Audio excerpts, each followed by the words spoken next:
Publicist. That's starting at 7:30 in about 15 minutes, guys.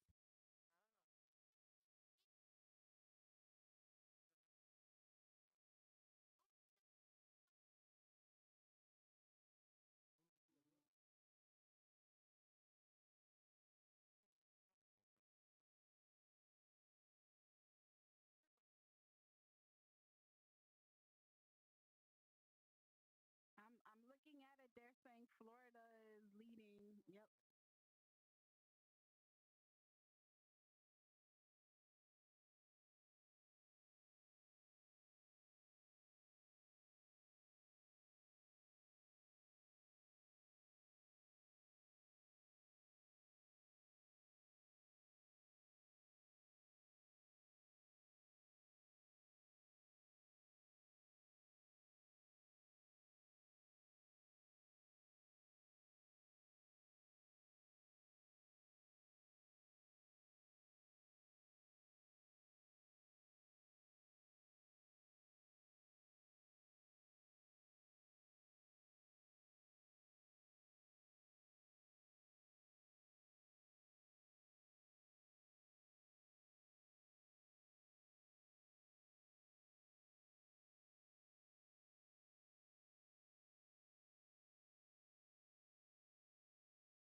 Not declared just yet, but it's different from what we projected. Wake up.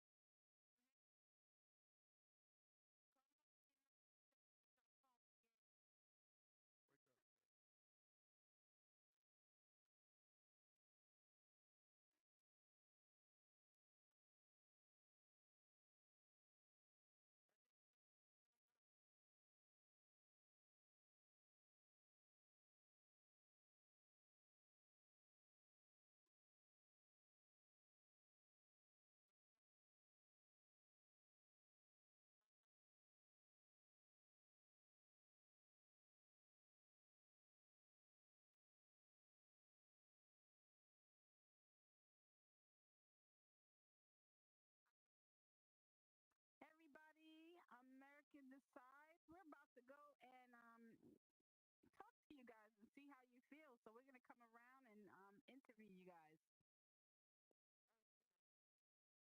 We'd love to know your thoughts on the election and how crazy it was. Like, how do you feel about it?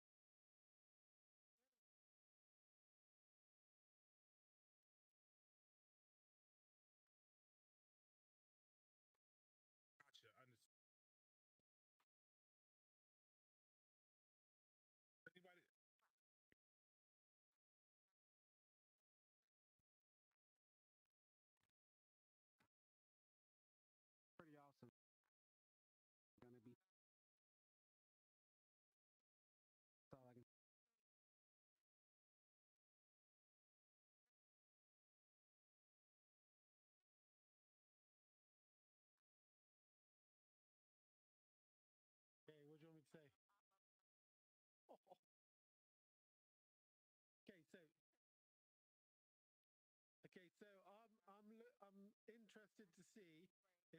America is going to be no longer called the United States, but just the States.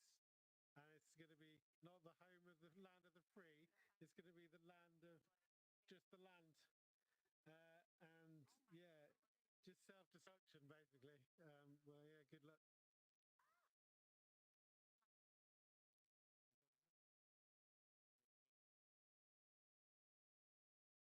What do I do? Thank you so much, Dragon. Thank you so much. Again, it just may be the land and not the land of the free. That's what Dragon said. Thank Or you the so much, state. Dragon. You saying states, not the United States. That too. No, I think we'll be united. I really do. And of course, we all hope for that. And you know, whichever way it goes, please always do business here in America.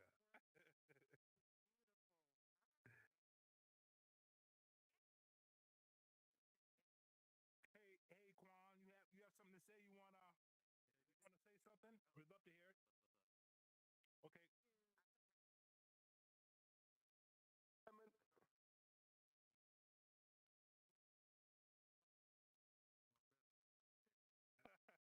I'm spamming the mic. I am. I'm sorry. I'll be doing that all night too. Thank you, Quan. Listen, if you have something to say, we would love to hear your experience, whether it be at the voting polls today or if you early voted. We want to hear your experience and what you might be looking at. Ooh, if you're looking at the board over there, it's saying Donald Trump is at 61% in Indiana. That is a big deal. Now, but again, the night is not over. It has just begun. I do now.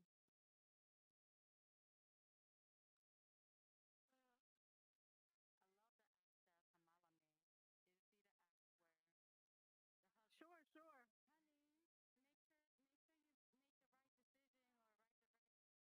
Okay, I just grab it. Is this good? Oh, okay. Hello, everyone. Baby Angel here. I am so excited about tonight.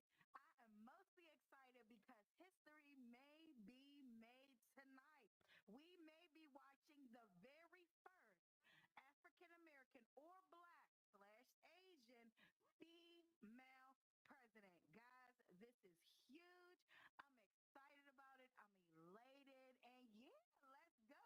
Now, I do want to say, don't be discouraged. Excuse me, I'm talking. That's rude. Anyways, before I was rudely interrupted, what I want to say is, before I get off the mic, it's only a 3%. You know, if your phone is charged up 3%, it ain't really talking about much. So give it some time, give her some patience, and let her get warmed up. All right, happy voting. Oh, trigger. Oh, shit.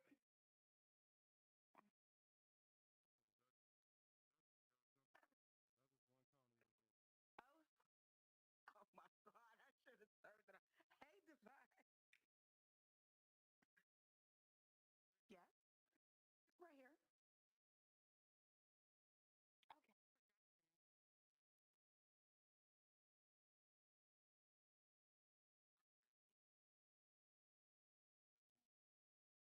Exactly. The Kamala Harris, the ex-senator, the VP, the Kamala Harris. It's a very strong possibility she might win tonight. Donald Trump, president, businessman, entrepreneur. There's several things you could say about him. Some good things, some bad things. But I would say that he does have a very good chance of winning. The polls have been saying for a really long time that it was neck and neck, and we will see tonight who will the winner. Again, if you have something else to say, please come on up. I'd love to hear from you. to hear from you.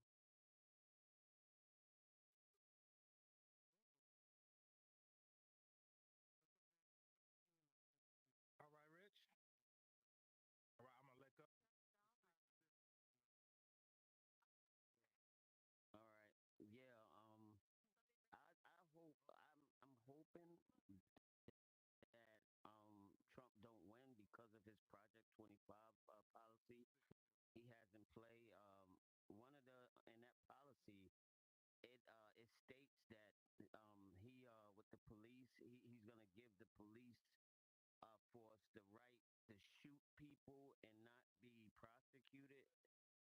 If they kill people, they will not be prosecuted. That's one of the things in his policy I do not agree with. So I'm hoping that he don't win. I voted for Kamala, and that's who I hope to win. Absolutely, absolutely.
for women, the reproductive health. We have currently have women dying because of bans, um, and that is huge. I think that our women are going to come out and vote their conscience, hopefully, and put that on as the top uh, choice. Okay. I mean, top thing for the. Okay. So, do you believe women have a really big say in this election on which way it goes? Do you think it's Oh, definitely. They have a big stake, so they have a big say. It depends absolutely? on you want to have your rights. You don't want them taken away. So I think that they need to have their voices heard. We need to have our voices heard. Okay. Okay. I agree. I agree there. I believe voters are highly focused on like economic issues, with inflation, job security, and healthcare costs. That's forefront of going on right now currently. Um, I think there's a lot of concern over public safety too, and like access to affordable housing. I mean, of course, each community have their own unique priorities, and whatnot. But I think overall, economic stability and just like basically like the quality of life is really important. That's top people. Okay. Okay. Yeah, I think so. The border wall, immigration. I think that that's a really big thing as well. Jobs. The whole they're eating the dogs, they're eating the cats in Ohio. That's that has affected the electorate as well. For the Americans who feel that their jobs are being taken away from another, or they feel unsafe because it's so possible that a terrorist has crossed the border. Not to make light of it, but it is true. We don't know who has crossed the border, and it's important that we find out who those people are, and if they're bad actors, then they need to be removed. And that's something that Trump was a big advocate for, and so yeah, I think that that is one of the another big issue of the campaign. Okay. All right. And that there's definitely a lot of like coverage, social media coverage around this particular election, right? We see the trends on TikTok and everything, eating the cats, eating the dogs, and things like that. How do you guys feel about the media coverage? Do you think that that has shaped the opinion of this election cycle? Do you feel like voters really got too much information? Were they misinformed through a lot of information going around on social media? Well, I think social media played a huge role in this year. And I think in general, as elections go on, I think social media is going to play an even bigger role. I think a lot of people are looking for sound bites. And, a sound bite is something that, for those who don't know, is something that you can just clip and it can go viral and every news network and every Instagram page and everybody's buzzing about it. And I think for, these campaigns, both campaigns, they were looking for moments that would be sound bites. Like you can take an example from maybe Tim Walz, right? Kamala Harris's running mate, when he said JD Vance is weird. And then that became a whole thing. And everybody said, they're weird, they're weird, they're weird, right? That became a big thing. Or when they said, like you said, eating the cats or the childless cat ladies, right? Things like that. Those are, I think they're done for effect, to be honest with you. Do I really think that these candidates believe that people are eating dogs and cats in, Ohio? I don't know. But do I think that they're saying it because it's going to cause, people to talk and to spread news and things like that about their campaign? Absolutely. So I think they're chasing sound bites. They know it's going to go viral, and they think that's going to help. I, I also think that you can overdo it, where people are no longer listening and they become numb to it. And that are no longer listening, voices heard. We no longer have the attention of the people because they're so tired of all the nonsense. Then, I don't think that it's going to affect their vote. I mean, Absolutely. I Because I feel. really can't. Sorry. Go ahead. I'm No, sorry. go You ahead. go. Go ahead, Mister. No, that was me. Go ahead. You're good. Go, What I was that was I was that was actually gonna amplify. I'm I'm sorry, peoples. My bad. Please No, go ahead. it's fine. Go ahead. You're good. No, no, go. Okay, It's on you. I was just gonna amplify exactly what you guys had said on the other side. It's like, all of these things are just sound bites. I predicted that there was going to be a song, just like Obama had a song. You know what I mean? You guys remember that? That was a Wyclef song, and it was everywhere. And I was just like, the Democrats is going to have another song. But the next thing you know, Donald Trump had two songs. He not only had the kind of folk one, they're killing the dogs, they're killing the cats. He had that one. And then Beyonce came out with one. Dancing with Beyonce. Yeah. Hey. Right? Dancing with Party with Beyonce. Beyonce. Hey. Yeah.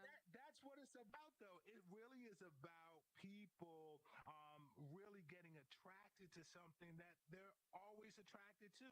Music, something funny, something making fun of somebody, and really that's how Trump has really made his way through the political system.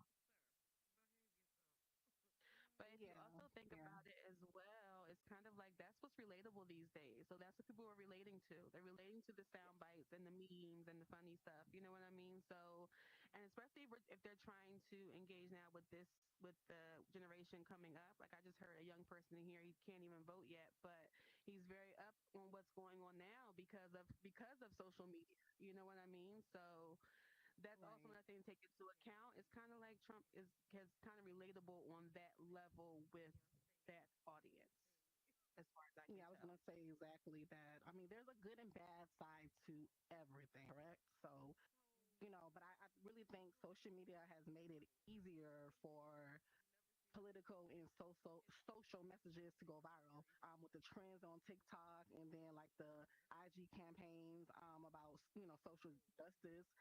It just kind of makes politics feel more accessible to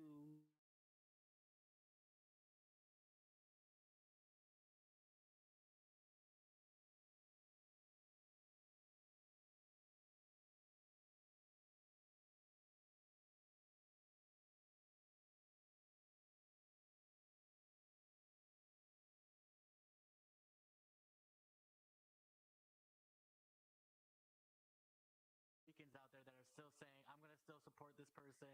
I'm still, that doesn't change my vote, right? I think even though, they are sound bites, it still makes you pause for a second and really question people and their character because even though it's a sound bite, if you still believe in something like that, what does that say about you, right? So, it's that double-edged sword, if you may say.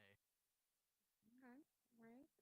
So let's kind of explore how this election and then the results will affect our daily lives, right? So, what do you think these results mean for everyday Americans in terms of issues such as healthcare, the economy, education, the war? How do you think after tonight, who either side, whoever wins, how do you feel as though the results will affect either side?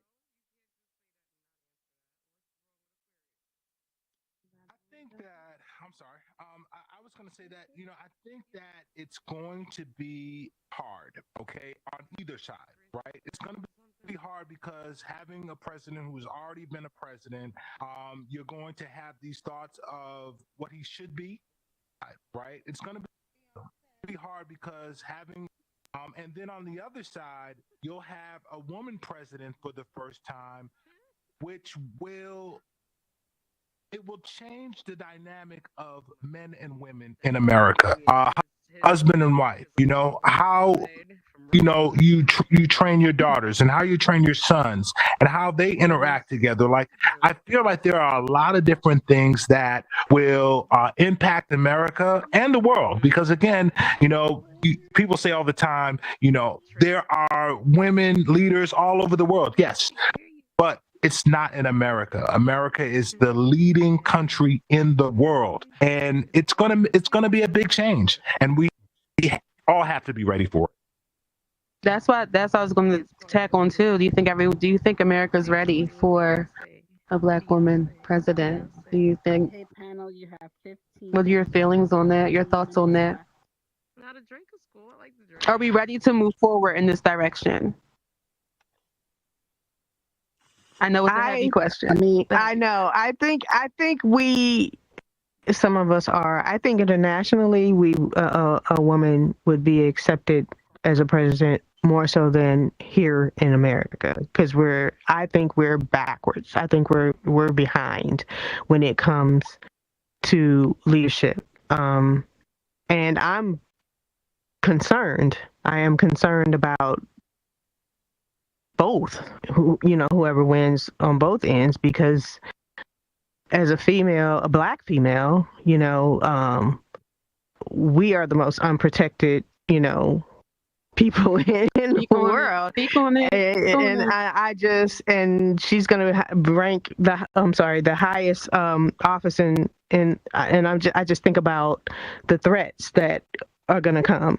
And with the latest fluke of the Secret Service with Donald Trump, I'm concerned that, they're not going to be up to par when it comes to if the threats that are going to come, because they're coming. They're definitely coming. I share the same sentiments for sure. I do. And to add on to what you were saying, Inati, as well. Oh, sorry. Go ahead. Unique. No, you're good. I was just going to say, people said that about Obama. Was America ready for a black president? So, there's change is inevitable.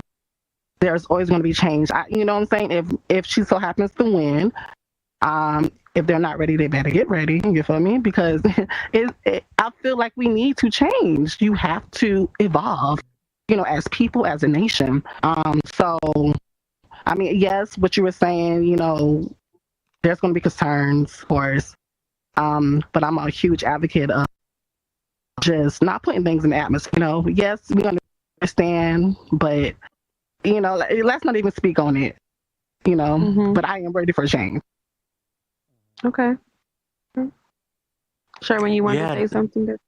Yeah, just to piggyback off what Inati and Unique are saying, right? Because I think an argument that I constantly hear from the right is, the reason why they love Trump is because, just politician, right? They think that he's going to come in and he's going to bring in this new change, these new beginnings, because he's not a politician, right? But if you think about it, he's still a white male, and we've had nothing but white males with the exception of one, right, which is Barack Obama. And so is it really the change that we need, that it's not a politician, or is it deeper than that? Is it a gender change? Is it a person of color? Like those kinds of changes that we need to be making so that we have a different perspective on how to run this country. I think, even though people think, oh, he's not a politician, Trump is still looking at this world and this country from a white male's perspective. And I think that Kamala Harris coming in, even though she is a politician or an attorney general and a lawyer and a prosecutor, at least she has a different perspective on the world because of her race and her sex and the life lessons that she's gone through personally. So I think that's why we need a different change, is a different perspective completely. All right. Now let's kind of go into our duties after this election is over.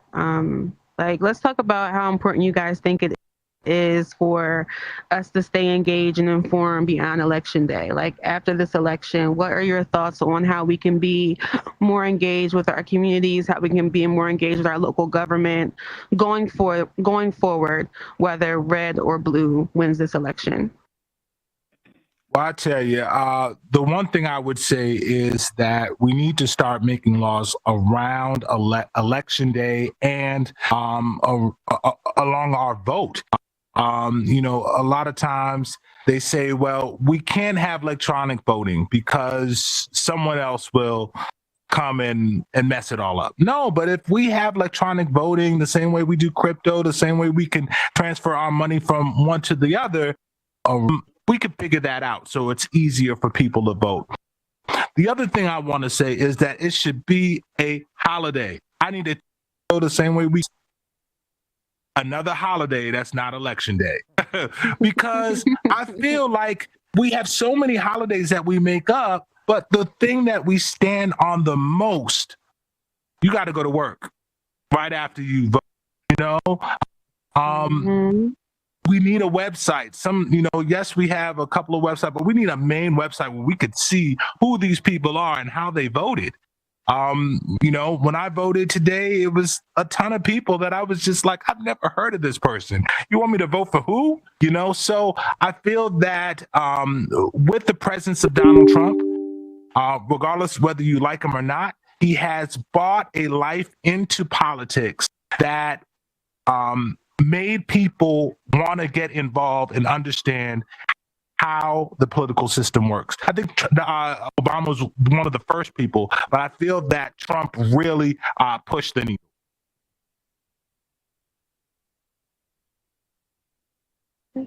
Anyone else want to weigh in on our? Well, your mic went off. MF, if you're still finished talking, it's not green. I just want to add on. Yeah, these bomb threats and what's going on with now I think we're learning that I guess in the next election that we have in 4 years, we have to secure our polls. You know what I'm saying? Like now we're starting to realize, I think after this, every election moving forward from now is going to be just as tense, just as dramatic, just as, sometimes even violent, right? And we're starting to see these bomb threats. And, they were even, when we were over there at the correspondence table, Jen was reporting that they were actually targeting a lot of the poll locations that are, prominent in Black communities. And so if you think about that, we were just talking about race and if Kamala is ready, clearly the other side, there are people who don't think that she's ready and that race plays a role. So they're, doing bomb threats and things like that to, prevent people of color from going to the polls. So and listen, it could be other people. It could also be other people from across the seas, because not a lot of people want to see her win. Because, having a woman as president, you're looking at her as a auntie, a mother, and you want to protect her. So if you do something that makes, as a man, I want to protect my woman. So I feel that this is the kind of right time, as we are in several wars, whether they be proxy wars or whatever. I feel that a woman's touch might actually be very helpful with America. But again, Donald Trump has an iron fist. They're scared of him because they don't know what he's going to do, which is also another good thing to have. Okay, thank you. Anyone else want to weigh in? All right, I got one last question here before we open it up to the floor to see if you guys have any questions at all for the panel up here. And this is just looking towards the future. I know there are a lot of people who did not go out today to vote because they may have felt a certain type of way or may have been misinformed or too much information. What advice can you give people, voters, who may feel disillusioned or just disconnected from the results? Like, how can they stay motivated and maybe go out there next election to actually cast their votes?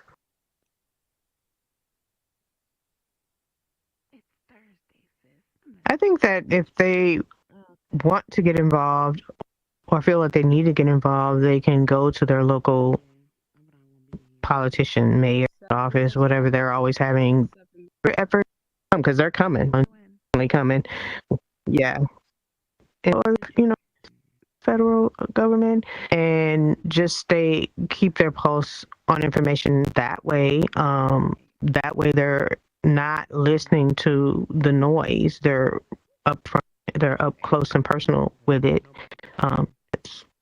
That's one way they can stay in touch. Okay, that's good advice. Anyone else? No, I don't really have an answer for that, but I don't really have an answer directly to that, but I just know that, voters are looking for transparency. They're looking for policies that kind of like prioritize their needs over party agendas. So I think it starts with the people who are running. You can't really vouch for people who aren't doing things the right way. So it's up to them to kind of put public mind at ease. So, as long as we get that transparency and know that our voices are being heard, then I think people will be more acclimated to vote. Yeah. I would say early voting. Early voting, early voting. I would definitely recommend. I did not early vote this time around, but I would definitely recommend someone else or the next time around, I will be early voting. Just so I'm in the comfortability in my own house. I'm seeing who the candidates are. I can look who and find out more information about them right on the spot and be a little bit more educated on it. So I would definitely recommend early voting. And this year was a record early voting. So I think that it's going to lean that way going forward. I agree with you saying too, MF Son, but at the same time, no one's going to early vote if they don't feel encouraged to vote. Let's close. You know what I mean? So we got to get people wanting to vote. Let's close it down. Let's wrap it up. At all. Okay. And I want to definitely open it up for anyone. If you have any questions, you can step forward, open it up for a little bit. If you want to ask the panel any questions.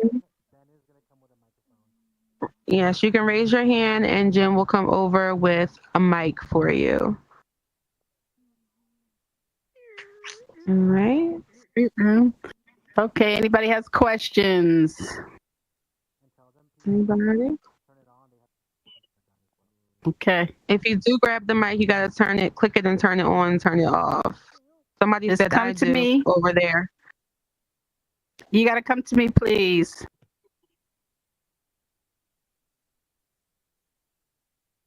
I'm over here. I'm over here. Okay, Yeah, she's I'll come over to here, you. guys. Actually, Jed, let's have you sit right in the middle of that aisle because I think there's a stage blocker Alright. that people are bumping into. So let's have you move down just a little bit. There we go. You ready? What's your name? Messiah. We got a breaking news. South Carolina. Come on, baby. South Carolina. Trump has won South Carolina. Nobody has won yet. They're at percentages right now. Okay, I'm so sorry. I'm so sorry. They it was just projection. It wasn't projection. Yes. Oh, it is West Virginia. It's West Virginia. Hi, Karma. Hi, darling. Okay, let me grab it. So I just went to Chuck E. Cheese. Got it. I'm sorry. I just went Donald Trump, and I just love it before. And I tried to visit, so I tried to visit. Okay, hit the trigger, pick it up again. Workrooms, right? Pick it up again. Thank you, Jacob. I'm going to the meeting. Okay. So they're saying they're having Trump Thank rallies you, at the Jacob. Chuck E. Cheese. Is that what they said? Yeah, that's what's going on. I want to thank you guys so much for joining the Pulse of the People panel. Thank my lovely panelists. Once again, we have Unique Soul, the MF Son, Inati, and Sherwin. I, for one, am definitely anxious to hear about what the results are for tonight. I'm also glad that I will no longer be getting any text messages to my phone, and the emails are going to stop after tonight, It's one thing, but thank you guys for joining. Stay tuned. We have more panels coming up next. And yeah, that's it. Thank you so much, guys. Thank you. Thank you. The America Decides with panel Pulse of the People, hosted by the one and only Meta Publicist. Thank you so much. Now, guys, we're going to go to NBC News to get our live streaming for the next half an hour before the next exciting panel will come up. So enjoy yourselves.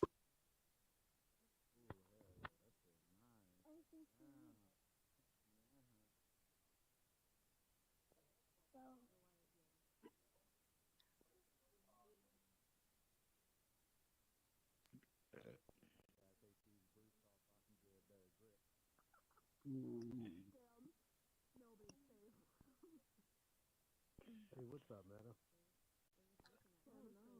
Hey, DJ Marcus, how are you? North Carolina. I'm pretty good. Thank you guys for coming to the America Decides. We are so cooked. We are streaming NBC News.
Virginia just switched over to blue leaning, so that's a That's a good thing for Virginia. It's only 30%. Okay. Ohio moved to blue leaning. Ohio. Wow. Ohio moved to blue. But remember, we're at very low percentages, guys. Yeah. Pennsylvania, yeah, they're low. We spoke before, Jen, about how the possibility of all these different ways that Kamala could win, or Trump could win. We have. It's not always the big guys. It's a lot of the small ones if you win them right. It's that blue wall that you talk about a lot, So there's a possibility that she can really inch this through. My concern is it's the big, the Philadelphia, the Michigans, the Ohio's, those big ones that I'm really looking forward to see. Possibilities, the Philadelphia, those big ones. I'll just, because you said those states, like so far the reporting, like Jen said, it's still low. It's like 10% of reporting, right? But we can report right now. Pennsylvania is leaning blue, all right?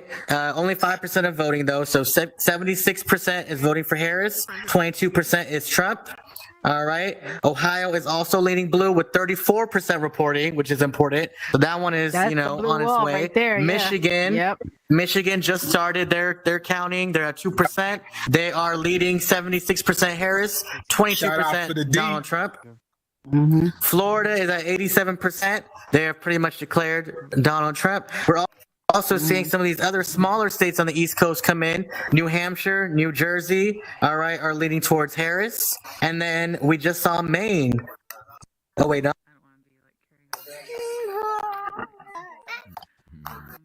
Massachusetts is blue. Michigan, we just said Michigan is leaning blue. Yep. And North Carolina is leaning blue as well at the moment with 8% reporting. So it's still very early on, right? Very early. These are the early trends that we're seeing, the early trends. And it's really, really tight. So, anything could happen. Anything could happen. We're like pancakes. Yeah, Virginia is tight. Virginia is tight. Virginia and Ohio right now are battling it out. They're going back and forth. Yeah. So we'll see what happens. Well, again, I think that this is. Yes, please. Thank you. Thank you all for coming. I'm sorry, Jen. Our next panel is at 8:30 with the Undecided with Ms. Queen Lili. Lili. Hey. Lili. Lili. Yep. Lili. Didn't I say Lili? It's Queen Lili. I'll help you. Queen Lili. Not Lily, but Lili.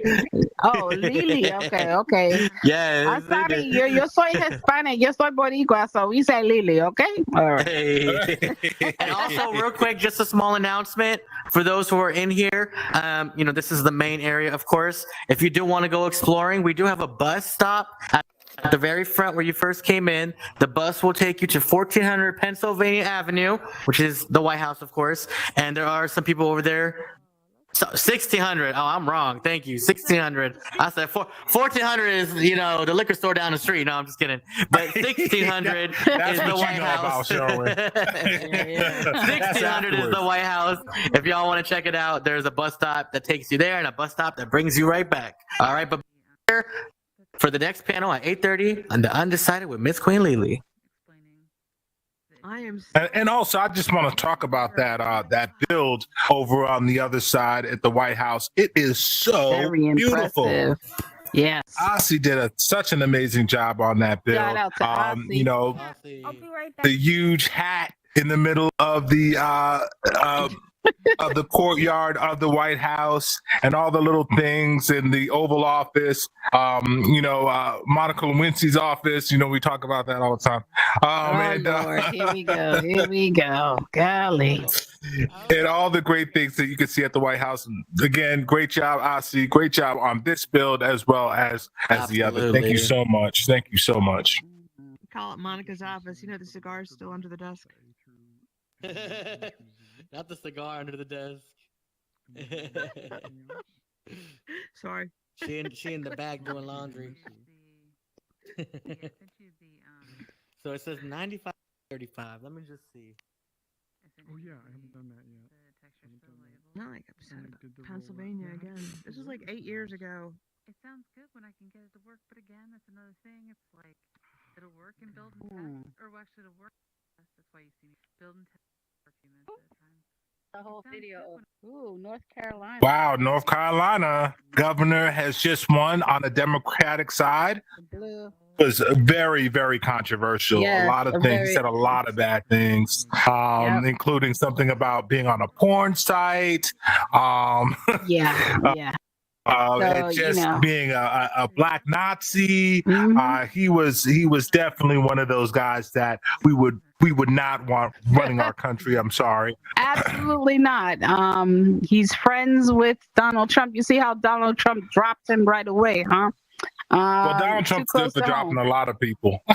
You're fired. You're not my friend anymore. You got caught. That's what it was. You got caught. Totally. I don't think that he had a way to get out of that. You know what I'm saying? Like, once it went through, I just don't think there was a way that he could win, even with his own base. He had a lot going on. So it is a Democratic governor that's taking over. What time is it?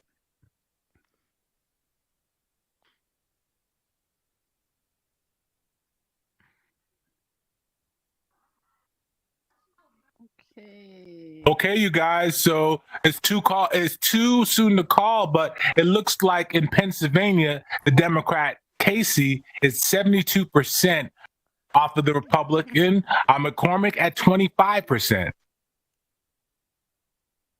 All right, PA. Florida, Tim Scott is he's gonna win. He's an incumbent. No. There's no Are they actually reporting this, bro? What the fuck? Yeah, we got a long night, guys. So I hope you got some snacks and food. It's gonna be a long night. That's projected. Oh yeah. That's not the real one. That's projected. That's the real one. That's the real one. Yeah. I will be. You know what I'm also interested in and curious about? The after polls. You know what I mean? The exit polls. I am so interested in seeing that. The gender gap, the racial gap. I mean, I'm just so interested on what that's going to sound like. I'm sure that's going to be very interesting to a lot of Americans.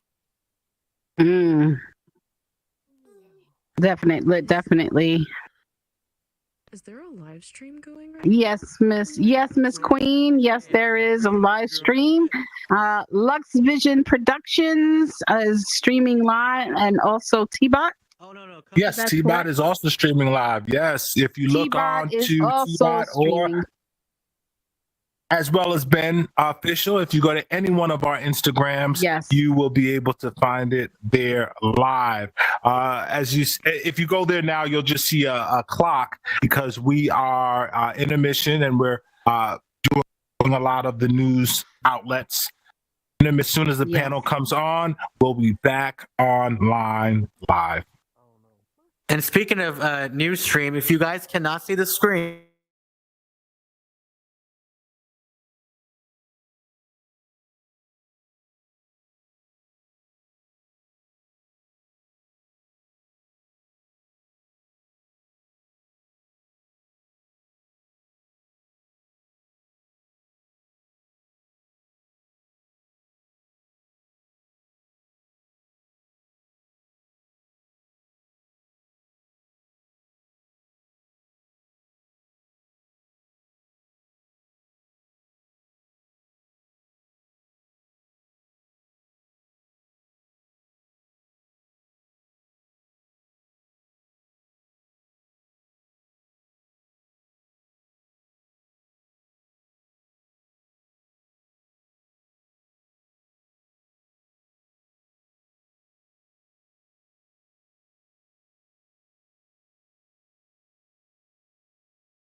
Are you looking to take your online presence to the next level?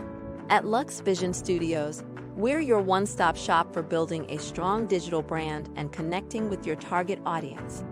We produce high-quality shows in a variety of formats, including podcasts, talk shows, gaming content, and motivational videos. Our team of experts will manage your social media channels and branding, helping you amplify your story and reach a wider audience. We stream content across popular social media platforms and Roku, ensuring maximum visibility. Whether you're a gamer, entrepreneur, or looking to inspire others, we have the expertise to help you achieve your online goals. Here's what sets us apart: engaging content. We produce a variety of shows to keep your audience interested and coming back for more. Social media and branding mastery. We'll manage your online presence and build a strong brand that resonates with your target audience. Multi-platform reach. We stream your content across popular platforms and Roku, maximizing your visibility. Community focus. We believe in fostering a community around your content, creating a loyal following. Let Lux Vision Studios help you connect with your community and amplify your voice online.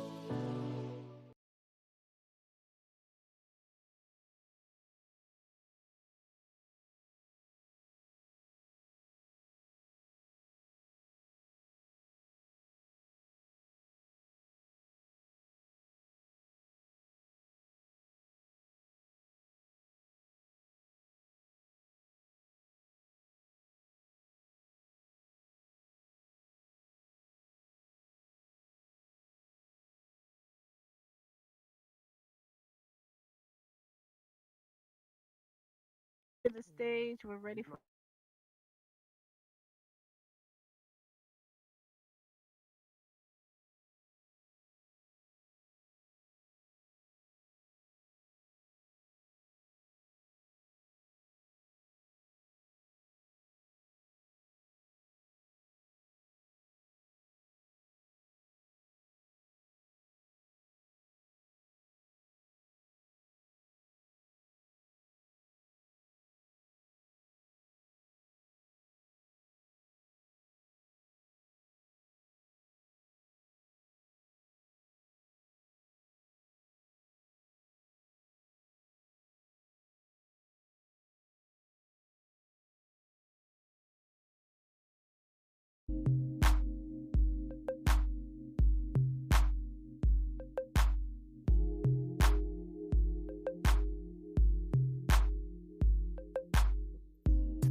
Hello, hello.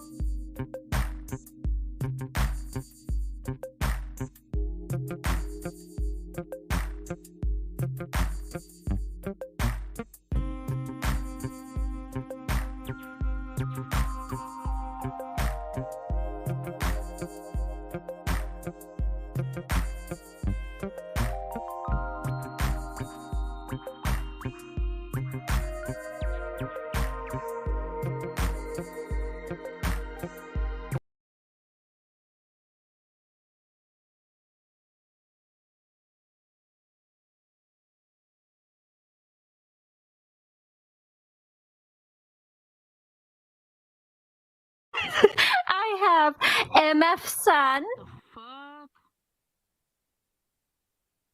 Well,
So it must be my Kanoda boys, babe.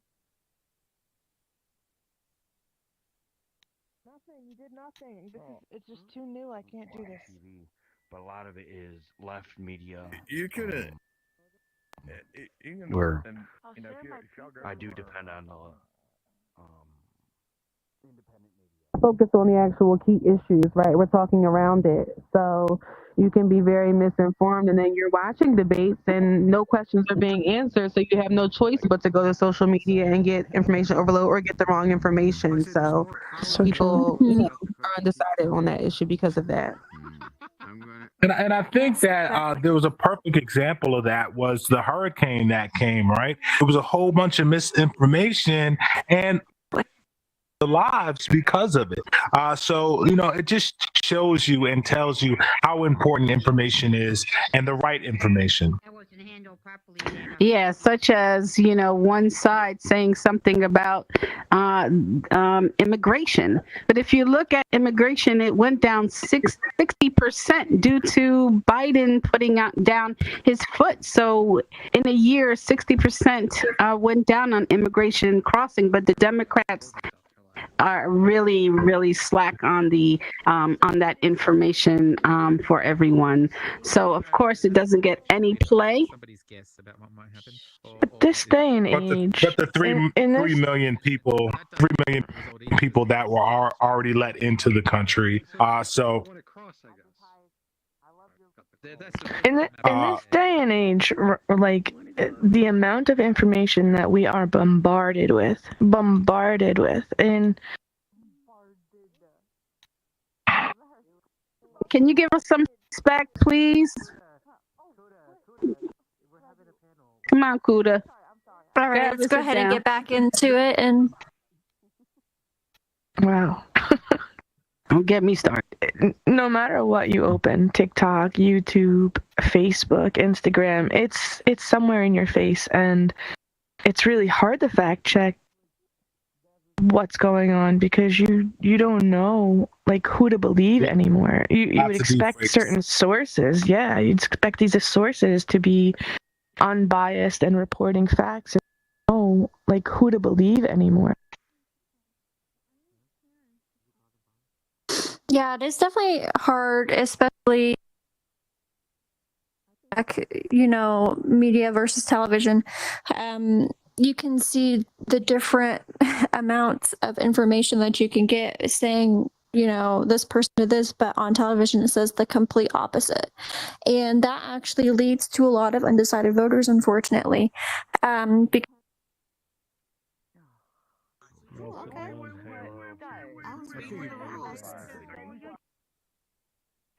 You remind me of my version of mine. I got the election on at house and on my phone. I couldn't hear anything. I couldn't hear anyone. I got somebody live on my phone talking about it. I got that live television over there. So let me go see what they're talking about it here. Let's go in here. Yeah, we're having a lively discussion. That was like bump voted for E5. Just said something and then you walk back. What are we doing over here? Keep it civil. This is such a bad idea. Yeah, open it up, and then they're having panels. This shit really feel like a fucking divorce. He's got earmuffs on. We trying to figure out who's fucking. Where are you? You there? Alright, I'm right here. Can you see me? Hear me? Yeah, he's got earmuffs on. Such a bad idea. Alright, so helpers and testers. Look, I'm a helper and tester. I'm not. Did you come in and help and test? No. You didn't vote? Damn. Okay. Should I be one of them people and be like, shame on you? Nah, I can't do that. I ain't vote either. Fuck it. Alright. And it really what it took, strangely enough, was a couple of the big time Republican daughters and stuff like that, and suddenly they had to wake up to reality. Yeah. They changed their mind because somebody in their family Tired. Breaking. Shit. Chill. I felt so bad. He went to rehab today, and he goes, "Don't leave me. I don't want to be here." Yeah, interesting. I feel so bad for hold him, on. and Hold on. I feel I guilty. have in a there. lot of trouble with knee-jerk reaction. There's similar to And I what know you were he just needs to saying. be in Though, there, there's but almost no thought at all. It's simply so gut, depressing to and see it's him what their upset. parents And told them, or you what their don't know church how much told I them. miss you. I miss you. I'm like, I know I'm you gonna go through their do. You don't know how much, though. I'm like, Exactly. No one's ever. This is what I tell people. If someone starts to argue, that means they won't agree. So don't fight it. Just let them turn her be. down There's no from here. point because they're good people. Oh, no. Do you want to go? If we go really, Maybe if the we go earmuffs far work. away. So much money. They were paying people to DJ, right? Tom, do you want to open another world, or should I open up another world? It was a lot of money spent. If we add up all the money spent, 100%, but it did muffle him a bit. something else. I think But at one point on you the know, these news, things kind of lost, I feel. It did make it go down. I'm sorry, Miss Stern. I thought you were done. Go ahead.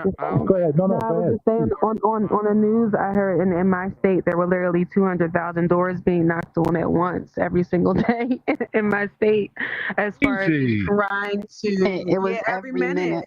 Yeah, every minute people just try. Like literally, I've probably counted about 10 people at my door over the last month. So it's I also feel like this is some kind of census too, as well. You know, like I feel like we do have the census that we do every year, but I feel like this is a census of um Americans who get involved, who are active Americans. That's what I believe this census is about active Americans.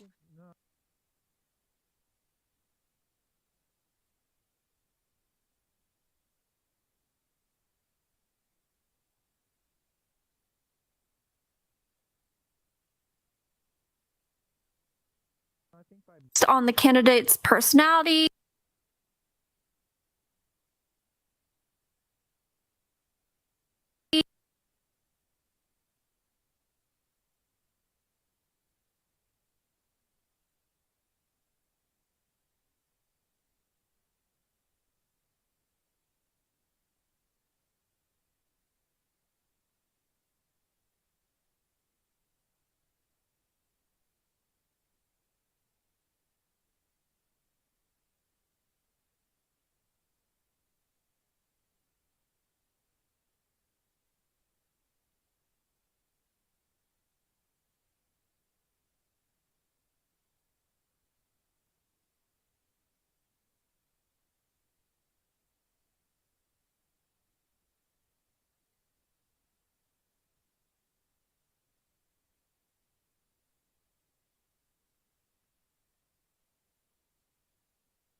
I'm saying it. I'm saying it. I apologize.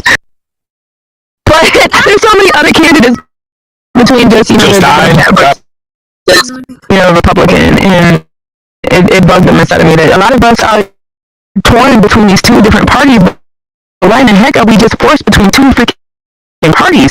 There are all these parties, money. Why is it money that everything we're not considering it?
To coalesce people together, get money enough to have ads on the air, be on the stage when you're doing the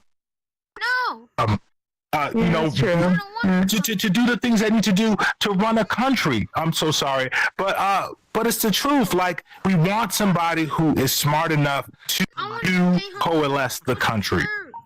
That part, yeah, being smart. The fact that he's so brilliant, you know what I mean? And I'm just, I look at this and it bugs the mess out of me because I'm just like, I don't know. I'm in media and stuff, so I'm trying to be careful about what I say, but I'm just, we got all these people running for president. Not to say these. Why? That sentiment. They need to be. We need to find a way to get those people in once the president is elected, to get them into office, get them into doing something in the country that they say that works well with the country. That's what you do. And I think that's what's going to happen. You're going to see a lot of people that you wouldn't have seen normally in positions on her cabinet, on his cabinet, that you probably haven't seen before. Donald Trump was good for that too, Steph. Yeah. Click your trigger one more time for me. Click it. Well, thank you so much for that question. Is there anyone else that has a question before we go to Fox News? Yeah, I'm gonna go see one of my other friends. You ain't got no question, bro. Yeah, it's 9 o'clock. Jacob, mute your mic. I got a question over here. Over there, Sparky. Oh, okay, we got. Let's go. Question. All right, My turn. grab it. There you go. Turn it to green. Click it once and it turns green. There you go. Oh yeah, I noticed that like all the states that don't require voter ID are going hard Democrat. Do you think that's legitimate, or like what's the deal there? Like illegals that were imported, you know? Mute your mic, Jacob. Mute your mic. Mute your mic, or you're gonna have to leave. Okay. Like what states? That was it. What states weren't requiring voter IDs? I'm not sure about that. Let's see. We have to show our ID in New York. California, Nevada, Yeah. OR, NM, MN, Illinois, PA, New York, MEVT, pretty much all the Democrat ones. I wasn't even aware of that. I'm sorry, I can't answer that question because I wasn't aware. I thought your ID is required to vote. You still have to show your address and your signature. Like they still have like a computer of how to vote. I'm in New York and register. You have to give your name. You have to be registered. You have to go to your polling place. It's not just like I can't just go into any polling place and say I'm gonna vote. Like they have to have my name on file and my signature has to match. Not yet. It's a little sus. I mean, I guess so. I mean, they did import a bunch of voters, essentially, so we'll see about that, I suppose. Well, can I just Some Canadians did it as well. mute your mic? Can I say real quick is that Turn your mic on. I would say that we have imported a lot of people here to this country to be voters, and so I don't think that it's going to happen in this election. I don't think that those new people who came here, that they imported to New York or imported to Chicago or any one of the other places are voting. I think their families, I think their kids will eventually vote, but I don't think that they're doing now in this election. I mean, this country is amazing. We do amazing things like a voting system that everybody else uses around the world. I think that we're doing better and better when it comes down to our electors and our electorate and how we do the elections. So I don't think that's happening. Well, guys, thank you so much for being a part of the Undecided. I am, well, not, you know what I mean, the team. I am super excited. Yes, thank you all so much, and I do believe it is that time, ladies and gentlemen. It is Fox News time, and I'm itching.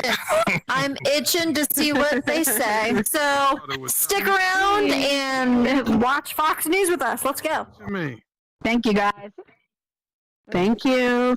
That was great, Queen. Thank you. Thank you. All right, give it up for the Undecided panel with Miss Queen Lili. All right. We do have some updates for you guys. All right. So pay attention. Here we go. Some of the states that have now been forecasted as declared. All right. Going to Trump is Wyoming. All right. North Dakota also going to Trump. South Dakota is going to Trump. Nebraska is going to Trump. Arkansas is going to Trump. Illinois is going to Harris. Louisiana is going to Trump. New Jersey is going to Harris. Maryland, I think, did we announce that one already? Is Harris, and Delaware is Harris. Now let's check on our swing states. Florida, 93% of reporting is already in. 56% have voted for Trump. Georgia, 65% of the reporting is in. 52% are voting for Trump. So very close race in Georgia. All right, another close race is in Michigan. All right, 52% for Harris. North Carolina, 51.9% for Trump. Pennsylvania, 63.2% for Harris. All right, and Arizona, did I say Arizona? We're going to get those ones a little bit later, and Nevada and Wisconsin, because they are on the West Coast. So those ones should be coming in soon. I think those polls are closing pretty much now. It's 6 o'clock on the West Coast. I think some of the polls are closing at 7. So we'll come back with some reporting on the West Coast states. But the East Coast ones are starting to file in. So I think we have a. Hey Sean, can we update the other map over here too? Absolutely. The map on the other side, again, just to remind everybody, the map on the other side is the actual numbers coming in, and then the map on this side is our predicted map. So we haven't updated this, but we will update this right away. Yes. Well, thank you for America's Decides 2024. We are going to be streaming Fox News right now, but at our next panel at 9:30 is War on Women with Kristin. We'll yeah, that's going to be a good one. All ladies panel. It's going to be a really hot one. I'm going to really excited about that one. And again, Fox News. Fox News is, that's my channel. I just love Fox News. Yeah, that's it. There we go. But Fox yeah, News all day. Listen, man, I can't help it. And MSNBC, they do a good thing too. CNN is a little. But you know, you have a lot of other news stations that are, you know, talking about this and doing election night. Us here right now.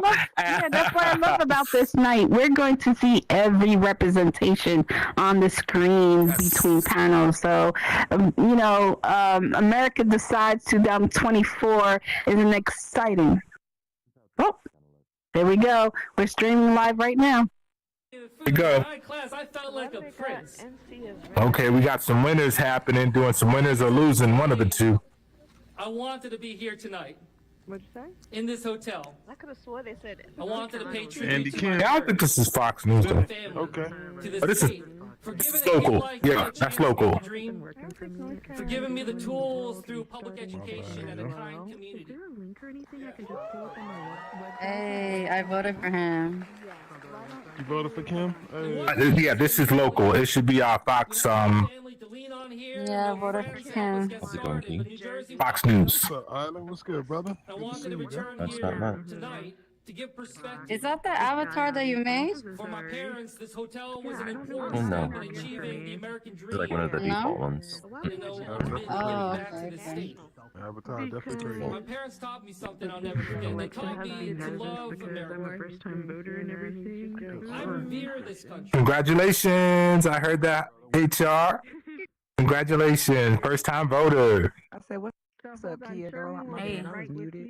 Oh, hey, how are you? HR I'm bingo. good. How are you? I'm Cute. Yeah.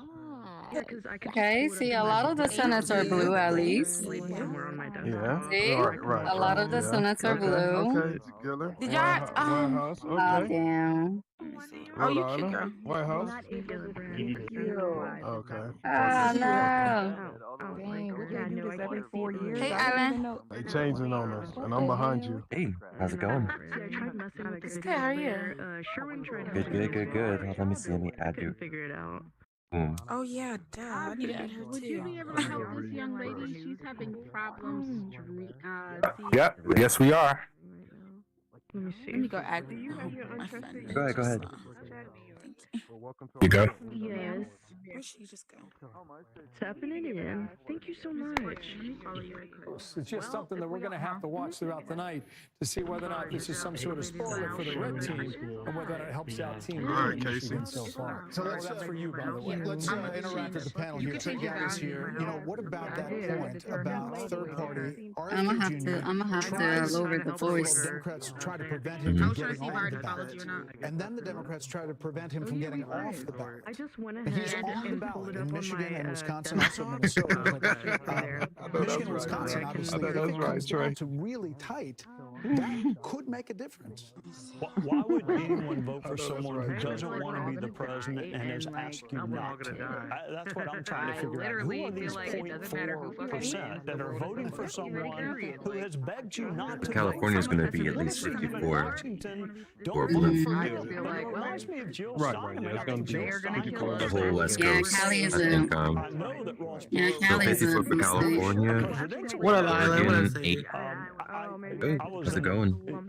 What up? Doing what I did in high school, which is Both of finding the Washington. smartest kids in the class and sitting in between them and looking on their. You're in Washington right now? Rhode Island. Go. We are just actually announcing every state that declares. We're putting it on our map right there, so you'll see it live happening all night long. We can move on from that. I don't think everyone really wants that. But actually, I would accept that because that would... Streaming team, if you hear me, you can go to commercial all now. night, depending on if a state is not declaring yet, and if it's a big state that will declare the winner. So All the like the mid we could be here all night long. is gonna be red. Red. Yeah. East Oh, Coast and the Midwest. West Coast is The gonna be Midwest? blue. The Midwest ain't gonna be red. Not the Great Blue Wall. Illinois is gonna Enjoy. Thank you for coming to America Decides 2024. Our next panel will be at 9:30. Stick around. War on Women with Kristin. It's gonna be blue. Looking forward to that panel. That's the Midwest. Kristin, sorry, Christian. And how much? Damn, Cruz won the Senate for Yes, Texas Wisconsin, again. Michigan, yes, we're all So Midwest. disgusting. Yes. But this all the rest of them were actually West. This is Bedford. These odds posed by Maxim Lott and John Stossel are from Bedfair Markets, predicted Polymarket, Kalshi, and Flores. it's amazing. It's an average. I'm looking at some of the, just on X, watching some of the Democrats complain about the electoral. All right, ladies and gentlemen, our big map over there on the right side, the real-time map, is now up to date. All right, we're gonna now play around a little bit with the projected map, MF Sun. If you would like to, you're more than welcome to. We're gonna play around with this projected map next to the desk. But the real time is real time. That's what's going on. They elected a red governor and a blue presidential. Go ahead. Go ahead, Barry Sanders. All right, then.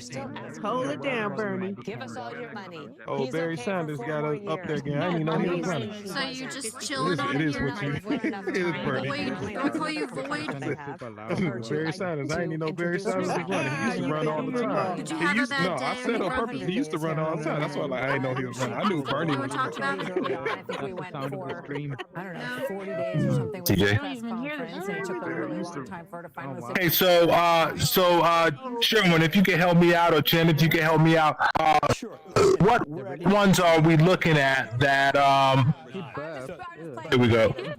Excuse me. Virginia went all blue. She performed so well. I mean, okay, got it. I thought that the interview that Brett did with her was as substantive an interview as we've seen But with look her at the- throughout the last several years. You would have thought, because she did well there, that she would want to go and do more of them. But Who the fuck is Kamala Harris? after the one with She booted the question about when she Bro, knew did you read the rules, bro? Hold on. Where'd you go? I have a slightly different opinion. I thought she did. She gave Did you read the rules, bro? You know what I'm saying? We respect everybody here. Ain't nobody talking junk about nobody. Where you gotta go? She gave a pre-debate. Okay, so we didn't do any of the. She did it. Haven't done any swing states yet, though. Okay, I'm just looking at anything that. Okay, that is different.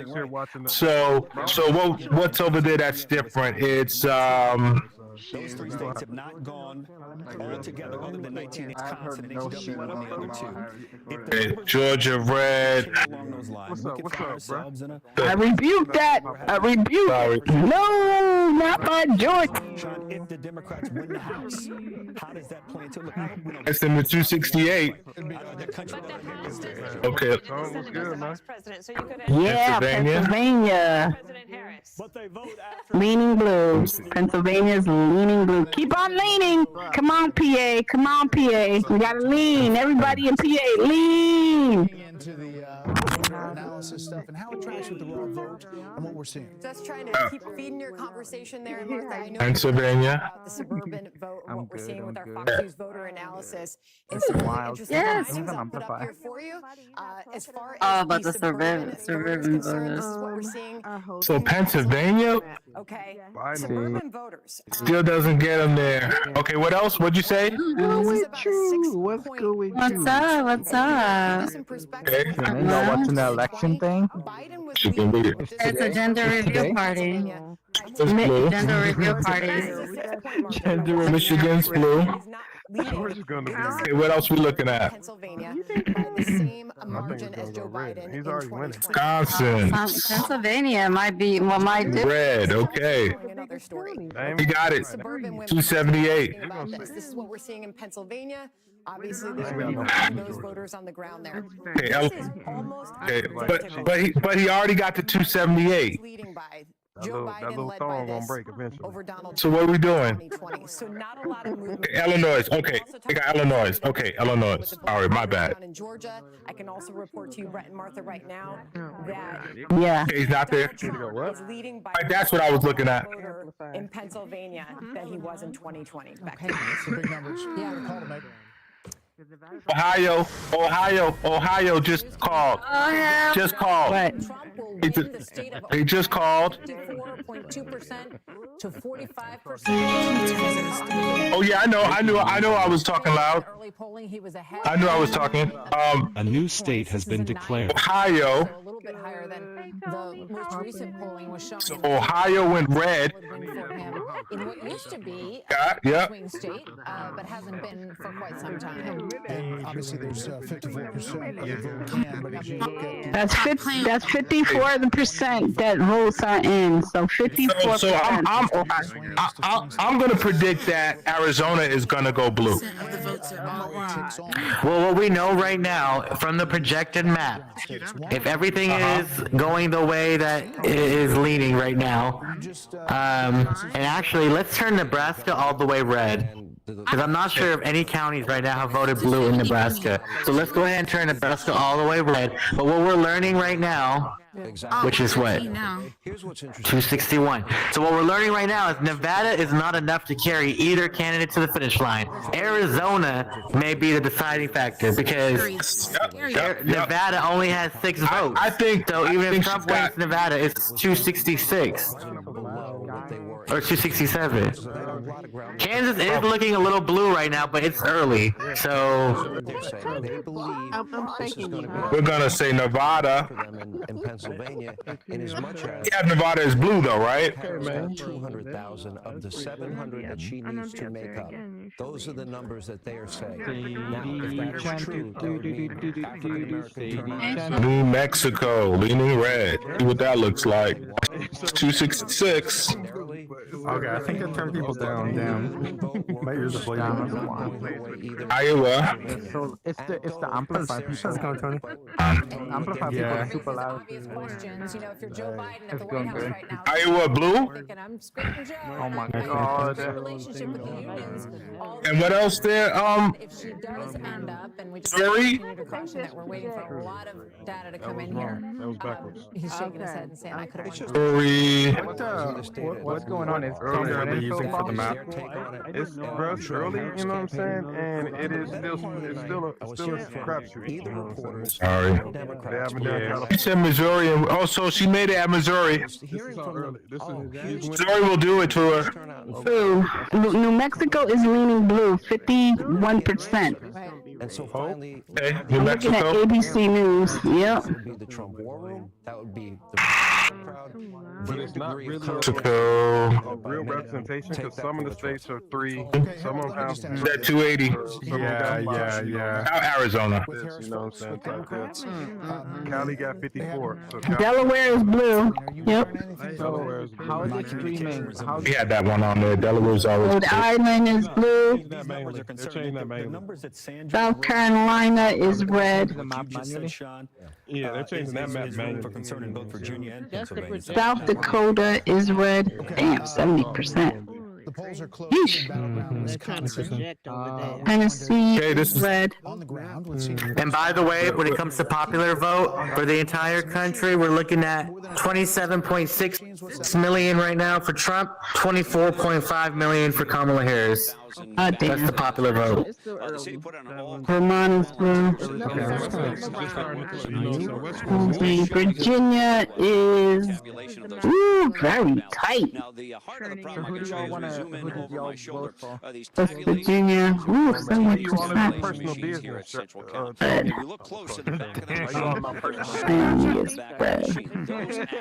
I see this. I see this like this. Man, it's kind of crazy if you look at the map. It's not half of the map. Most of it is red. I ain't divulging.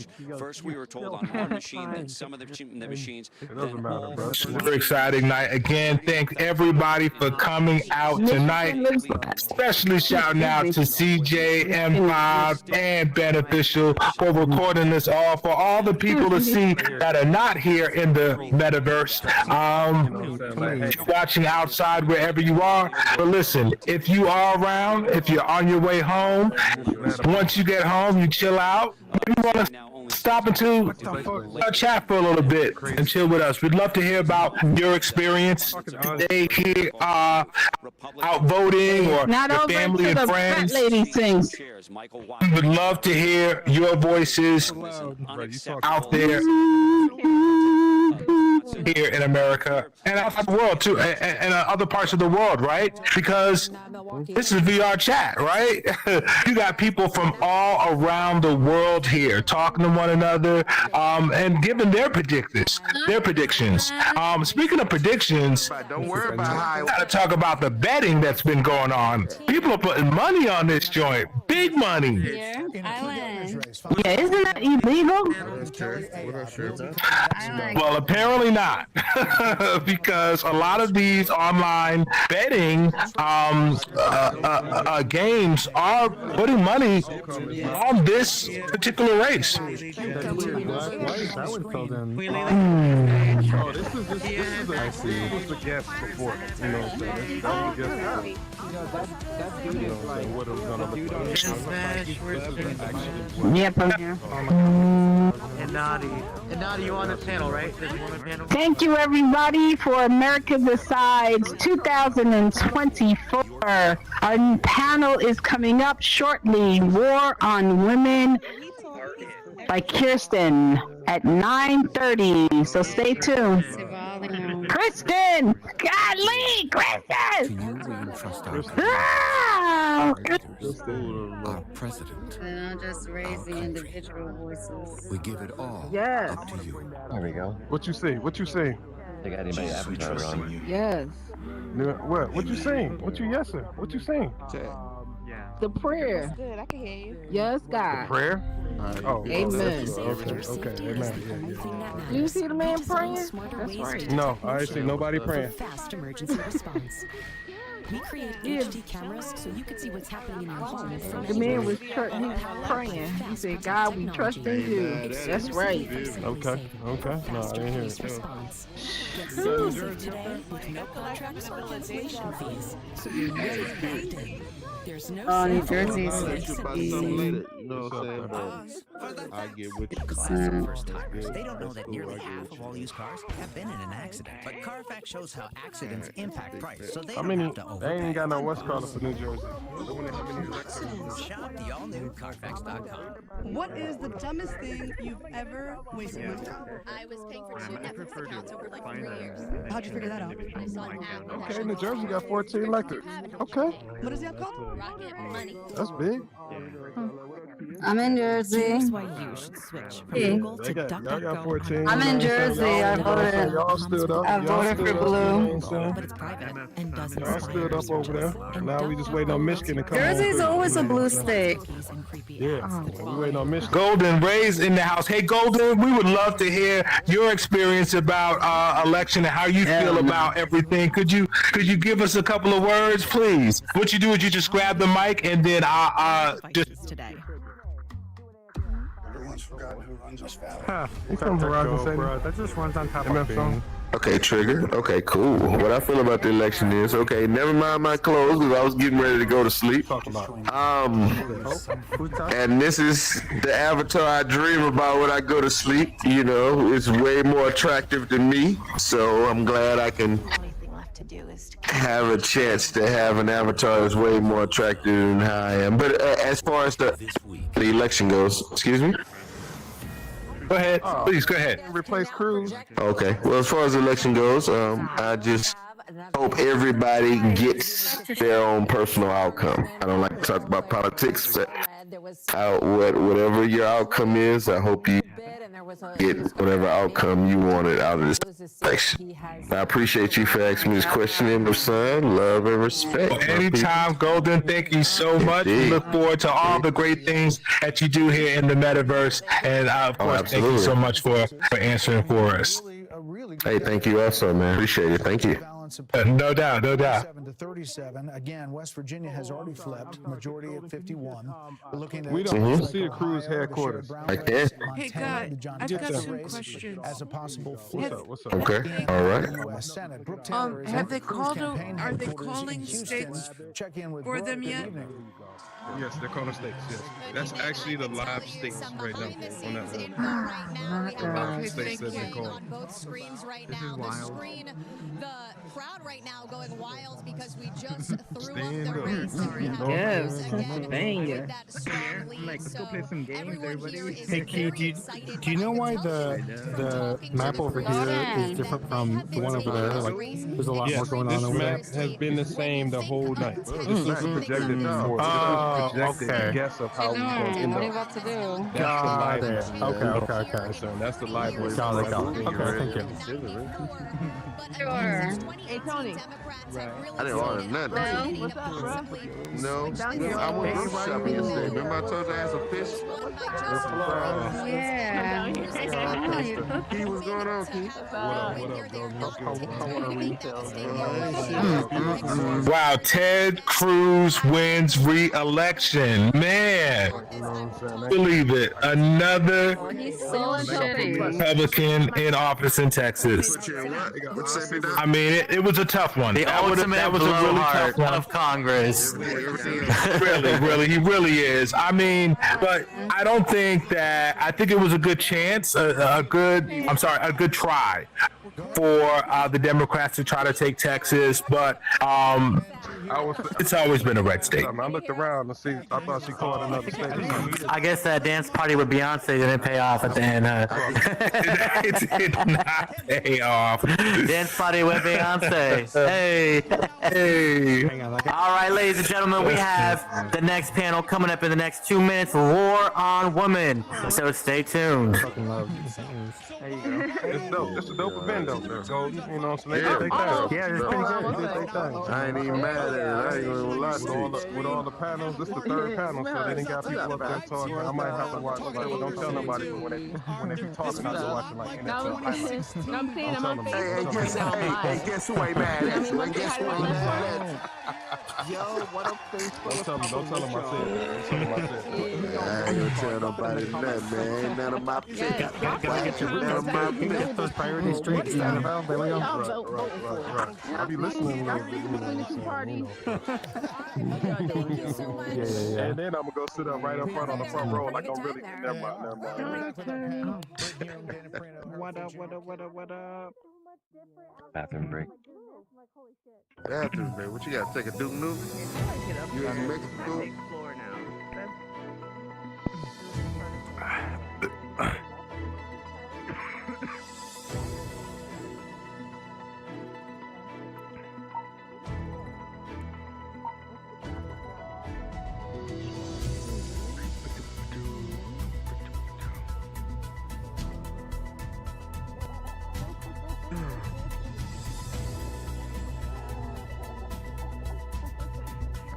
North Carolina, go ahead and stand up. Take your shirt off.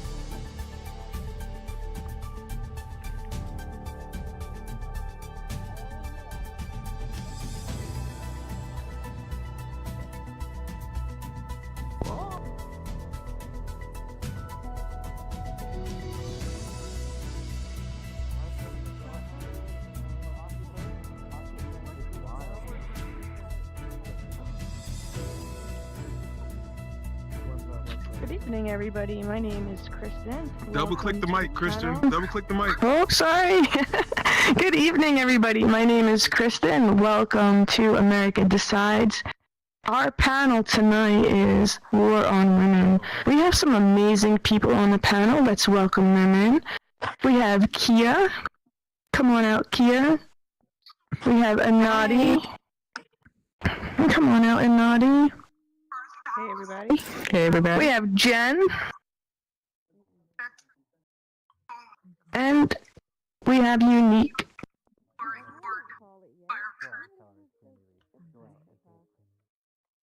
Did I mess up? It's Queen Lili, but it's okay. It's okay. Oh, sorry, Queen. It's I have Queen. Am I sitting on you? Oh, sheesh. Today, we're discussing a topic that's been at the forefront of social and political discourse for decades. The ongoing war on women. This phrase that encapsulates a complex array of issues from reproductive rights and gender equality to systemic discrimination and violence against women. Tonight, we dive into the various facets of this war. We examine its historical roots and its contemporary manifestations and its far-reaching consequences. We hear from all of our experts here and let them shed light on the challenges women face and explore potential solutions to these pressing issues. Tonight, we want to foster informed discussion. We want to promote empathy and inspire action so we're not in the same conversation 4 years from now. When we understand the complexities of these issues, we can work together to create a more just and equitable society for everybody.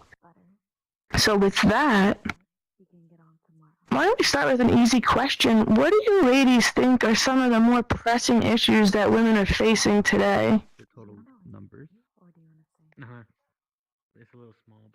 Reproductive health issues, funding for programs for the underserved population, and my concern is with if Project 2025 comes into play, how that's going to affect the mortality of women going forward. Yeah, absolutely. I totally agree. Yeah, I do too. You know, I agree, definitely. I think that to me, it's honestly pressing for me a lot because I have 13 siblings in total, like 5 sisters, and I worry about them. I think about them because they are our future, and I know that this is ultimately going to affect them more than it's going to even affect me in the future. And it just, just makes me sad, honestly. Yeah, absolutely. Totally agree with what you're all saying. We really are facing this threat on our reproductive rights. And so much implications to that. Another question I have is, how does access to reproductive health care impact women's economic and social opportunities? To me, it's very devastating. They're closing down certain centers that women need for, reproduction, and even when they're pregnant, some of those services that we need to have a healthy birth and stuff. My concerns is I know I had my own miscarriage several times due to my diabetes. It's hard for me at that time to get pregnant. And so I had to go to the doctors to get a scraping because, that's what happens when you have a miscarriage sometimes. And that is illegal. That would be illegal. So that means I could eventually die on the table because of a sepsis, I think. I'm not a nurse or anything, but we can't get that medical care.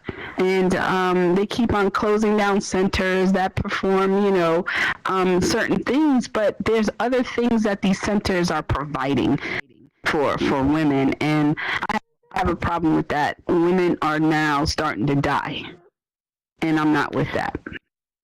Agreed. And you mentioned after having a miscarriage that you had to get a DNC, but the DNCs are also given for other issues, and if they're out loud, then those health problems go rampant. Heavy bleeding, you get a DNC for that. But if they can't distinguish if it's for reproductive issues versus health issues, then that woman can bleed out. Basically. Yes. So I just think that our health and our life is at stake here. Our life is on the ballot. I am past that point, but I'm thinking about the women that are coming up you know, and what they have to face. They don't have the fact that they will not have a choice, possibly will not have a choice, is very disturbing, because how can, you know, the government tells women, you know, they're trying to dictate what women can do, but how are they telling men? Are they telling men? Are they dictating what men you can't get a vasectomy, or you can't get a vasectomy? Exactly. Right. But yeah, they're not doing that for men, but they're going to tell us. That's what I feel. It's like it's not even fair. It's not equal. Why are you guys targeting us? Because it's a man. it's a man dominated thing, you know. Yeah, and it's just like I'm just concerned. And we see that abortion laws don't work. We see, and the majority of women that need like cheaper access or better access are minority women. So it's going to affect minority women forced to have babies in situations that they may not be comfortable with.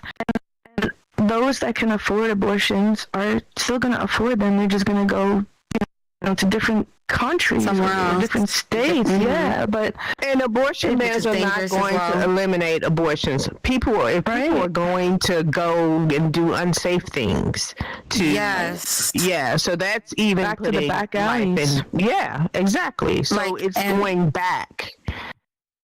Fun fact, I did some research and it actually said that we just started being able to have abortions in 1973. That's not even like 2 decades ago at this point.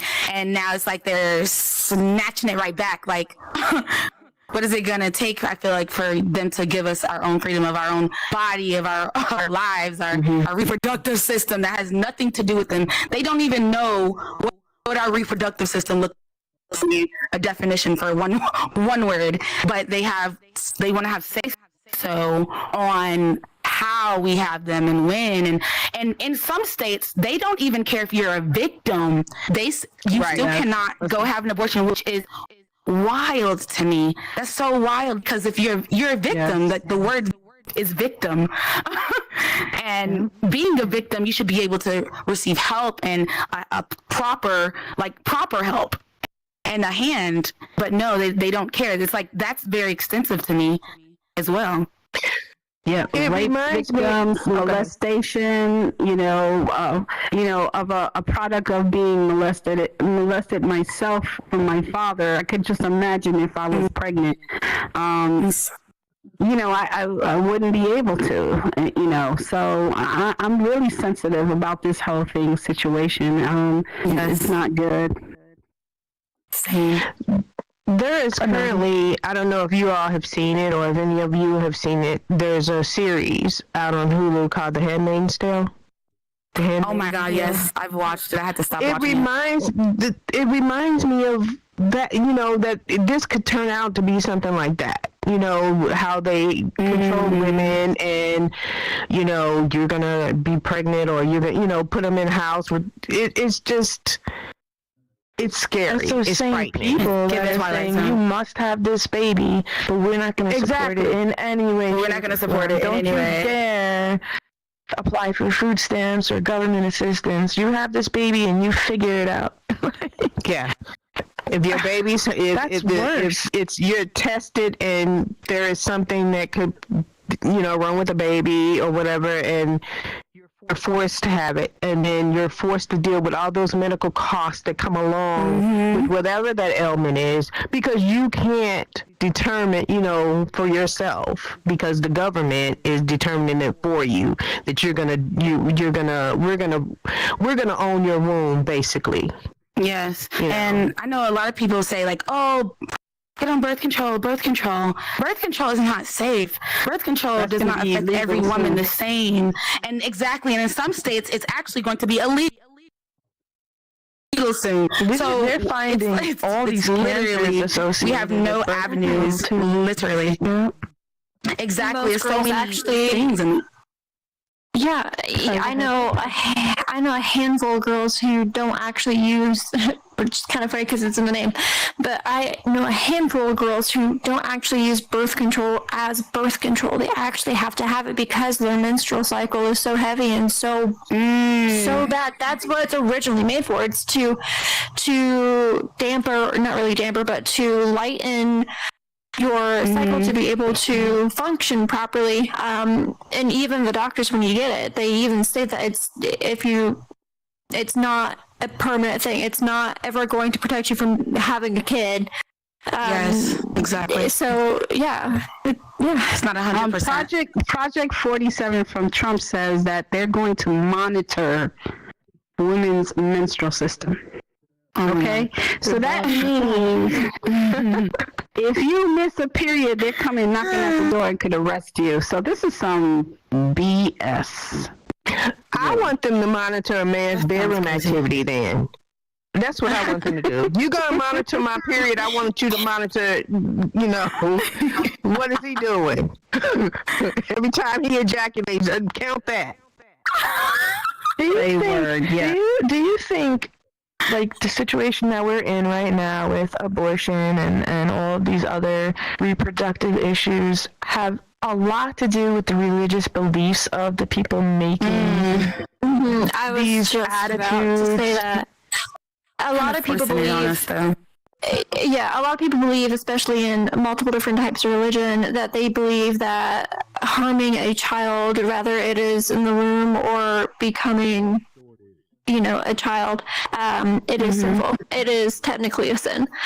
And it even states that those who harm the unborn child will not go to heaven or wherever their, why are they religious beliefs are. Heaven? Isn't there a separation of state? It's that same law that religion. If you're having sex outside of marriage, you go to hell as well. So, and these same people we're all in charge of the death penalty. So, Right. Okay. But isn't it true that the government is separation of religion and state? Come on. It's supposed why to be. Why are we bringing religion into this situation? It's behind closed doors. They're not really saying it on the surface. But that's a good question. Well, a lot of is brought into. Go ahead, Lily. A lot of people. No, you're okay. A lot of people, which I've had discussions with a couple people about this, that some people believe that it should be brought into it because even when you say the Pledge of Allegiance, it has religion in it. And that's why a lot of people want to, get rid of certain things that are in the Pledge of Allegiance because of that certain circumstance. And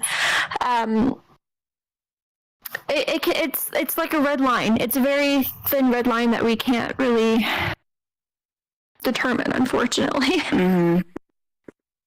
I feel like another thing with them trying to control the abortions is the fact that, okay, say the person who cannot afford the child, they try to get an abortion within the time zone, and they cannot because of, whatever reason. Okay, they go on to have the child, they can't take care of the child. What happens when they can't take care of the child? The child gets taken away, goes into a foster home, and a lot of kids in foster homes get neglected and hurt anyway. So it's like you're setting them up for failure after that. We have this cycle of it just starts over and over again, and it becomes really hard to get out of that cycle. And people don't understand that. Like, they just think that educating and they have all the opportunities. I've had conversations with people who really truly believe that everybody in this society is afforded the same exact things. And I was like, you have to be kidding me. Where I live, we're so sheltered because even where I live, we're so segregated. And you would think that that's not true in New York, but it is 100% true. And in the lower income areas, the schools are worse, the teachers don't care, the education isn't as good. And you're going to tell me those kids have the same opportunities as the kids that are living out in the Hamptons, where the teachers are showing up every single day, are talking, the parents are involved. It's, Well, I'm a teacher, so what you just spoke on, I feel like I can agree to half of it. I feel like I don't think that the teachers in the minority areas don't care. I think that they're not getting the proper care and they're being neglected as well, which definitely will change what you can do for your children. And I also think that the parents maybe in those areas don't care, and it results in bad feedback and bad communication and just a bad outlook in general. But I don't think just, the teachers don't care. I think that they've been neglected. They've been there working there for years, no raise, no money. They're spending out-of-pocket money for these kids. So, yeah, that's what I think about that. I think even recently on another platform in here, we were discussing about how some parents and teachers isn't there, I think there's since we're voting, right? That there are cases where you can vote for specifics like board members and stuff like that. And some parents don't either care to go to vote, to get their name there, don't know the right ways to do it, all that type of stuff, which could lead into a cycle of, okay, well, this person was in this board, they're not good, but I don't know when to vote, how to vote, whatever, I'm just going to skip it, doesn't really matter. And then that person is still there and that nothing changes. Yeah, so exactly. It's important to vote. Let's just say it's important to vote, y'all. Okay. Yeah. Your vote is your vote. Absolutely. Indeed. How do we make sure that we empower girls and young women with education and mentorship? How do we make sure that that happens so we're not continuing these cycles? I think panels like this, first of all, help. Platforms like this, women like you, just speaking out about it, not remaining quiet, posting, reposting posts that are about women empowerment, speaking to your teenage daughters or your teenage nieces and making sure they're aware, or just sitting down with them, watching the election with them so they can see how things are changing. I know they're probably going to fight you on it, but you got to do what you got to do. Reach one, teach one. Mm-hmm. I think if we happen to lose this situation, you will see a big rise up of females, big time, and that's where we're going to take care of ourselves. Unfortunately, I think we're going to be pushed to the wall, and then we're going to have some leaders come out and really, really step up. And I hope that America just listens and take care of your daughters. I feel bad for my daughter. I really do. She's 22 years old, and I'm like, God, she can't even live her life. It's sad. Really, it's a sad state right now. Mm-hmm. And I personally, I don't. How do I explain this? It's not just women's right of reproductive systems and stuff. It literally, it's our right. It's our right in general. The fight for women's suffrage began in the 19th century, and since then we have been fighting to have our voices heard and to prove that we are all equal. We all bleed red. We all do what we need to do to survive, and in order for us to be able to grow as a community and a nation, we all have to understand that we all are equal. And it's hard for, especially for me, in my real outside of Meta life, I am an IT specialist. You do not hear women being an IT. It is very rare. In my previous company, I was the only woman in IT, and you would be surprised how many people have called in and said, "Oh, can I speak to someone who's in IT?" Yes, that would be me. Oh, I didn't know women were in IT. I didn't know you could be IT. Yes, watch me fix your issue. And you'd be surprised that out of all of the stuff that has happened in that company, I was ranked #1 out of every single man in there. We can have our voices heard, and we can go above and beyond anything. And to step back and to have things happen again before the suffrage and all that stuff, it's disheartening, especially when we worked so hard to get where we're at now, And the only way we can do it is to just, teach, get our voices heard. Some people will, there are women out there that do believe that it's correct and we should do it like this, and there are women out there that aren't. Overall, I think we all just need to come together and find a middle ground and work together to make it better for us. I'm glad to know a fellow IT specialist. I'm a data engineer. I built that. Girl, let's go. Man, look at all these powerful women we have on this panel. Did you know that even in women-dominated careers, things like teachers, social workers, nurses, you still, as a woman, are going to make 82 cents to the dollar on a man? We're still underpaid in women-dominated careers. It's a huge a wage gap still, even right now.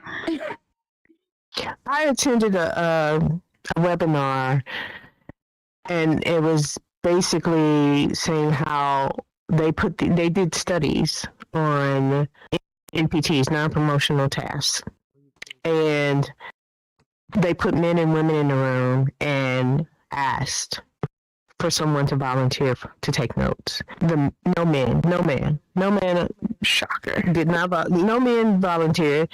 The woman volunteered. There were other tasks that were considered women tasks. Men did not volunteer. The woman did it, and the woman did it because they knew it had to get done. I think we take on these jobs and everything and we accept the lower pay than the man or whatever. We know that the things have to get done. We have to take care of our families and everything. But I don't see the men that are in charge now seeing us as equal. I agree. And I think it's going to be a constant fight to be on that level. And I believe that they are intimidated by us, that they'll lose control of something if they start looking at us as equals. As equals, yes. We'll take their jobs. Exactly. Like Kamala, exactly. They're scared. I think they're scared for her to become president. I think a lot of people are scared of her to become president. They're not. I'm gonna say it. I'm sorry. I don't think a lot of people are ready for a woman, specifically a Black woman, to be president right now. I think they're worried about her doing a good job, actually better job than the rest. But even if she does a good job, even when she does a good job, I'm going to speak that in existence, she's still going to have to fight extra hard to get the approval of the man. Of the men, yes. Of Congress, of everyone. She's going to have to still go through it. I can't wait for the day that we don't have to talk like this, man. I can't wait. Oh, my goodness. Will that day come? Will that day come? VRChat, will that day come? That's a good question, man. Will that day ever come that we're not having these same tired conversations about whether we are equal, whether we deserve the same pay, whether our children, how can our children break into tech programs and STEM programs, and how do we make sure we're all getting the same access as everybody else? Will that day ever come? You know what I hate about a man that's talking about these things? Go ahead. We have a man that's running who's convicted, who's pulling pussies and all this. This is, we should be ashamed of ourselves, this person who's running. I mean, come on, man. He did. He said he did. Let's put down facts, man. Look at this man. I mean, convicted of assaulting women. He disrespects the vice president. And everybody's voting for this man? This is crazy. He's a man. To go back to what I was saying, right? I feel like every time we bring up the conversation of, we need equal rights, I feel like it gets really petty. And it starts turning to, well, you guys can pay 50-50, or you guys can take out the trash, or you guys can do these things, and you can do this and that. I'm like, okay, we're talking about reasonable things. Already do that.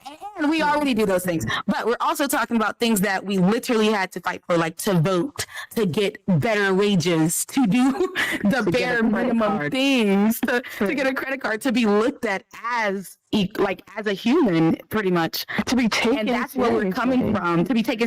That's where we're coming from. We're talking about a deeper point when we say these things, and I feel like a lot of people look at it as like in an immature way, like, oh, okay, strong as us, or stuff like that. And I'm like, that's not the point. And some of us are as strong as you. But shout out to the men that supports us. Shout out to the men that supports us. Definitely, there's plenty of men out there that are supportive of women. Those that are petty they're not directly affected. Yes. So they don't know what we are going through. They don't know how we feel. They don't care. Right. So they'll never understand it.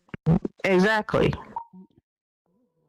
They might. It'll just have to take them a women's camp. You know what it takes? It takes someone that they're close to being affected before a charge. Yes, their mom, sister, wife. Absolutely. And you look at that with mental health care. I think it was Reagan, who had like a severely mentally ill daughter, and he led that charge on like equal access to mental health care. He started building institutions for people, to get help in. It's crazy that we're in a situation. We have to wrap up this panel. And we can go. That was fast, didn't it? I didn't even realize that time went by. We could take questions from the audience. If anybody has any questions or comments that they want to offer. Yeah. MF Sun has MF Sun. Okay. Go up to MF Sun over there with the microphone. Might be scared. We won't bite. We won't bite. Some more than others. Yeah, some more than others. They might bite. Yeah. Okay, well, I'll ask a question. Of course. Nobody is So, as women, how do you think we can coexist as the powers of has flipped, per se? I think personally, you taking us as seriously as you take yourselves. We are just as good workers as you. We are, just as regular people as you. We deserve every single right that men deserve. And it's not fair that we constantly have to have this discussion. Minority women even more so than white women. And that's just freaking sad that in 2024, we're having this conversation. This is crazy to me. It's almost unbelievable. Listen, I as a man, I totally agree. I think this is a non-issue. I think that this is something that has been produced to let us believe that we can't do this, and this person can't do this. I think that it's obvious that certain people can't do certain things, and other people can do other things. Yes. We are supposed to compensate on each other. I'm a married man. I have a daughter, and I want my daughter to be able to find a mate who can complement her on the things that she's weak on, and vice versa. So I think that once we start to do that, we'll definitely get there. Definitely, we can advocate for ourselves, but we need accountability. We need friends accountability. We need another president in the damn office. That's what we need. Respect. Exactly. And but understand we need men what to we advocate need. for us. We need the men who more men to advocate for us. You know, It's wild though, because as a woman, when you start advocating for yourself, and I know I'm going to go over time here, but you just brought up a really good point. Do you find that you'd be considered the aggressive one or the bitchy one? Or, Yes, of course. Of course. Absolutely. Capital B on that. Business. It's like, ooh, she's aggressive, or that was aggressive. Yeah. Like, no, but if you're in a boardroom and why aren't you considered the same way in a boardroom? Right? That's no, right. you're an assertive man, but an aggressive Am I woman. supposed to be soft and demure? I mean, really? We're talking business here. No, because then they won't take you. Then they really won't take you seriously if you're too soft. And as I feel like I'm gonna go even further. As a black woman, you know, we make the wrong move and we're automatically aggressive. So it's really hard. Yeah. Angry. When you're gonna call me a black bitch, woman. you better put a capital B on that, okay? Because I'm coming there shooting. That's right. So I think that's where we end this panel, which makes me sad because I really enjoyed talking. Oh, with all of you ladies. this was awesome. This was awesome. Yeah, this is Girl great. power. Thank you. Absolutely. We have CNN coming on next, and then our next panel should be really fun and exciting, or informative and exciting. And that's with Unique Soul. Sorry, for International Affairs. I hope you guys stay tuned, and we shall see you around. Thanks, guys. Thank you, guys. Thank you.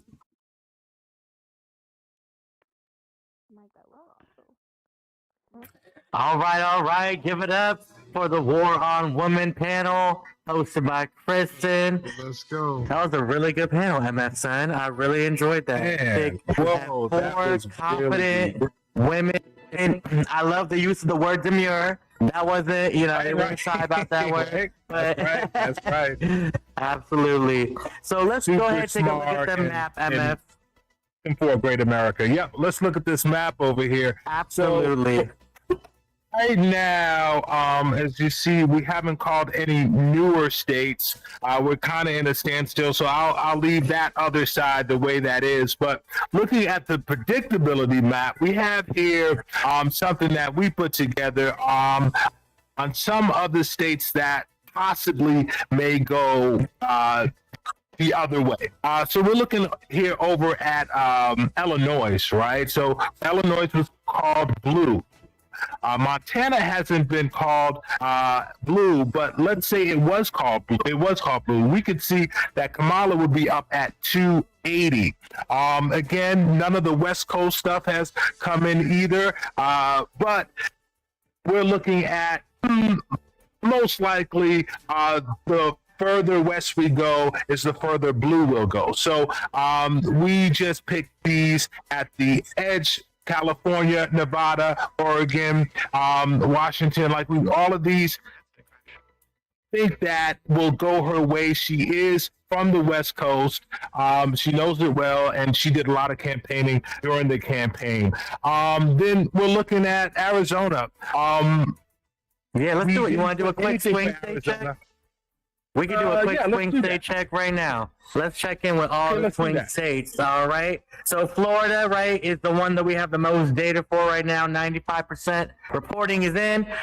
56% of people voted for Trump. So I think we can declare Florida as Trump. All right, looking at the next highest reported one, we've got Georgia. 80% of reporting is in, and it's 52% Trump. So really close race there. The last 20% of reporting as that comes in is going to really determine who wins over Georgia. All right.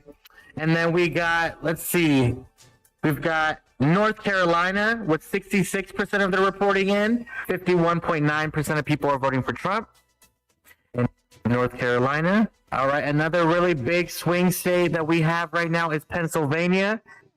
44% of reporting is in, and 49% of people are voting for Kamala Harris. So Pennsylvania right now is swinging towards Harris. All right, Arizona's got 34% of the reporting in. Like MF Sun just said, we're getting more data from the West Coast. It is leaning towards Trump right now, 49%.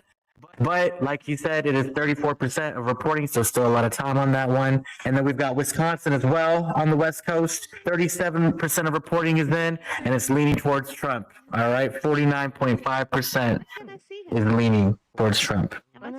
All right, so that's a little check-in on the swing states. As we know, Hey, well, look, swing states play a big role. put in Arizona to see what that Arizona would look like if it was red, and it came at 280 for Kamala and 258 for Trump.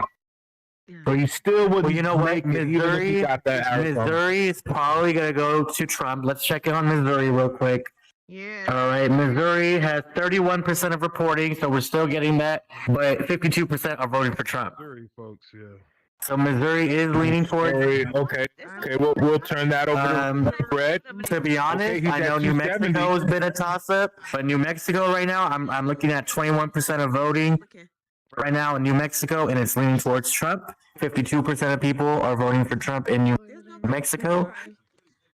Hey. And Arizona right now is 49.6% for each candidate. So Arizona is literally tied, 49.6 for Donald Trump and 49.6 for Kamala Harris. I'm St. Louis. Okay, that leaves us at 265 at 262. No one has get to 270 just yet. So again, we did predict that it was going to be in Arizona earlier, in the earlier hours showing. So it's possible that it might be Arizona. But Shout out to my Arizona is definitely going to play a pivotal role because right now I know it's really early, but Minnesota is also leaning towards Trump, 57%. We only have 2% of voting in, but it is right now leaning towards Trump. So if we take that 10 away, Kamala Harris only has a very slight margin. Hey, look. Okay, so I'm at Minnesota. I just, yep, he's at 272 if that Minnesota goes in red. Oh, okay. That was a whole different animal right there. You know what I'm saying? Well, thank you guys. We're here at America Decides 2024. We just finished the War of Women panel. Next up is the International Affairs with host Unique Soul. So thank you for sticking by. International Affairs is coming up next at 10:30. Thank you for being here. America Decides 2024. There's a lot of Republicans in Raleigh. Republicans running Raleigh. Yeah, especially the schools. Yeah, you are. But last elections, They learned a lot of lessons in 2020. Fewer mail-in votes this time around. So they thought to be faster. But human things happen. You see the officials all out there watching this.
and it'll be starting in 1 minute. So, how do you like it so far, peeps? Knowing. Hello, everyone. I'm still on the edge of my seat. It's a lot right now. I know. I knew we would see a whole bunch of red before we saw blue. That's usually how in all elections. But you know, it's definitely I'm still on high right now. They're just still high. So And that's it. we're here. We knew we'd be here for a long time. We knew it'd be a long night. So yes, a long night. Suburbs around it. Oh, I was just saying that the numbers. Even in My mom 2016, Donald Trump won this county. 15 years ago. You see right now, 24%. Trump is at 32%. We are about to start our next panel, International Affairs, with host Unique Soul. I hope everybody's enjoying this experience. It's going to be a long night, guys, but let's stick it through. Let's go. And Michigan is Oakland County. These are the Detroit, just north of, here's Detroit right here. You follow M&M Road, here's where we are. What's good, Jazzy? These numbers that they Oakland got, County, she's at 54%. Counted 62%. So you go back in time and you look, again, underperforming the president of the United States in a county that is absolutely poor. Said she had some to lose. How's it going? You go county by county by county, and she's a little behind. You start to worry about the math, and then you see this though. It's only 12%. If this one stays, I don't know if y'all remember when this is Macomb County. Are we ready, guys? And Are we still trying to confirm Georgia? It's General Dynamics. Like it was crazy. Like they went in there and like what they did. They arrested. Remember when he was getting out of They office? still have like thousands of voters. Yeah, that was when they stormed the Capitol. For the and counted for a couple of counties. Like, come on. And he said, if you are in the White House area, you can start to make your way back over here now. We're about to have International Affairs with Unique Soul.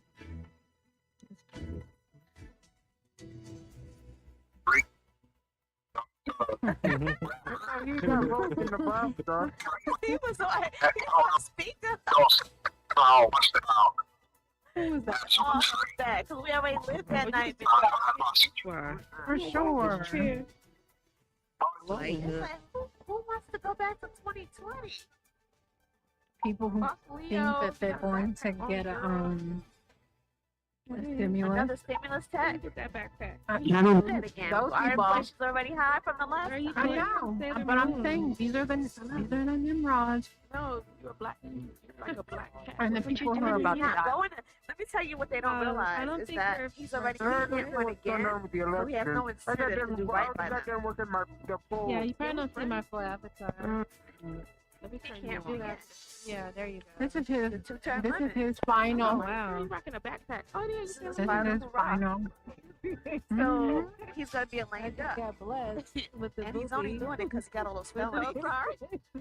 We just had. This is not a place to live just stream had for sure. a president say he term. Oh, I know. I'm just trying to. Unique Soul. Big Stone City. But, I don't know how old he is, but he looks 1,000. all right. Hey, everyone. I'm Unique Soul, and for this panel, we're going to dive into the topic of international affairs. So that means we're just going to discuss and break apart how the election results will impact politics and policies around the world as it pertains to America. So as we all know, Kamala Harris and Donald Trump, they each have very different approaches to international issues. And a change in administration can lead to shifts, in our foreign policy. So we're just going to take a moment. We're going to unpack some of these things with our participants on this panel. So I'm going to go ahead and bring them out. And ironically, this panel is going to be a contrast from the last panel we just had, because this panel is going to be all men and not all women. So we're going to have Sherwin. Hello. Well, that'll MF Fun. Yo. And Chi. Yo, what's up? What's up, fam? Hello, guys. Thank you all for joining me up here tonight. So, you good? Sorry, I'm good. No, you're fine. Okay. So I'm just going to go ahead and dive into it. And I'm going to talk about, first up, foreign aid in America's image.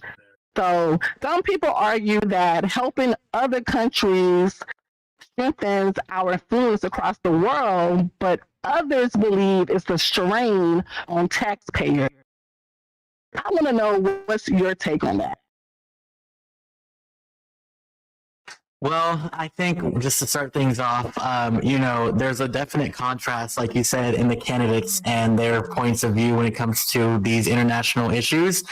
For example, right, Trump, he's pretty much, and I think why a lot of people relate to Trump is because he's pretty much sick and tired of, America paying other countries for things like tariffs, making deals with countries, right, nuclear deals or deals with Russia or North Korea, right, for a nuclear deal, and pretty much paying these countries, right, for no reason. And so that was a big message in the Trump campaign, right, was that they didn't want to be, pushovers anymore as a country, and they wanted to, assert their power as the most powerful nation of the country, right? On the contrast, right, you have Kamala Harris and her campaign, and what they're really pushing is this peace, right? We want world peace, and to have peace, we have to unfortunately pay, right? Peace comes at a price, right? Unfortunately, peace is not free, and so we do have to pay other countries, right, and give countries aid and support countries like Ukraine, for example, right? Ukraine's a lot smaller, and they don't have the resources and the support that they need, right, to go up against a country like Russia. That's where the U.S. steps in, right, and provides aid to Ukraine. So, we do have to help pay for the price of freedom, and that goes for a lot of the countries that are our allies as well. What the heck? The little button right below it kept going light. Yo, I pay a lot of taxes, yo. You know what I'm saying? I'm in that upper percentile of taxes, so I don't mind paying taxes for, for our people and freedom. You know what I'm saying? So it is what it is, type of deal. And, we got to represent, we got to hold people off. We got to hold, Russia off. We got to hold these other people off this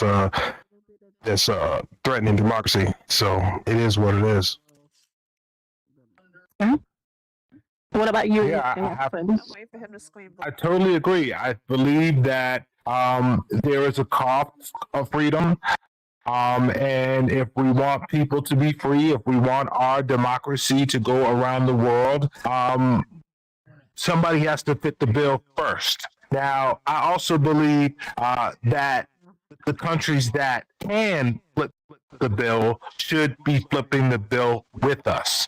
And that's something that Donald Trump talked about with NATO. And I will give him props for that, because in the beginning, people weren't paying their fair share. And then he said, look, if you don't pay, then we out.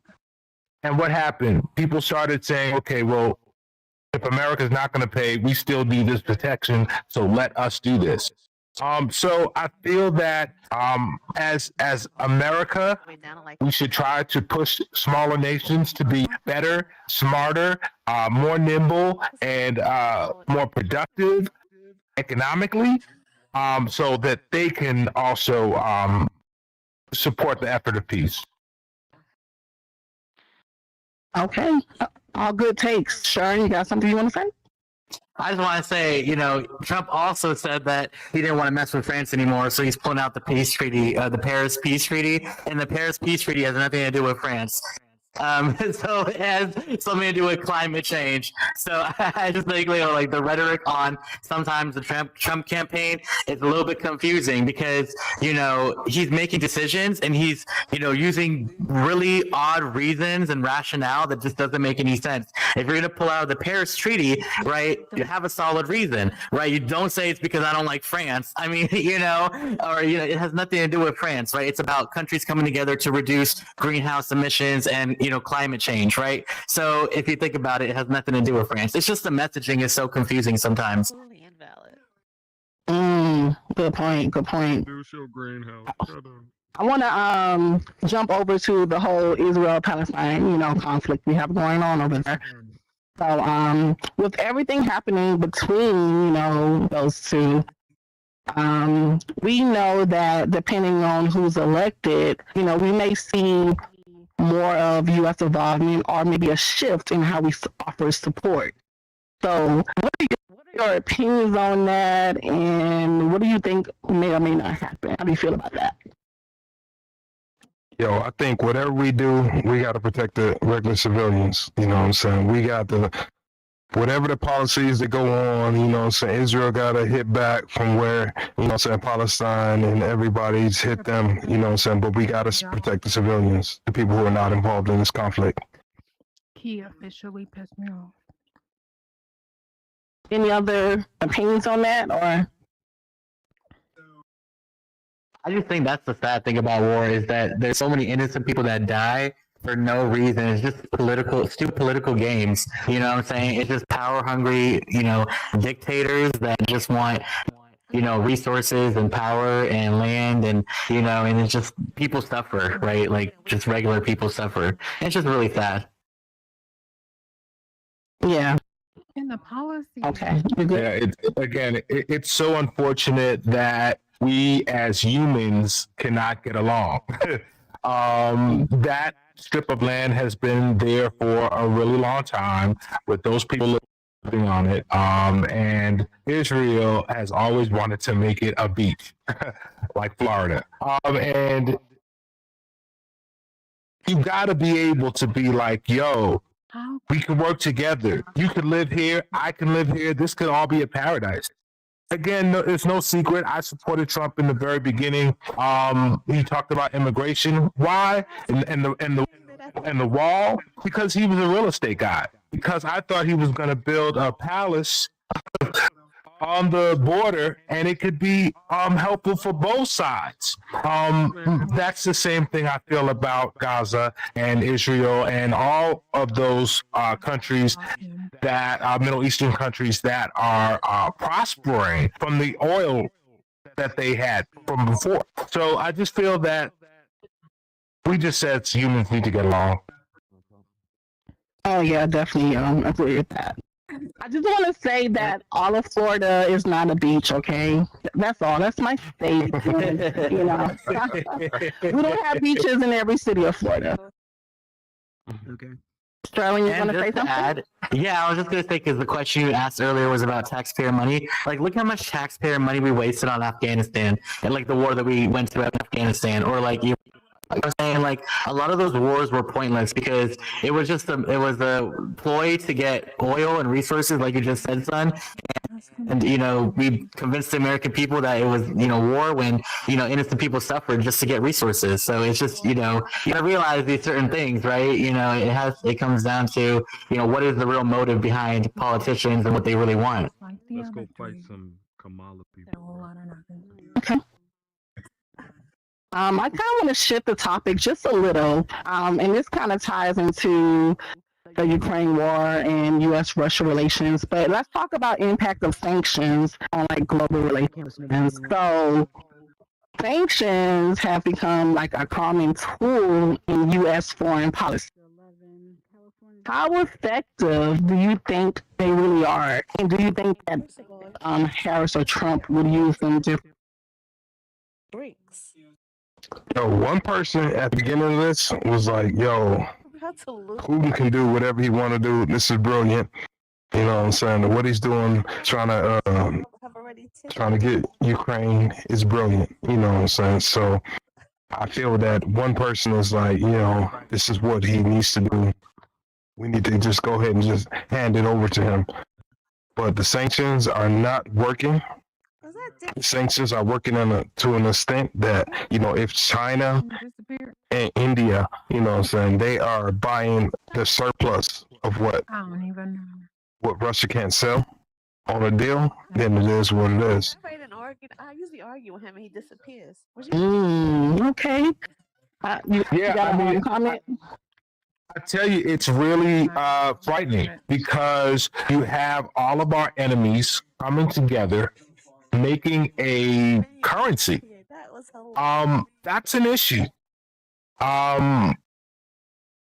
However, I do feel that there are enough countries that we have supported around the world that we could come up with some kind of agreement to get these wars over with. You know, I don't think that Russia should have any more land. It's not their land. If you give them one, they'll take more, and they got to be stopped somehow. Now, if America has to say, look, if you don't stop this, we're going to blow a hole in you, then that's what's going to happen. But America is going to win. I believe that we got the power to do it. My problem is that a lot of times we don't have the, we have to go through so many bureaucracies to make a decision that people get hurt in the meantime.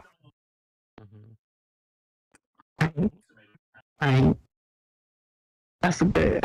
Sean, you want to share something about this?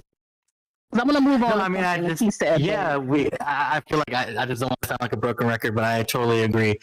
I think that, you know, especially right now, like, we are under such a huge lens when it comes to the international landscape. You know, every country is looking at America, and, you know, even if you have conversations with people across different countries, like, they all have different opinions.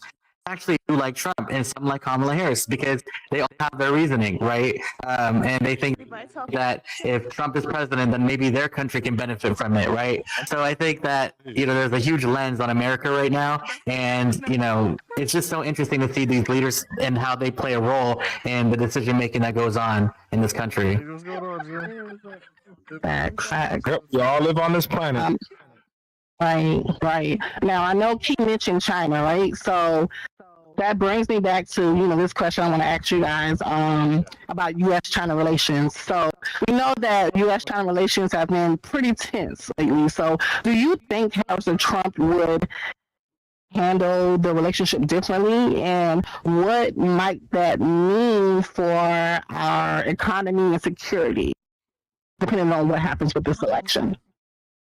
The one with the women was really good. The women. I think the tariffs from one candidate will affect each and every one of us. You know what I'm saying? Because we live on the cheaper goods from China. You know, so it will estimate it costs extra $4,000 per household because that price will be handed down to the consumer. That's what's going on right on the other scale, it is what it is. You know what I'm saying? We are blocking China from all the extra technology from U.S. and U.S. companies that are attached to us. So, I mean, you know, it's a hand-in-hand type of transaction. Good. How are you? Blocking China. I work with China. Interesting you said that. So, let me interject really quick. So, should the U.S. rely less on international trade and focus more on local production? Well, I think that manufacturing, right? Can't do shit anymore. I'm sorry. Go ahead, Keith. Go ahead, bro. I think that's exactly what Trump is saying. You know, he's saying that we need more domestic manufacturing, and if you're going to sell in other places, you're going to have to be taxed, right? But if you're going to make something somewhere else and then sell it back to us, that's not going to work. You know, or if you're going to be another country like China and make manufacturing in Mexico because we give cheaper tariffs in Mexico, we can't allow you to do that. So a lot of common sense things that go around, it's just common sense.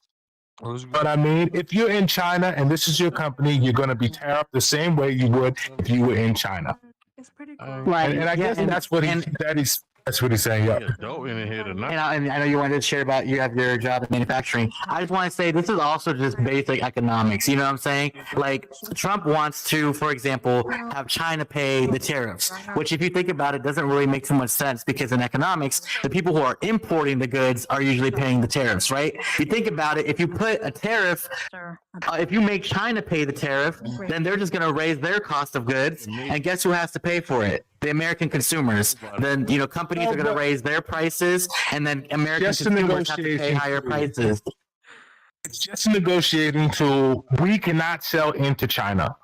Okay, we don't. It's not like how it is over there. We don't have American things in China Was I just thinking? because they tariff us. They tax us almost 100% to get things into their country.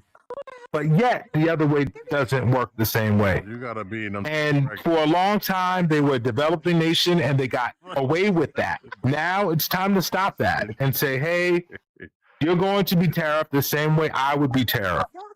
And get more of our supplies across the world and into their countries by our manufacturing. Because we're the best at it. But MF son, who's gonna pay the cost?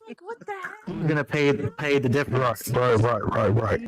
If people buying the products and the goods, the American consumer. I think that it will be cheaper. I think that it will get cheaper because we're able to have our products around the world. You know, as we have as so much stuff as our products in other countries, that means that our companies will be making more money. Oh, dang. Which means that the cost of it would go down. How you doing? You know, it's really interesting because you guys are answering my question. That was my next question, but you guys kind of touched on that. You know, I was going to ask if we do focus more locally, how do you think that will impact the prices of everyday items that we have here? And, you know, you guys mentioned that, you know, it will probably raise prices, but, you know, do you think it's worth it if it does raise prices, if we do focus locally? Or, again, you know, it's go ahead. I'm sorry, Keith. Yo, when we make semiconductors here in this place, you know, so I work in manufacturing, you know what I'm saying? So we like kind of coined on that a little bit. We make semiconductors, we make all our stuff here. It will promote US businesses. So we at a point where, you know what I'm saying, like, look, the pandemic showed a lot. You know what I'm saying? China shut down. We were still going. I work for GM. We couldn't get semiconductors. We couldn't get microchips. We couldn't get anything from anywhere else. So, you know, it's like now the CHIP Acts that the Biden-Harris administration, you know what I'm saying, submitted, you know what I'm saying? Yeah, big rats all day with the buffs on. But you know, so the CHIP Act is bringing some of that manufacturing back to the U.S. So when that happens, you know what I'm saying, they probably like $14 billion or something like that to different companies who want to make microchips here in the U.S. Yeah, we're in the point where, okay, when that happens, we will bring some of that back here. Everything was for cheaper, the lower bottom, the low dollar, you know what I'm saying? We get it made in China and ship it back here for cheaper than what we can make it in the US. But hey, it didn't pan out. When the irons come to the fire type deal, it don't pan out. So when we bring all that back here, then it will be what it is. okay.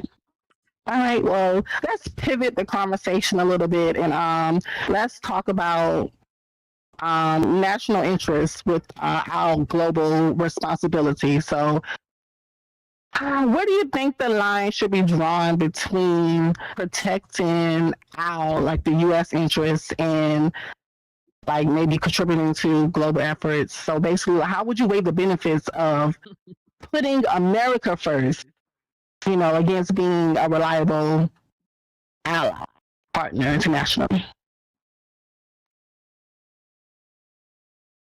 I think American dollars should be always spent here first. That's what we all probably can agree on. American dollars should be spent here first. The homeless population, everything that needs to be spent here. We send like $200-300 billion to other countries, but that's what the U.S. has always done.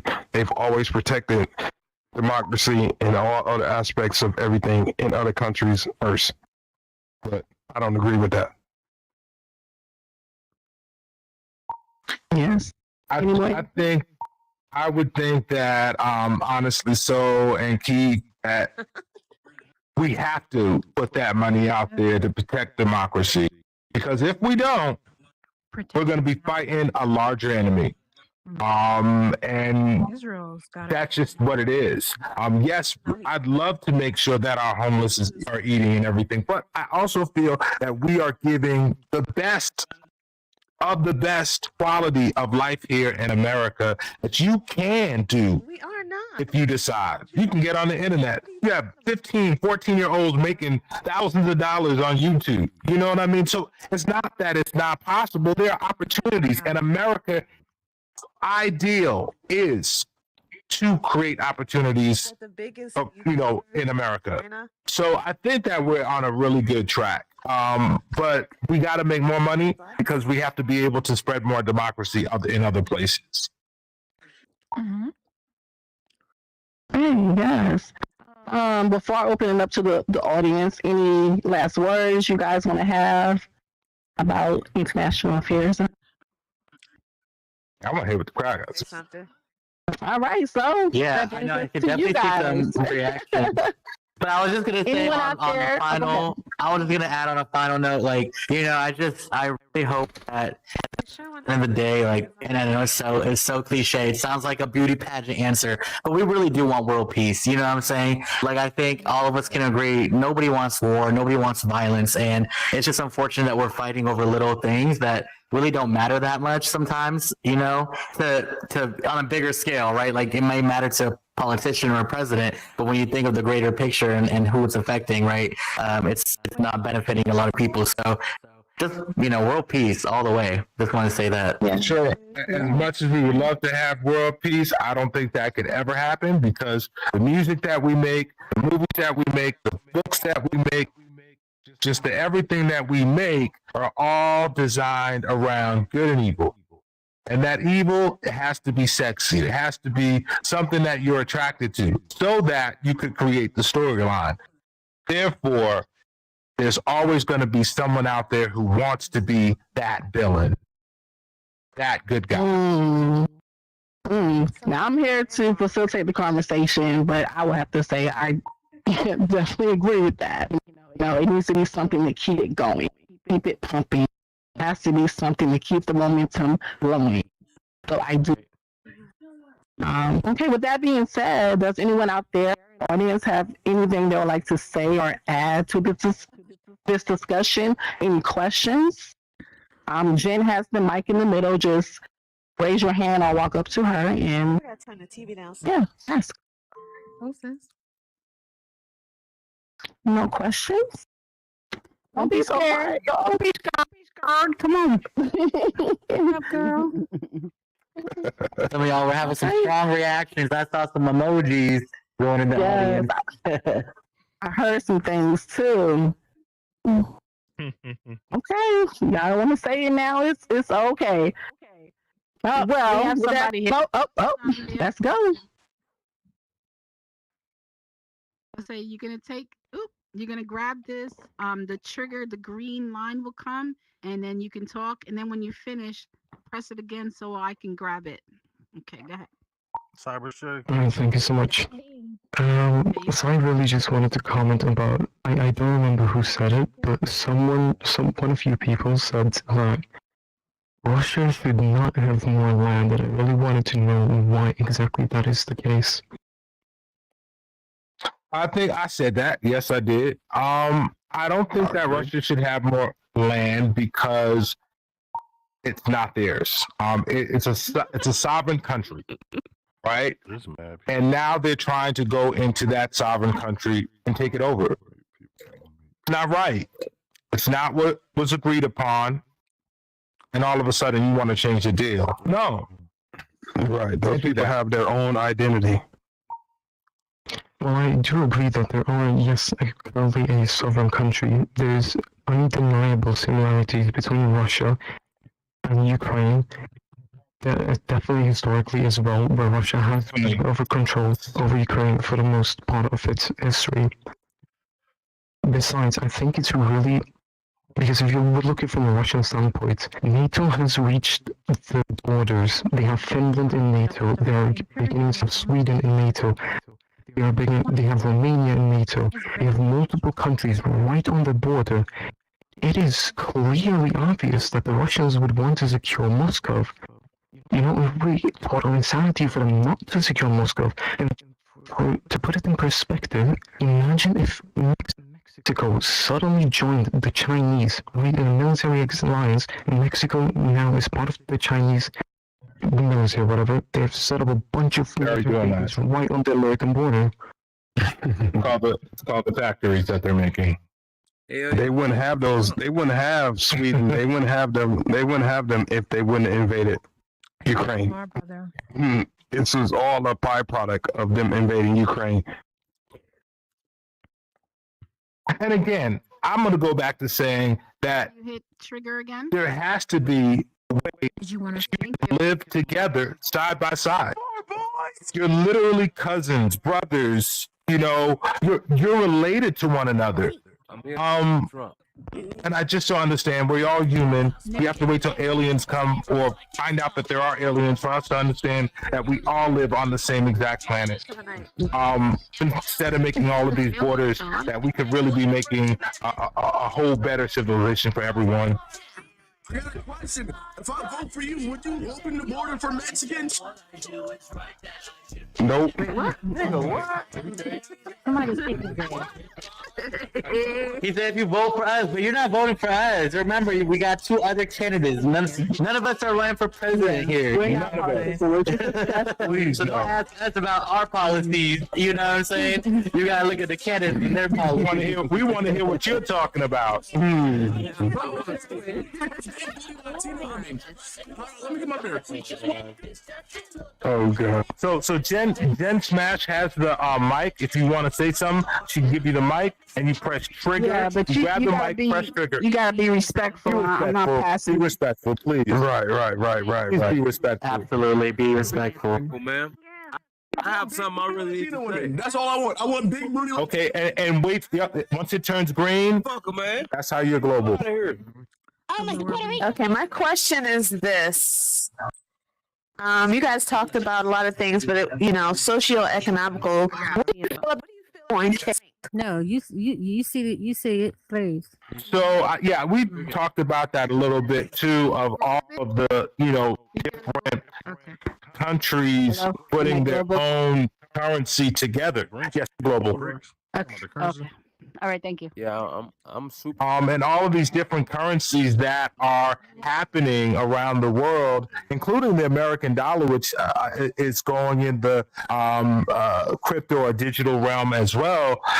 I think that this is just something that is going to happen in the world. There's going to be different currencies, and the American dollar will hopefully always be the currency that you would want to go to because we are the most creative. We're the people who make the technologies. Okay. Usually China steals it from us, but we make it. So with Brinks, the American dollar will be replaced as the official currency. Bullshit. That is the intent of Brinks. So that's why I asked, what do you feel on that? Yeah, that's exactly. It's bricks. What I just said. I feel that other currencies that are made and that will be made throughout the world will be just like money. You had It's brick. Thank you. pesos versus the American dollar. The American dollar will still always survive because we have the industry. Loud. He's really loud. That's false. Oh, that's false. That's not. Shout out Mark Zuckerberg. Bricks. That's not Said true. brick. All right. So we're gonna wrap this segment up. We have, some more things going on for tonight. So I just want to thank each of you for sharing your insights and News alert. hold on. Hey. Breaking news. What's going on over there? Breaking news. I want Pennsylvania. Hold on. Trump is 291. So loud. No, Trump is 2. Breaking news. CNN just now. Kamala Harris just won California. Okay. All right. If you look on the Y'all heard it on here the first. predicted map, you'll see over there on the right-hand side, you'll see that, yes, we did predict that Kamala Harris was going to win most of those West Coast states. Because, again, she's from the West Coast. She better. Look, Georgia. Right. Things are going as planned. All right, so we're gonna wrap this up. I just want to thank each of you for sharing your insights. Click the breaking news button. It wouldn't move when I was trying to do it. Maybe because you have a different code than I do. Maybe. Trump has. Our correspondents are still on Amplify. All right, so guys, really quick, we know that international affairs is such a dynamic area, and it's clear that this election is going to shape the U.S.'s role on the global stage in many significant ways. So just thanks again to our panelists.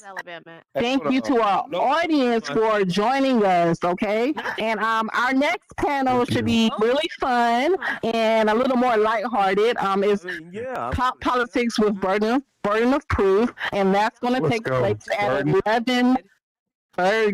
Why you doing us like that? Yeah, Now we're going to stream live News National for next half an hour, guys. Thank you so much to this panel, International Affairs. Thank you for having us. Thank you guys for coming to America Decides 2024 coverage in VRChat. We look forward to the next segment, Pop Politics, with the one and only Burden of Proof. That starts at 10:30, guys. So stick around, and we'll see you then. That's what they think's gonna happen. Yep.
Stand up tall with your arms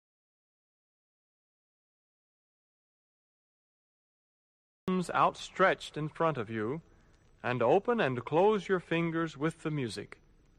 Ready.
So it's still really early in Minnesota.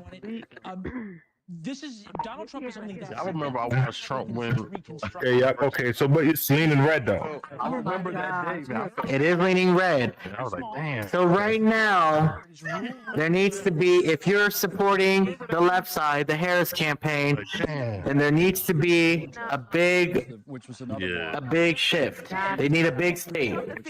Whether that's Pennsylvania, whether that's North Carolina, or Ohio, or Georgia. But Georgia is, 88% reporting is in, so. Yeah. If they get Ohio, he's 1 point away, and she is very far away. It's a lot of immature stuff going on. Which would leave Arizona again as the deciding factor of this election. Exactly.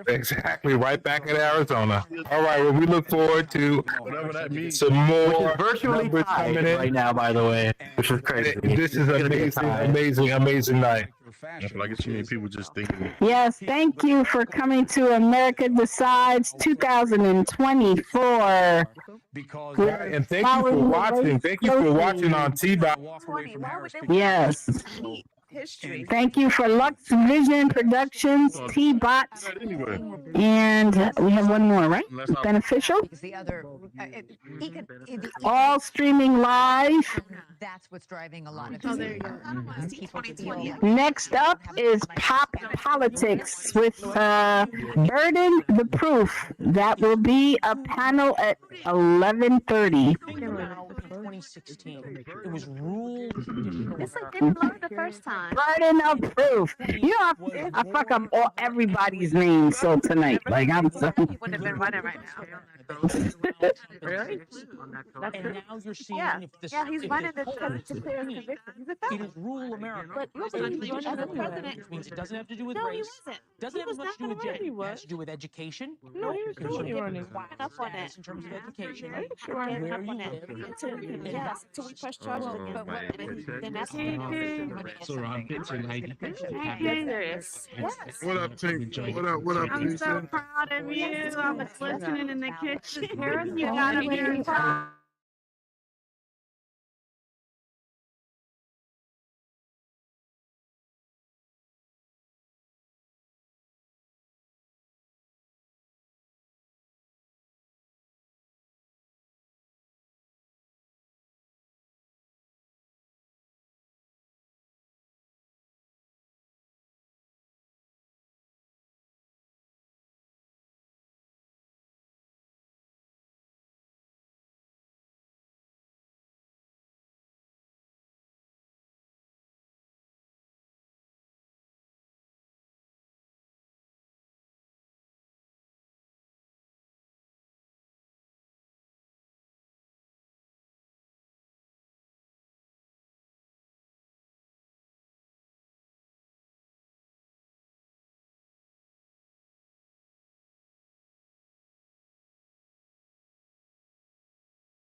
Nation. I'm so sorry. I saw a Cuomo on there, and I was just like flashback.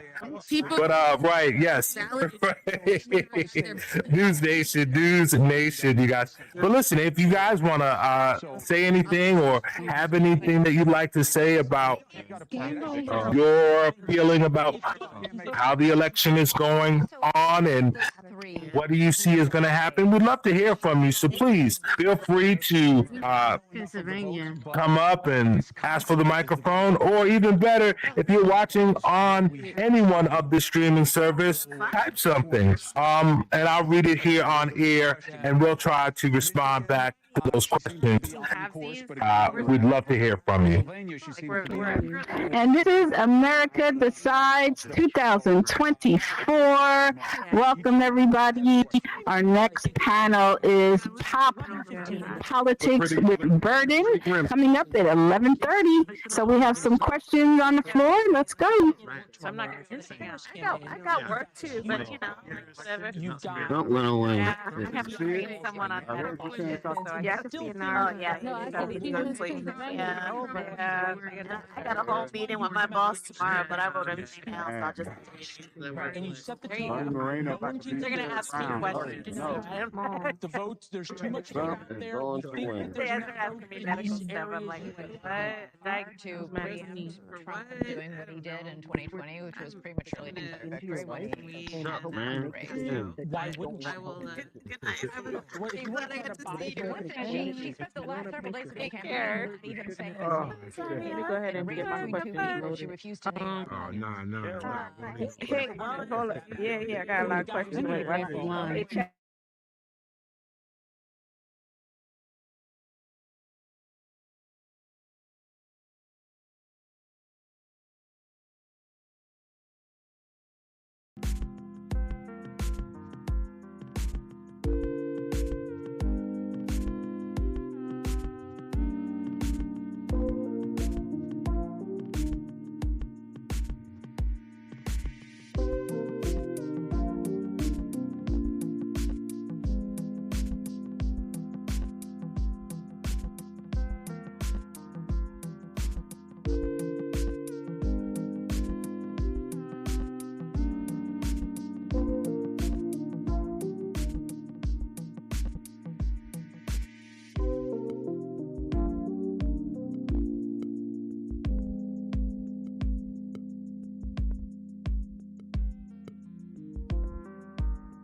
Are you looking to take your online presence to the next level?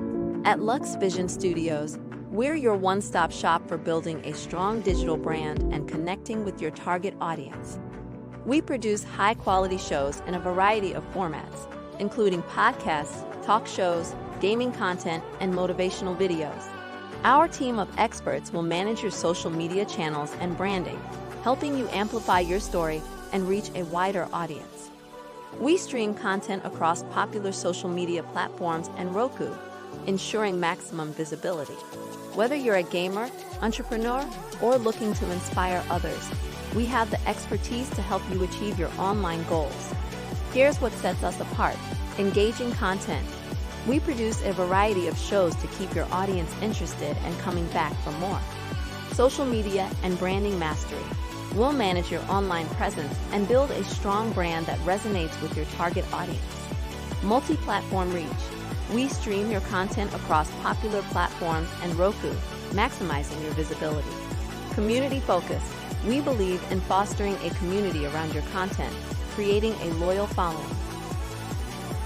Let Lux Vision Studios help you connect with your community and amplify your voice online.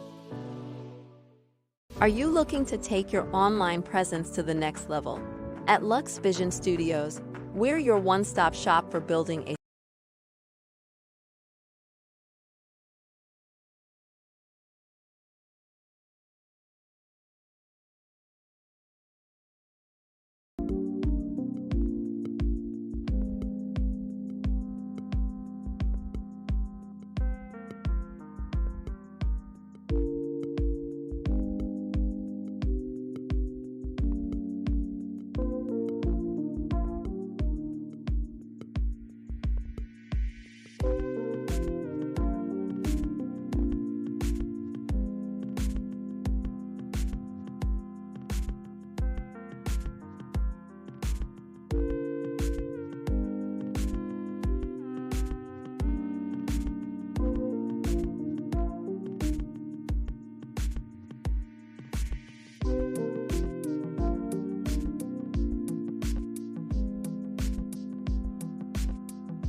Look like that right now. That's my Horizon World get up.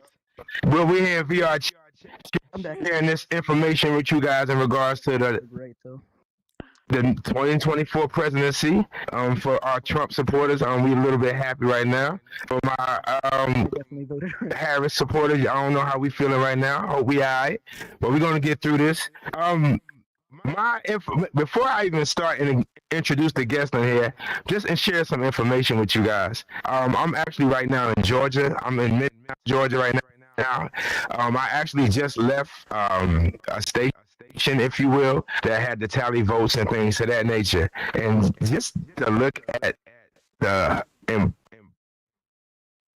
synchronized way they do this information and how they really carry these ballots. It's a real serious situation. And watching 7 p.m. was the last that you can vote. If you came at 7:02, 7:05, you was not getting your vote counted. Period. They turned you around and told you to go home.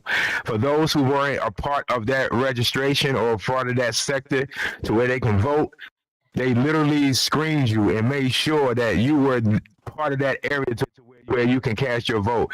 That's how serious this thing is, and this is how serious these people are taking this voting and taking this presidency right now.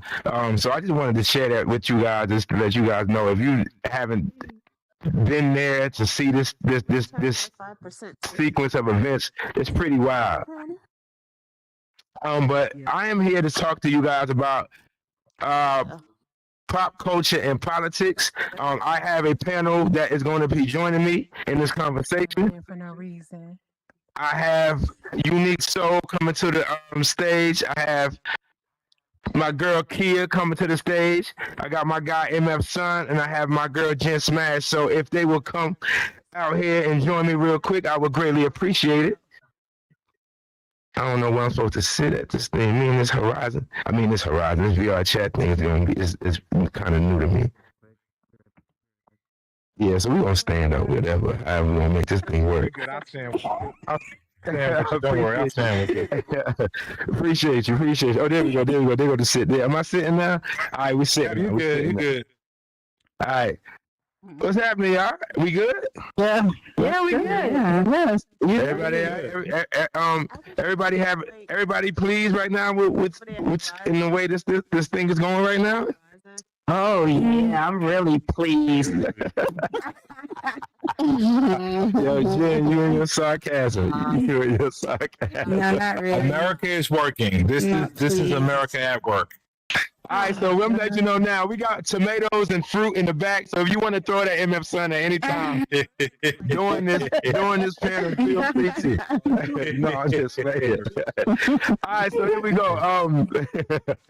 My section on this particular panel, there go a tomato right there. Somebody actually threw one. Okay. So my particular segment in regards to this panel was on pop culture and politics. Before we even get into the politics aspect of this, let's just elaborate on what pop culture really is.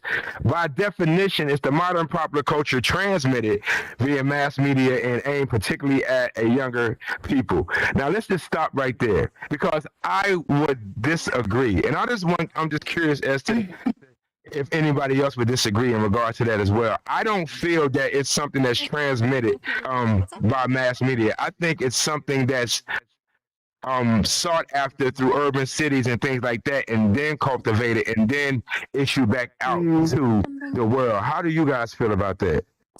Okay, once you explained it, I also agree. What you feel, MF Son?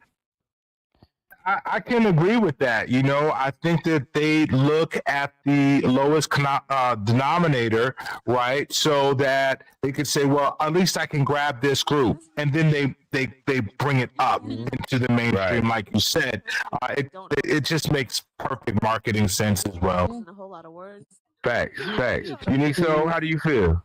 Now you said that it said pop culture is about what, digital? No. I'm just saying, by definition, pop culture is defined as modern popular culture transmitted via mass media. And that, in my opinion, I think isn't really that true. I feel personally that it's something that they sought after initially, and then they redistribute through mass media.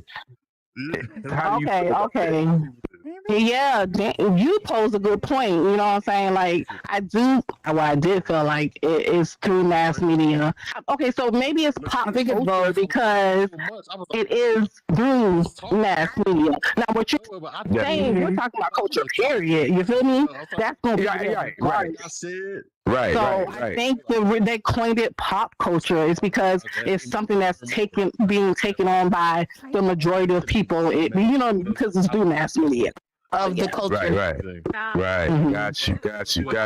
Oh, just for my audience, just to let you guys know, at the end of the last 5 minutes, we're going to open up the panel and we're going to ask you guys if you have questions. Feel free. My guy Sherwin's going to be in the middle with a mic. So if you guys have questions, just hold them until we get to the last 5 minutes of the segment.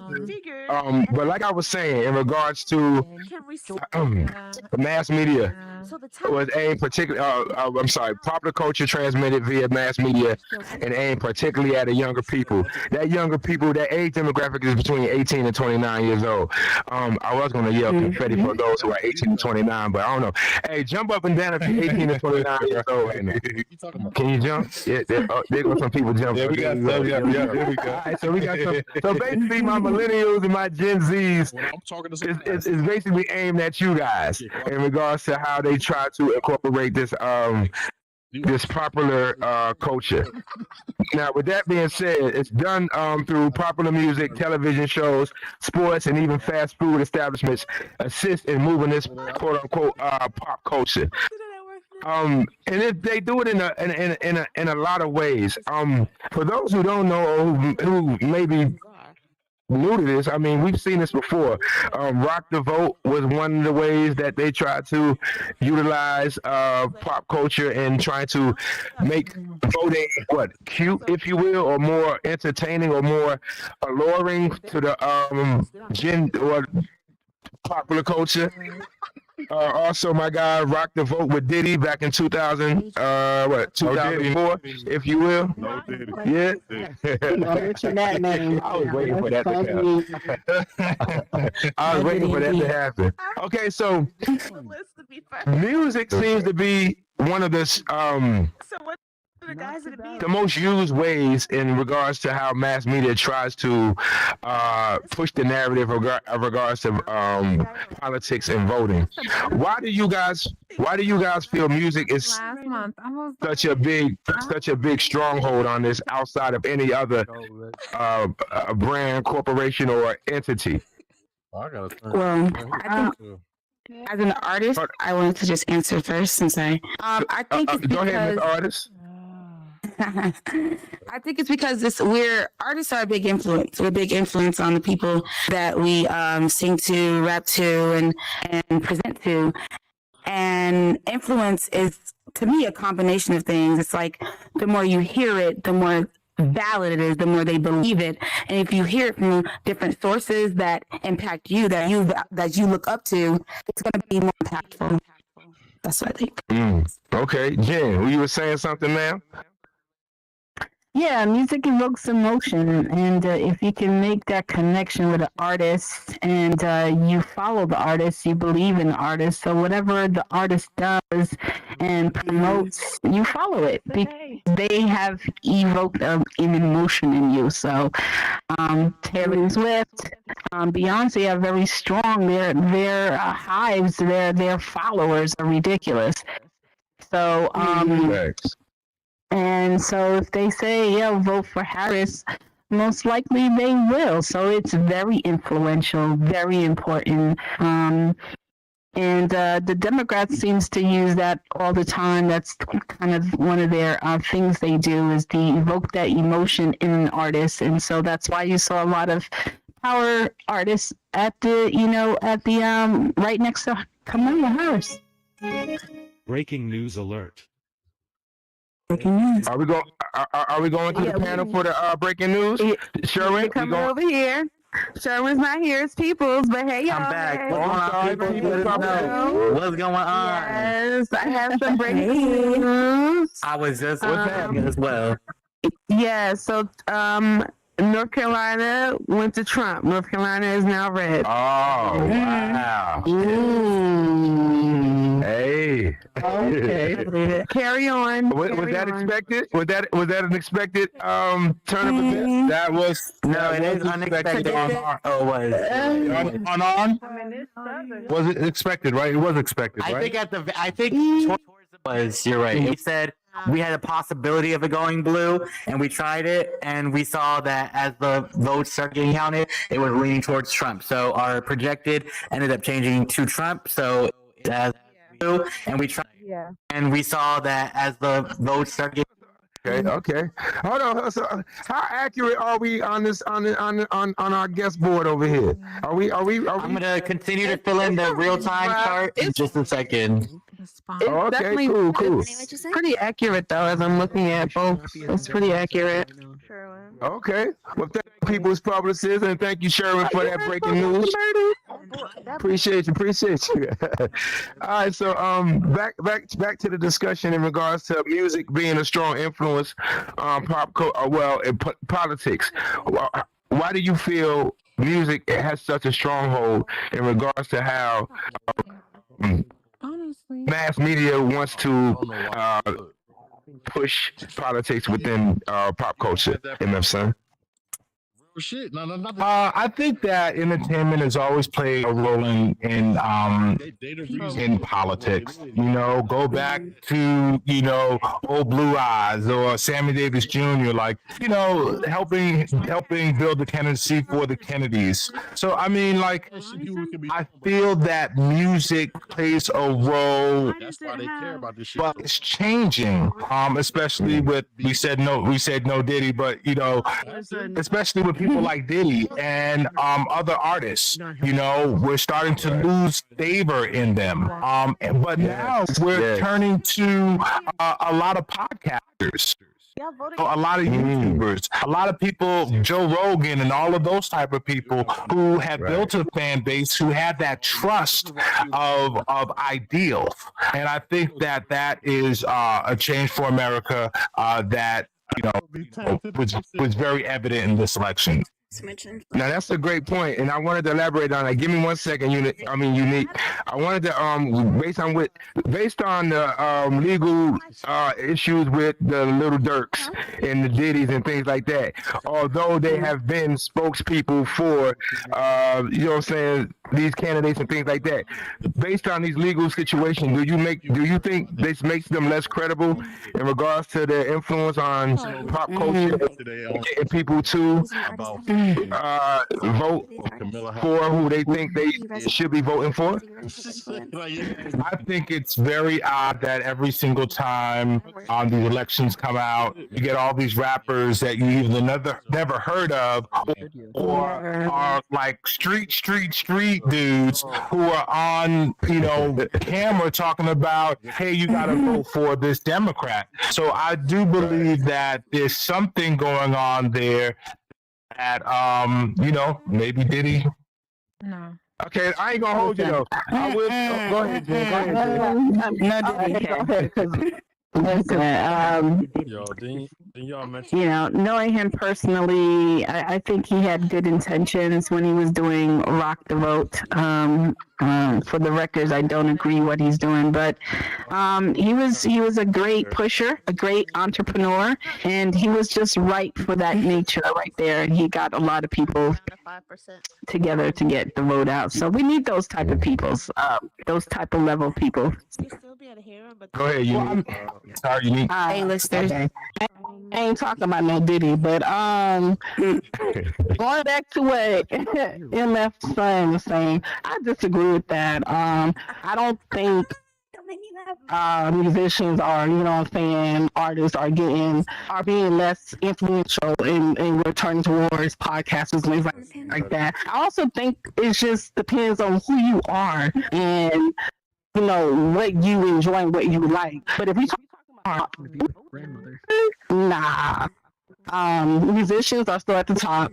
They're celebrities, and their dope endorsements are, you know, they can be very effective because, like Jim was saying, the fans they feel like they have a personal connection with them. You know what I mean? Their opinions do sway, especially younger, you know, audiences. But you know, it's good. It's a good and bad thing when it comes to that. But at the same time, I don't think that influence is going away in no time. Oh, definitely not. Definitely not. Ever. Now, if we're making a comparison in regards to who had the longest A-list celebrities of endorsements, I'm going Harris all day. So I mean, she had from Megan Thee Stallion, Glorilla, Beyonce. I mean, you name it. She went hard. Who's who was endorsing this woman? So that brings me to my next question. So that brings me to my next question in regards to her having this A-list of endorsements in regard to celebrities and musicians and things like that. Do you feel that these celebrities did their job in regards to influencing pop culture to get them out there to vote at a mass rate? And that question's for everybody. I definitely think so. I think that with musicians and all of the artists that supported her, most of those artists have stories about something that a Democrat has done for them. Democrats are very well known for the arts and funding those type of programs. So a lot of these artists, you know, appeal to that. So I definitely think that they do their job most of the time. Unique, how do you feel about that? I just think it is all about them using their platform to touch people who don't necessarily engage with traditional, you know, politics. You feel me? So right. I think it's effective. Now, is it a good thing? I don't know. Is it a bad thing? I don't know. I feel like it's, you know, two sides of the coin there, because at the same time, you know, sometimes celebrities feel like they have to say something because they're in the limelight. So are they saying something just to say something, or are they saying something because they really mean it? Because some people can say they're out of touch when it comes to like regular quote unquote people. How can you tell me what to do when your life is totally different from mine? Facts. So 100%. Agreed.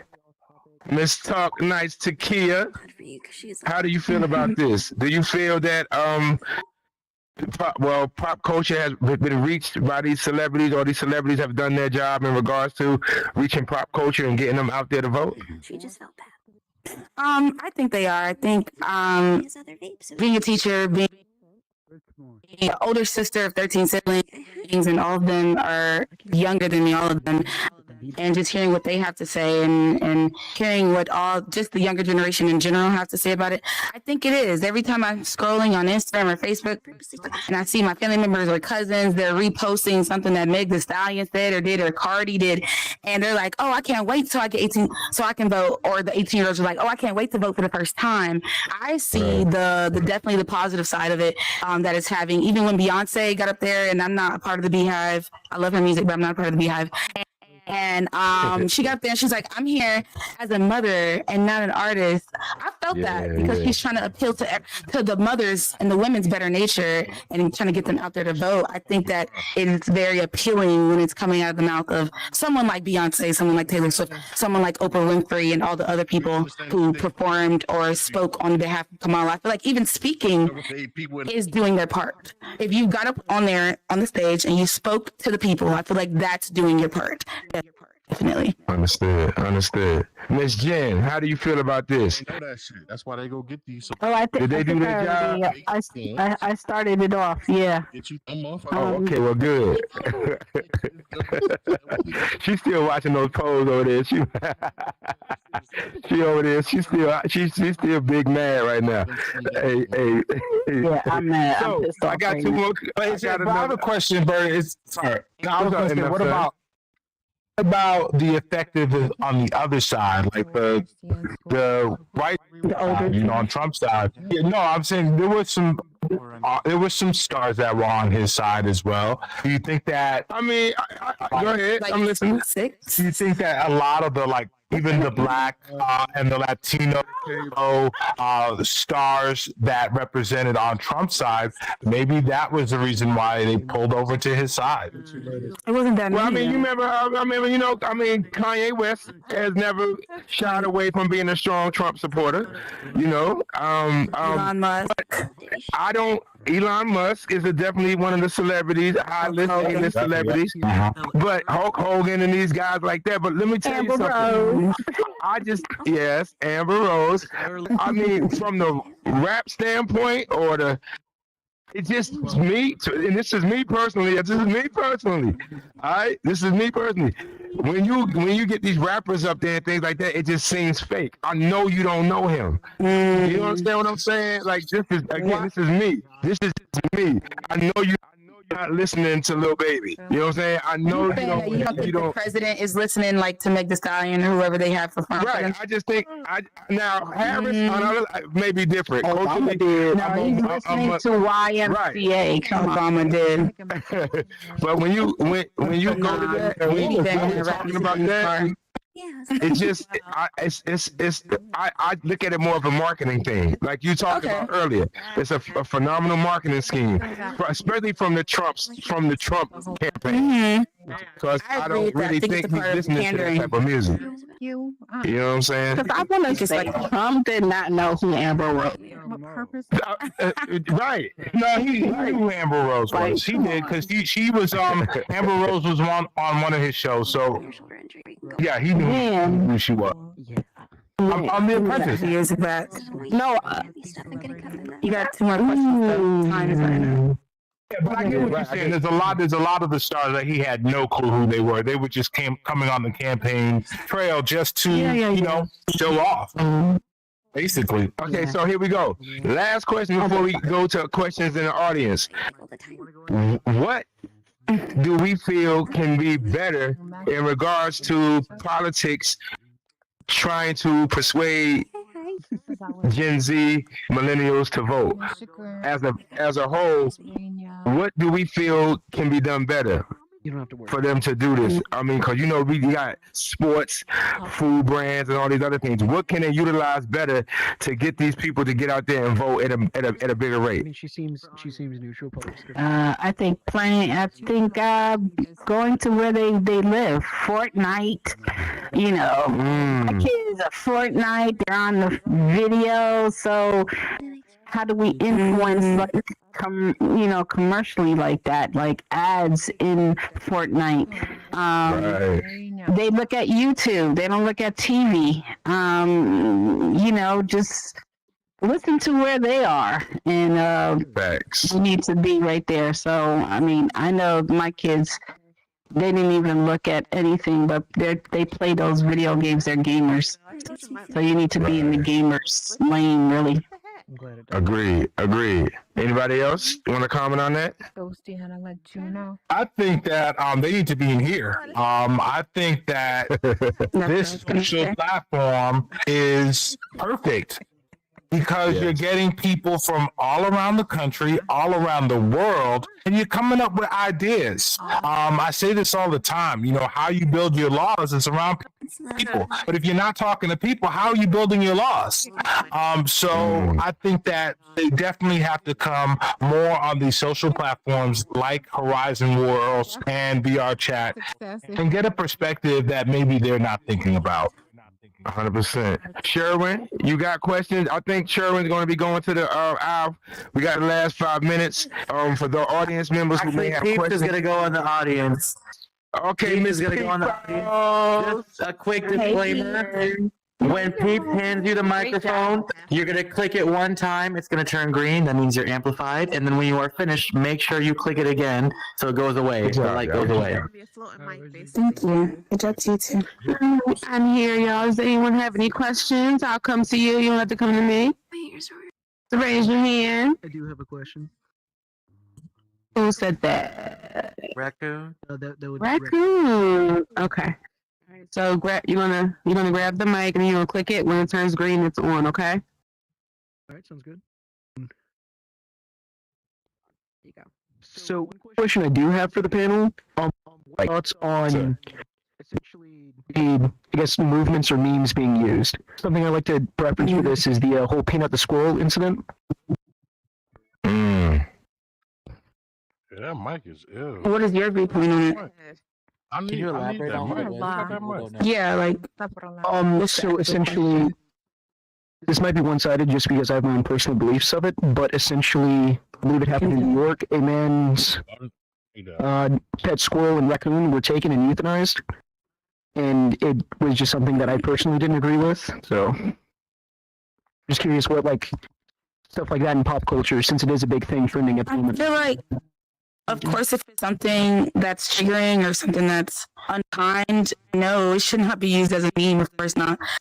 For any instance, for any politician, for any promotion. I feel like memes are for, to be funny, to relate to, but obviously there's a line you should not cross, of course.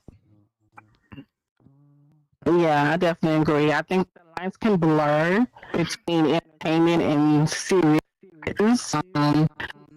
So like these complex topics can just, like you said, be reduced to memes and sound bites that we talked about in the first panel too, with sound bites. But yeah, I think it can cause people to kind of like dismiss political messages in entertainment, like, you know what I'm saying, as being just kind of like just oversimplifying them, making them like nothing, you know what I'm saying? Or either being too preachy, too invasive, or just nothing because it's a joke. So it's a balance. It's definitely a balance between raising awareness and oversimplifying issues. There's a very thin line between those two. And I think it worked for Trump. I mean, everybody did videos for eat the dogs, eat the cats. I mean, oh my gosh, that's also more about politics. Yeah. And if I can just elaborate on that, I think we're in a day and age now where nothing surprises me anymore, and two, people are going to do anything for shock value nowadays and things like that. So I mean, although it, like you said, it was very inappropriate and things like that, it's nothing that is going on in today's day and age that's very surprising. And I mean, I hate to say it, unfortunately, but look for more things like that. Sadly, you understand what I'm saying? Now the bar is being raised in regards to, okay, how can I create more shock value to generate attention for what I'm trying to promote? 4 years And get more likes. I was just saying, there's no turning back. Like, we're in this era and it's here to stay. It's going to get crazier. Period. I hope we answered your question, my guy. Don't put your feelings. Don't take things too personally. I feel like, because it sounds like you have a very strong opinion on that, and I feel like people let this stuff get to their heart, and that turns into things being radicalized and like over dramatics. I think that people should just leave politics to the politicians and people who think clearly and not emotionally. Another person who needs to. But I also feel like that's a really slippery slope to say, politics to the politicians, because in essence, politics should be about the people. You feel me? So, yeah. I don't think it's something. When I say that, I also mean people. Okay. I mean people who know about politics. My bad. It starts with. Okay. Right, but I also feel like we all need to. What I have learned is that we all kind of need to know about politics. Because I tell you, when I voted today, I was like, I didn't know anybody on this. By the way, y'all need to tell people to bring their glass. I mean, but yeah, but you that's can the thing. Like, increase the font, brother. Influencers on that as well. you know, I had paper. You gotta. I needed glasses. Oh, we So, got a computer. my point is, that if we had something where we would be able to see who these people are, which I feel that doing early voting helps you do, because you're able to be in your own home. You could find out who these people are and then vote and then turn your vote in. I think that is the way of the future. But going to the polling place was tough. Can you send me the pictures from People's Publicist, we got any more questions out there? Does anyone have any more questions? You do? No? Or maybe not. Anybody? Coming through. Don't be scared now. We have one more now. We here. Wanna hear from We you. here. Nobody. Where you at? Who was that? Oh, there you go. Yeah. Hey, there goes Rich. I'm going to hand you the mic. Just click it on. Go ahead. Touch the mic and then hit your finger. There you go. There you go. All right. Can everybody hear me? Rich, what up? Yes. Yes, we can hear you. Okay, my question is, if Trump wins the election tonight, do y'all think he gonna start World War III? Absolutely not. Make sure you click it. I don't think so. I think they're going to be quite the frightened of what he will do. I think Donald Trump has a way with words and a way with action, and yeah, I don't think that's going to happen. Me neither. Absolutely. I think it's already happening. I mean, it's already happening in a way. Yeah. Everybody's fighting. Yeah. You got the Koreans going over to Russia, helping Russia. You got the stuff that's happening in Jerusalem and Gaza and all that. I mean, it's happening right now. Honestly, he's not even in office yet. Right, but they are proxy wars, which means that they're not really our wars; they're someone else's wars. It's just happening that we're friends with them. But at the end of the day, if your friend starts beating up with kind of beating up with a bully, that's what you're doing. Jump in. At the end, sometimes you jump in, sometimes you just gotta not jump in. And that's exactly what I feel. He is sounding like somebody. Right. I think Israel is starting to feel that way. Like, look, we don't want you telling us what to do, America, and you shouldn't. So therefore, I'm going to fight my own battle. You talk to Lance. Appreciate the question. Go ahead, Unique. I wish I were there for the last panel, because that's what we talked about. Right. That definitely would have been a question for that last panel. Exactly. Yeah. Oh, yeah, definitely. We Appreciate the question. also have a response. We have a response from someone here in the audience as well to the last question. Okay. And click it on. There you go. Yeah, can you hear me? What up, John? In response, what's up, brother? In response to the question about World War III or whatever, I think that's kind of inevitable. You know what I mean? Because regardless of, if we look at Trump's 4 years in office, we didn't have any wars, any wars, nothing like that. So if you go by that, then he'd probably be the same way. You know what I mean? But secondly, Israel is a problem itself. You know what I'm saying? Israel gonna get America in trouble because of our allegiance to them. So they over there moving on their own. They're not going by what America say. They doing it on their own. And I think that they not gonna stop until somebody just do something drastic to them over there, and that's gonna be the catalyst to lead to that situation y'all was talking about. Wasn't we in Afghanistan during Trump? Because Biden stopped that war. Wasn't we over there? but it was already they was already there. They was already there, but it wasn't an active war. They've been there since Bush finally pulled out. I mean, politics guy. My concern, my concern with people who talk about Donald Trump and not having wars is the fact that we forget that we had a pandemic. Nobody was fighting. Everybody was dying.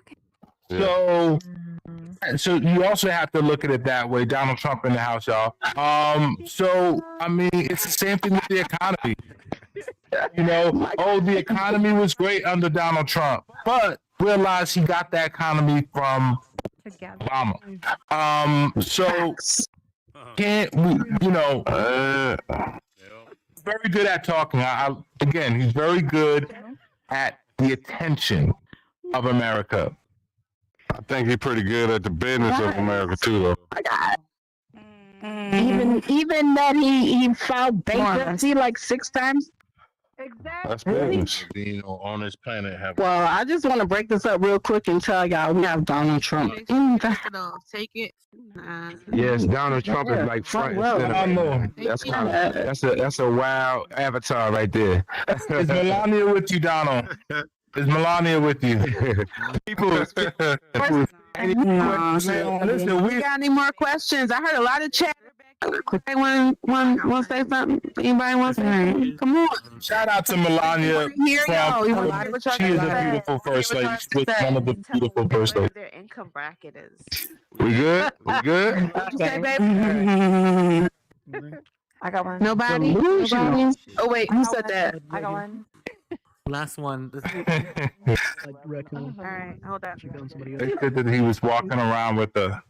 Take it and Sure, we good on time? the trigger finger. This is the last question. Y'all can take. All right, bet. All right, I got one. All right, so y'all All right, talk we got about one more question. y'all talk about how we get like youth involved, right? How do we? So I want to ask, how do we have a convention in VR? Oh, I'm sorry. You went up. You went up. Yeah, press the trigger again. Sorry. Check 1, 2. Got me. Yeah. All right.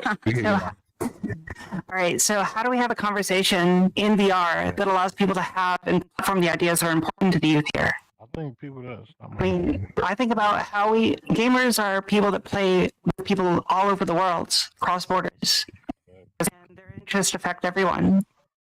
So how do we acknowledge that gamers can still build a place for them to share those ideas? I think that's one of the biggest things we do for the future. Well, if I can I start the answer on that? I mean, honestly speaking, I think a lot of that is already being done. I mean, no disrespect to VRChat because I'm not here frequently. Horizon World. I mean, like, shout out Copper Chosen because she actually has VR classroom, and I think those type of worlds are the structure and the foundation of things like this to be expressed. I mean, it's not hard to create a game within that place of, okay, let's match the states on a map or anything like that, or okay, here are your last whatever presidents and things like that, and start influencing these kids in a different manner in which they are literally learning the ins and outs of how government works and things like that without even knowing it, but making it fun to them like they've already doing like mopping the floor or, they picking up the trash within these places. These are the spaces and these are the type of things I think that's already being done that I think can expand on how these people can create. We can create a wider audience in regards to how knowledgeable we are in regards to politics and things like that. And that's just personally speaking. So we're going to have to take over education because Donald Trump is going to take out education. Oh my gosh, yes. So well, we don't know what Trump got to do. These are the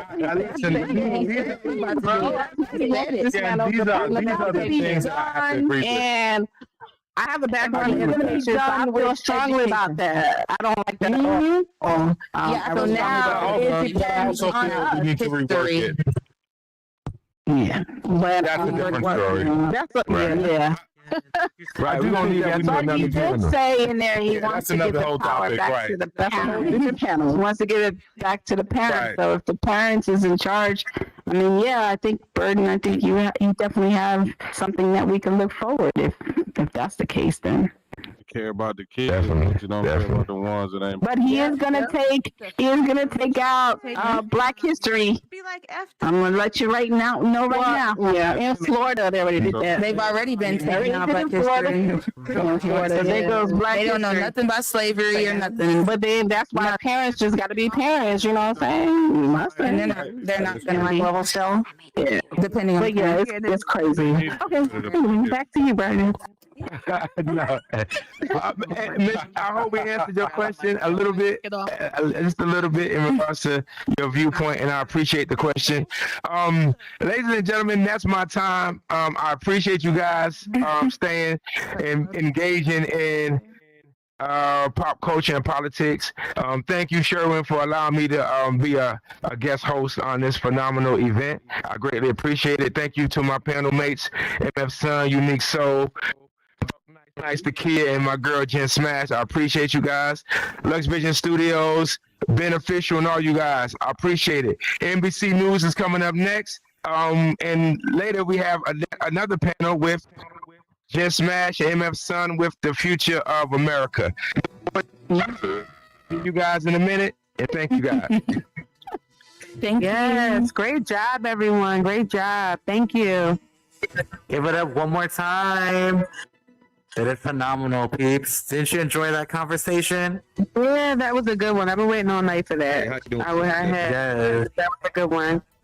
I love it. Now, I know we had some overflow of questions as well from the last panel. Like Burden said, we have one more panel remaining. We're going to go to some news coverage. First, we're going to do some key race alerts, me and Peeps. And then we're going to go to some NBC news coverage, followed by one more panel of the evening, all right? So let's go ahead and do a key race alert, you guys. Let's check in. Thank you so much for sticking in here with us. We knew it was going to be a long night. For those who need to go to bed, good night. We love you. Thank you for coming. For those who are sticking it out and staying up, we are still here and active, all right?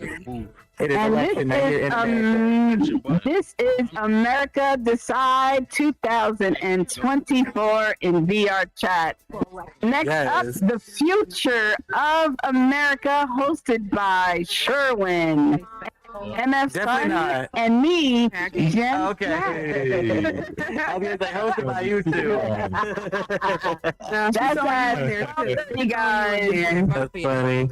All right, well, let's do a Q&A today, you guys. Let's check in to these swing states. So, two of them have already been declared. We've got Florida and North Carolina have already declared Donald Trump. All right, let's check in with some of these other states. Arizona, 50% of the reporting is in, and it's leaning towards Trump at 49%. All right, that is Arizona.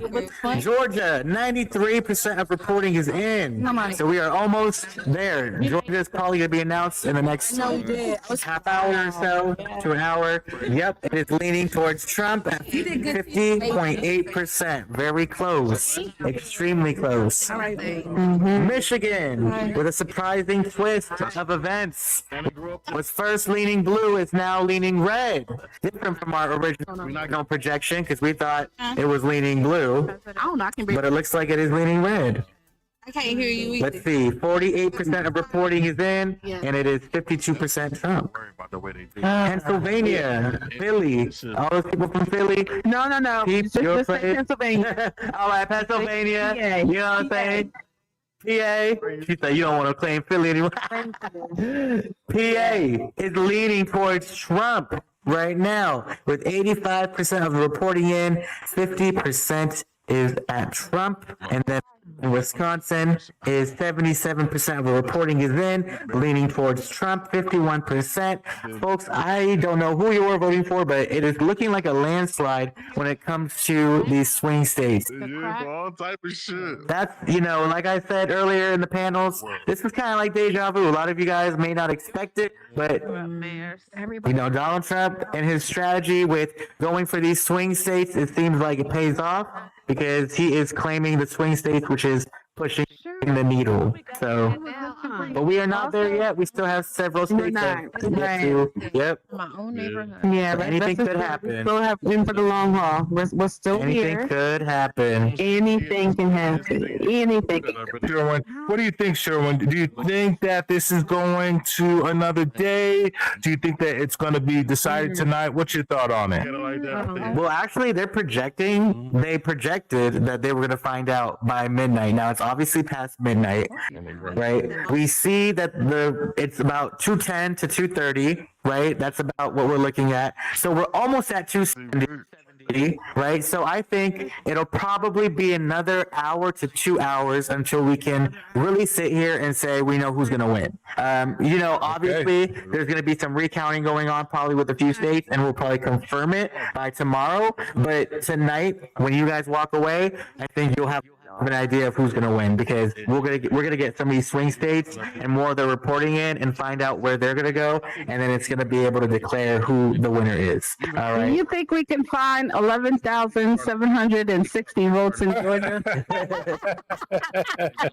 Well, let me just say this. Listen, the funny thing about Democrats, they'll never do that. Republicans will, though. Social media. And the popular vote right now is 58.1 million for Kamala Harris, which is 47% of the people, and 62.3 million for Trump. So 51%. So it's not it's not really a landslide if you're winning by 50% of the popular vote, but the strategy with the Electoral College and going for the swing states is definitely the name of the game.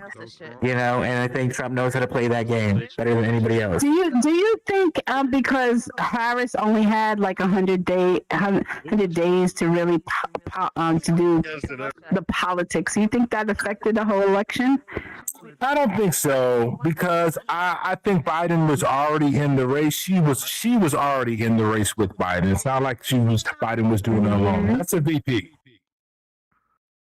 No, I look at what she did in 100 days, and I'm amazed at what's happened in the last 100 days since she, announced that she was going to be running. So I don't think that it had any effect on her at all, because she had less time. She was, already vice president. We knew she was going to be, in office with him if he was going to be elected. So I don't think the timing made any difference.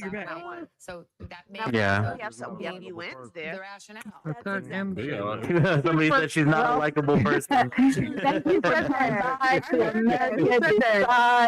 Don 24. Don, we definitely need you to Don. Okay, well, stay tuned for 1 second, because we got one more spot on this panel. I think he's got some opinions that he might want to share on the panel. So, That's right. I'd love to have him on there, Don. Don should definitely be on the panel. America Decides 2024. Thank you guys for coming. We still have one more segment left. Stay tuned at 12:30 a.m. We'll have the next panel, The Future of America. Jesus. And we've got some NBC News coverage playing right now on the screen. If you can't see it, we do have a blowing between the Harris. Like real quick, between the Harris and the Trump signs right there. If anybody cannot see the screen, if it's lagged out for you, then just go right there. There is a reload button that you can click. It should reload. Make sure your allow untrusted URLs is checked in your settings. All right, sorry about that. MSM, back to you. Oh man, I tell you, these newscasters, I know that MSNBC is just crying right now. Their brains are just like, what is going on? This is Hillary again. I can't believe it. And right now on the screen we have Jen Psaki. She was the former press secretary for Joe Biden. So if you guys remember, she was the one always doing the press briefings. Some of them were not. Before KJP took over. California. In the coming. No, you put me in Alabama. Listen, they talk. She talking about what I was talking about. I felt like there should have been a primary. There should have been a primary. If there was a possibility, but that someone else could have been elected, they should have let it gone through. Even though she probably would have won, they should have made that happen. You do not need to hear it. I'm good. You don't hear it all the time. Exactly. Most accounts he didn't perform. I got family there. Hey, I got family. Please. My rich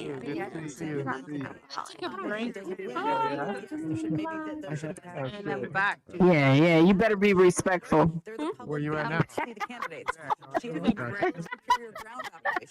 Oh, got you. Okay. Shannon was cool. Good to see you. I get it. I was telling Mom how much of a bitch she is. Honestly, I'm really scared. I'm really scared about the future. I don't know. Listen, I don't think that we have anything to be fearful about. America is always going to be America. Donald Trump had been in office for 4 years, and guess what? We're still here. So apparently it was this girl. Yeah. That my dad met. 40 more votes. Let's see how folks. Oh, Let's see how folks. I don't know where did we go wrong. Well, hey, T. You scared me. Yeah, switch that up. Hey, sweetie. It's not. How you doing? Like dirty or nothing. Hanging in here, having some pain, but I'm getting through it. This whole setup here is amazing what they did in here. Yeah. I feel like I'm at a real convention. Well, This is awesome. My house is a party right now. Clan or whatever it is. Yes. That's why You kind of find stuff in one thing. all three. Okay. Yeah, I couldn't think of anything. I'm like, what should I?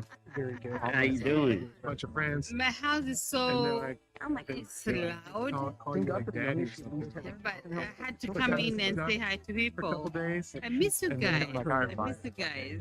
Oh, thank you. Thank you. And I was changing. He told me to tell you hi. Oh my God, I miss you guys. But We've been I had traveling. to Oh my God. I miss you too. because I was part of the elections. I was part of the elections. Oh, wow. Oh my God, I can't even hear. I can hear him. I hear him. There was like six. Can you hear? T said, what up? T said, what up? Fam? Why? And I already know that they will try some shit like that with me because they tried. There's more. I came in here because of you and home for you? Sabate. Yeah, but right now you're still in Japan. This thing been going on all night. Yeah, I know. Well, they don't know I exist. That's okay. Yes. Maybe when they're older and they're I not. miss We you. can go on. We can go on. Yeah, I believe. So Jen and I, we were just talking about Elon Musk and how he is going to be very influential, during this process.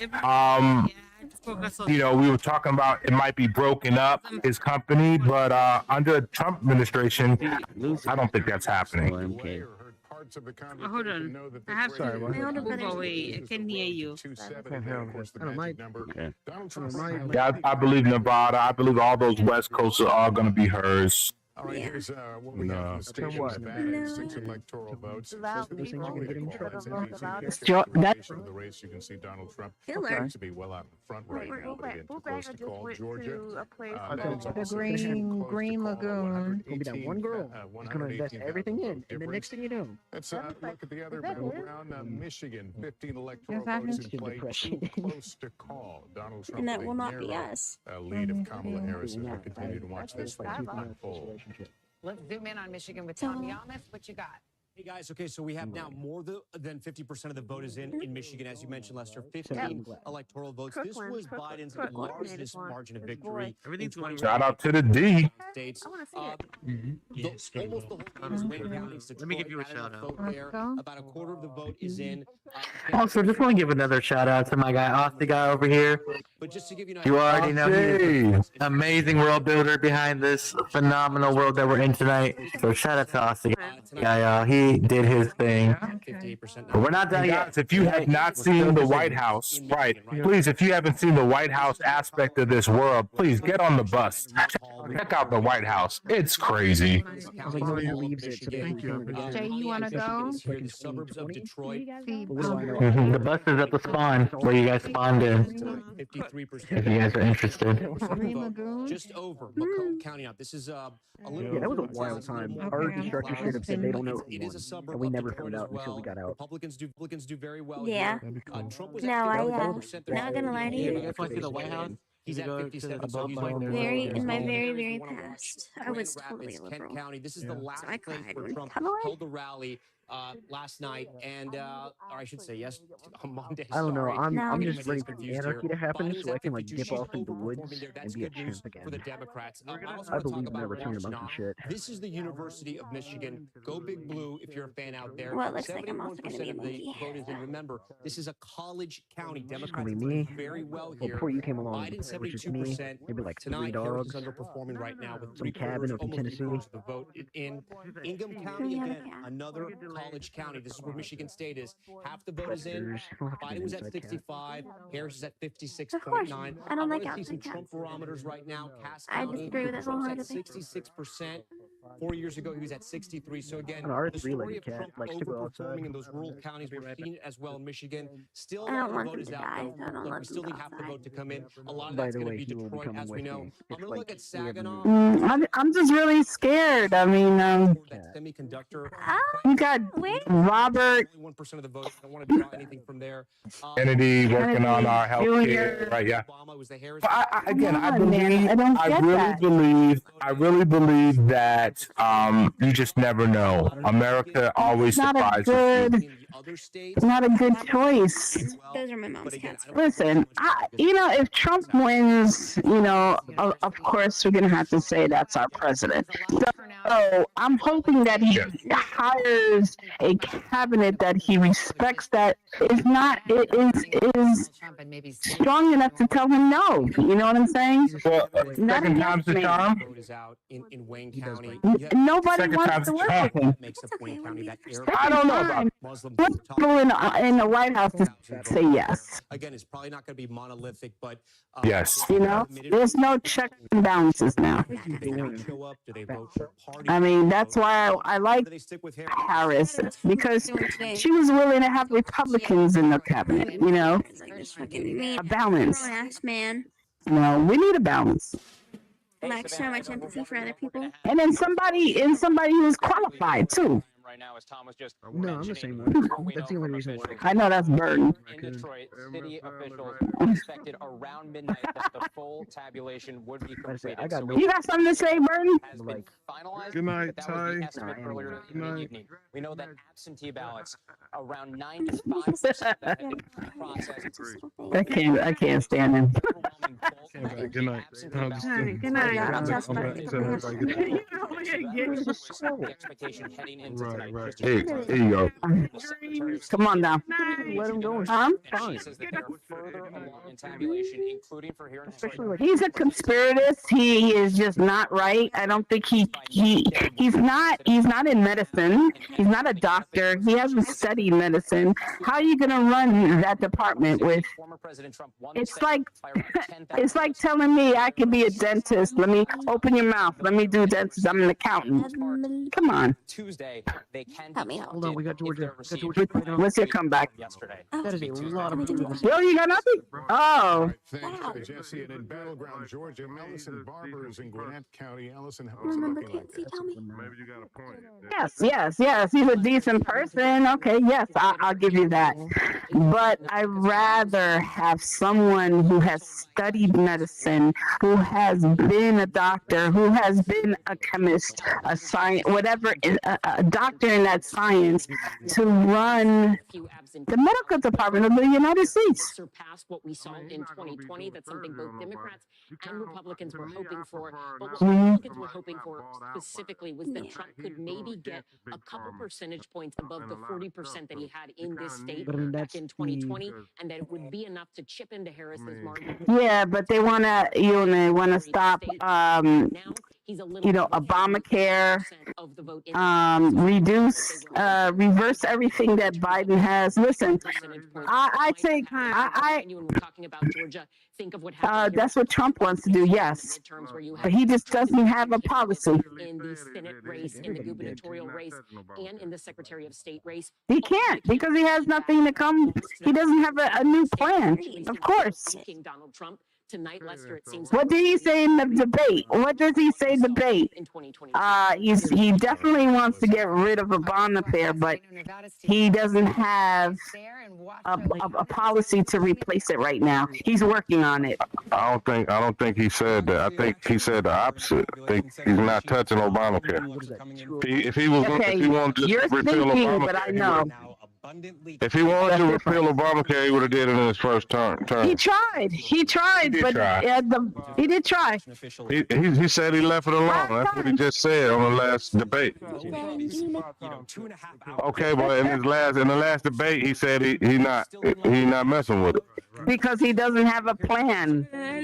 But let me tell you, Don, if he can change the courts, right? If he could change the judges on the courts, he'll be able to take that law out of effect. Okay. And that sucks because I need that. How effective is Obamacare, though? It's very effective. I have benefit from it. I'm a double amputee, a diabetic, and I need all that health care. Period. I am using Obamacare. Okay, for people like you, I understand, but it's a lot of people on the other side who say, okay, That being said, though, it's almost like they forced into it. 50-something people going to vote at all? Because they're making it sound like they're going to vote. Right. You are forced into it. You will get taxed if you don't have insurance. That is true. So that's almost like what they went to war for in the beginning in 1776 is a forced tax. Measures on the ballots in several states. However, they look at it that if you don't have insurance and you get hurt, then we'll be paying as taxpayers more than you not having your own insurance. That was the whole purpose of Obamacare, is to have a lower premium. Right, healthcare for everyone. And accepted by people who have like conditions. I personally know, and this is post Obamacare America. I personally know people who've been in dire straits and gone to the emergency room without anything and been kicked out. So 16 you cried? Or was it 23? Right, so now they can't do that. Now they're not able to do that. They can't do that now. They was doing it though. They've been doing it. I said post Obamacare. Yeah, post Obamacare. Yes. Yeah, post Obamacare. So again, I do feel that if there's kinks that need to be worked in it to make it better, then that's what we should do. Again, we should be American. American is you make a law and it gets better. It doesn't get worse. Former Housing and Urban Development Secretary Julian Castro and Mark Blatter. Anybody talking about these felonies this man still got? 2020 campaign. You gotta take off his mic. Oh, my fault. Because it's Burden, give it to him. He needs to turn it green. Turn off the green. Okay, now grab it. Trying to make sense of that. There you go. I mean, is anybody going to talk about the fact that this man has how many felonies pending? He's convicted of 34 counts of fraud. He's been convicted of. So how does this work for presidency? And I felt bad, and then my friend. He will. Okay, how it works is that he could commute most of his charges till after his presidency, and those are just the federal ones. The other ones he could probably just State of scratch off Georgia. and be like, Yeah. you don't have to. You have to remember, this is a working class community. He can pardon himself. Right, and on top of that, Insurrection. the judges And the have insurrection. given him the power to do that. The judges have given him the power to say, okay, There's a difference in the you can fight that because you were president at the time. The Latino community is much more So y'all do know Anthony in the Kamala can- house. longer. What's up? Y'all do know that Kamala can on the gun right now. He can't. I'm just I haven't been able to. gonna put that out. In the state of they're Georgia, projecting that. Yeah, but he can threaten and kill and want to kill people, so that's okay. votes are counted. There's the break. He want. So many fucking Trump sides, I don't fucking doubt it. But again, Okay, so there's a win in Georgia. There is a win in Georgia for Donald J. Trump. for some of these important battleground calls, here's what the Wow. Georgia has won. I mean, like, I don't. That is a turn. But I that think gives it that to we said take it 246 to to the stage, and I 189. think this is a good time to take it to the stage for MF Sons and Jen Smash, the future of America. I think this is a good turning point right now. So we can get Jen and MF Son to the back, please. Your mic, though. Your mic. He took the mic with him. I just. No, he took his mic with. There you go. I really felt. My vote did not count. I have no idea. I have no clue about their fucking vice president. And welcome back. That news is sinking in that Georgia will go into the Donald Trump When he column wins, here tonight. when he wins Georgia, I'm throwing on many men like 50 Cent. And putting Donald Trump even closer. I'll to throw it the on for you because I can Looking put it over in at my doing the No, not here. back here. So Of course. Here. I feel like that's a way to I just get wanna make kicked this out. very simple for us here and also our viewers at home. So we projected Georgia and North Carolina for former President Trump to go back to the White House. Look at They're this so number vape right here, juice on my lips. 252. If he Vape wins what? Pennsylvania, Vape juice, he's not going vape back to the juice. White House, 271. The fuck is It's vape coming It's down coming down to Pennsylvania. Burden, Come back here. Kamala Harris. Coming down to Pennsylvania. While we wait for the next panel to assemble.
Everybody. Hey, everybody.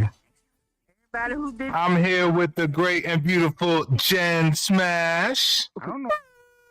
Hey, what's up? Hi, everybody. I'm here with MF Sun. I've been stuck in What a crazy night, huh? Texas for like a week. And it is going the way that it needs to, Jen. And I'm just excited to be American. This is the process, and this is what it is. Yeah. And I'm excited for this conversation that we're about to have. Did you ever get Yes, the future of America. Future of America. And we have a great panel on this last segment. We have Sherwin, we have Burden of Proof, and we have Don. Don is also in there. So we're going to ask him to come out and take a seat. We're going to talk about the future of America. What's going on? That or this is going to be a really short panel. I just came out here to hear Jen cry. No, it's fine. Birdie, come on this side of me. Birdie, come on this side. I'm gonna stand up, right? Okay. Yeah, I want to stand up. Here we go. Here we go. So, right, guys, man, the future of America, it's just a little shocking. You know, in the beginning of the night, we were seeing Kamala as the next first lady. And now we're looking at something completely different. I'm sorry, not first lady, the first female president. And now we are, my apologies. And now we're looking at something totally different. So I'd love to get your perspective before we get into this topic, please. We'll start on this side. Don? I mean, it's a great idea, you know, but I don't think it's going to happen, but it's not too late. It's too soon right now to tell. Trump still named president. It is my opinion. Jen? I'm feeling very emotional. Like, I'm scared. I'm not gonna lie. I'm scared. But Yeah, I'm gonna go mute so I can call my friend. I'm just scared for my daughter, for the future. That's all. For females, I'm really scared for us. Period. Understood. Sherwin? Yeah, I mean, it's like deja vu all over again. Like I said, it's a repeat of 2016 when everybody was sitting there thinking this was going to be, going in the direction that they wanted to. And clearly it's turning out that, Trump is, very strategic in his approach when it comes to campaigning and getting the electoral college. Like, as you can tell, it just comes down to your strategy. If you go for the swing states, if you go for, people you could persuade, that's how it's going to get you to win. And clearly Trump followed that strategy, and now he's, ahead of Kamala. It's just really unfortunate, for some people they're happy, right? But I think it's unfortunate that we could have had, like you said earlier, Jen, a first woman of color, right? There could have been a lot of glass ceilings breaking, and, we haven't been able to shatter that just yet. So. Hey, Burden. What's your thoughts? So every Wednesday I do this show, right? And we talk about current events and things like that. And I overemphasize what certain things that can happen to prevent Harris from winning and things like that. And it just seems like all those things that could have happened are actually happening in real life. Like, you couldn't pay me to say that Georgia was going to be red today. Like, the amount of people that I was watching going to the polls and things like that, yelling, "Ain't no way we're going to let him win." La, la, la, la, la, la. I'm like, okay. But I mean, then reality hits you, and you know what I'm saying. And then it actually unfolds in front of your face. And then, like Sherwin was saying in regards to strategies and things like that, and not just strategies and things like that, but there are certain people that don't want to see this yet.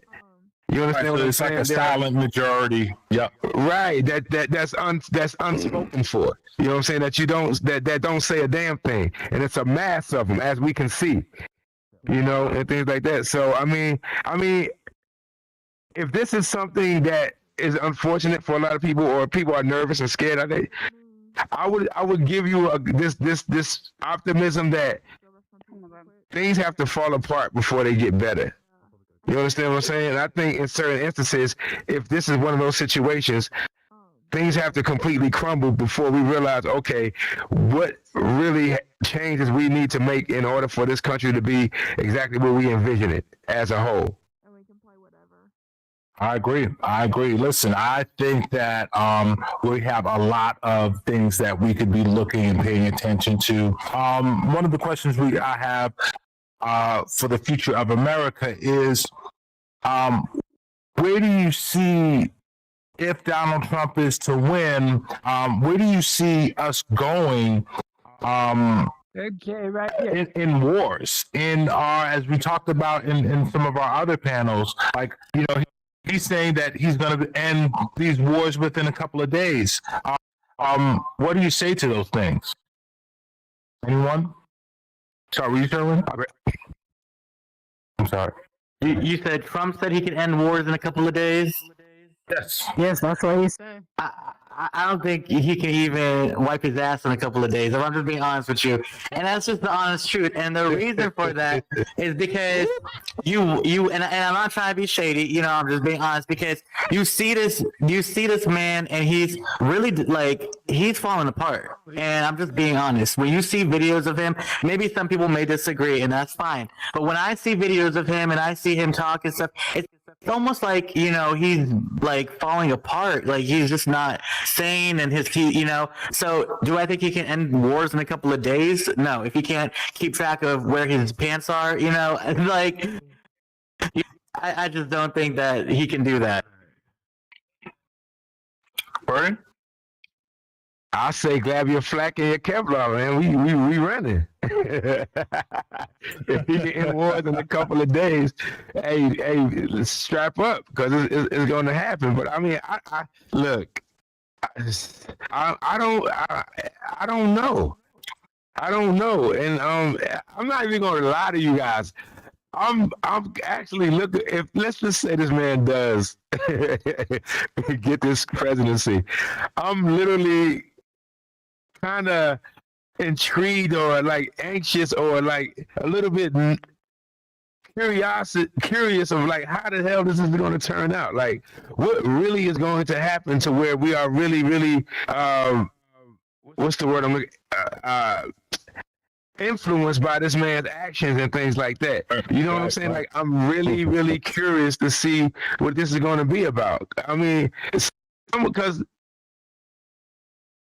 like Jen would allude to, he's not a politician. He's more or less, quote unquote, a businessman. He's not really that good of a businessman either, based on how much money he's lost over the years and things like that. Right. So I mean, I'm really curious to see how this is going to turn out. I know. I think I'm totally. You made me I got a young guy. I got a young son who's going to be enlisting. You walk up hills and then you walk downhill. Next year. I'm scared, man. I don't know if Trump is going to really just escalate what's going on. But like, I got a real son that's signing up for the army. Wow. And then God is in your favor, because if all we have to look at and judge by is what the track record. He's already been in office, right? He's already been in office, not one war. I mean, he peeled a couple terrorists back, with the drone or whatever, but he didn't go into an active war or proxy war. You know what? Now you come later when Biden gets in office, what do we get? This stuff we got now is Biden's administration. Ukraine, he got real ties in Ukraine, and companies in Ukraine, they get money off that war, right? And they didn't let the Ukrainian people to dry out, because Russia's stomping a mud hole in Ukraine right now. But my thing is, I care about the wars in the world as long as we ain't involved in it, though. You know what I mean? And I don't think he's going to get involved in any of that, in my opinion. Well, I guess my fear is that he will be able to end these wars in a couple of days, which means that he'll say to Russia, do whatever you got to do. He'll say to China and Taiwan, do whatever you got to do. And, again, if doing that makes sense to you, I don't know. I think that's not American. I think that the American way is going to have that democracy all over the world, freedom all over the world. That's not the American thing. What's going to happen is that if Russia takes over, if Russia takes over Ukraine, then you'll be dealing with the larger Russia. Don't worry. What's wrong with that? Are they bothering us? They are economically. They are. Hey, we got to play that game. We got to get better at the economic game. But war ain't the answer for everything. If we can't beat them, that don't mean we got to go bomb them. Keep up with me. I mean, we got to get better. You know what I mean? We can't just be going over bullying people. I mean, after Ukraine is going to be Poland. After Poland, what is next? That's on them. That's on them. We not the world's police. I understand what Don is saying to a certain extent. We've been always the big brother, so to speak, to a lot of people, and we've literally more like a Norse guy. spread ourselves so thin to where we can't even help ourselves to a certain extent. So I'm thinking Don is like alluding to like, hey, that's their issue. You know what I'm saying? Let's take care of us first to where we can create a stronger presence in who we are as a United States. And then, when we have these crisis situations where people need the aid, all right, we can come to their defense and things like that and stand strong to that. I get what he's saying. At some point, we got to stop being the big brother and just focus on us. That sounds like a trap. We're so focused on Ukraine and Israel, we're not even aiding our own people. See what I'm saying? We're not. Listen, we're aid for our own people. I definitely hear you. It's all the Democratic.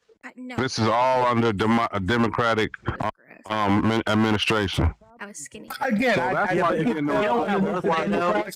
it was going to happen anyway. I think that it was going to happen anyway. I think it fell on the Democrats because the pandemic had happened, so it slowed things down from what Putin was going to do in the first place. It just happened that it was Democrat, and then we got put Biden in the office, which was an old man that he stoked the fire, sharp or slow. He had a son over there stoking the fire in Ukraine. We all know that. Everybody know that, right? So what did Trump do? Can I just say real quick though, on the opposite though of what we were saying about like minding your own business? Like I agree, the U.S. does get involved in a lot of people's business and whatnot. But like, if you just put it in like the simplest terms, even like for kids, right? You know, let's say you're in a playground and there's a bully, and the bully is like bullying your friend. Don't you want to help your friend step in and like confront that bully? But you start the fight, right? That's cool. Only if we're doing it. That's getting bullied by somebody else. I know, Sharon, but did you start the fight? America's not doing it in that sense, though. America's only getting involved when there's resources that we can have access to. And I do agree with that with a lot of the wars, like Afghanistan and Iraq and all those wars all of them. in the Middle East. That was all like. I mean, those Middle Eastern. I do agree. But that was under George Bush's reign. But that was under George Bush's reign. But let me ask you. These wars are seasonal. Trump was in office for 4 years. Can you tell me what he's done for us? What policies did he push? What did he do for us? For us as who? He did do space. He said 4 years. He worked on the Space Force. He worked on space, not this country. Like he worked on space. Biden. Right. That's the other question. The question is what the Kamala do, right?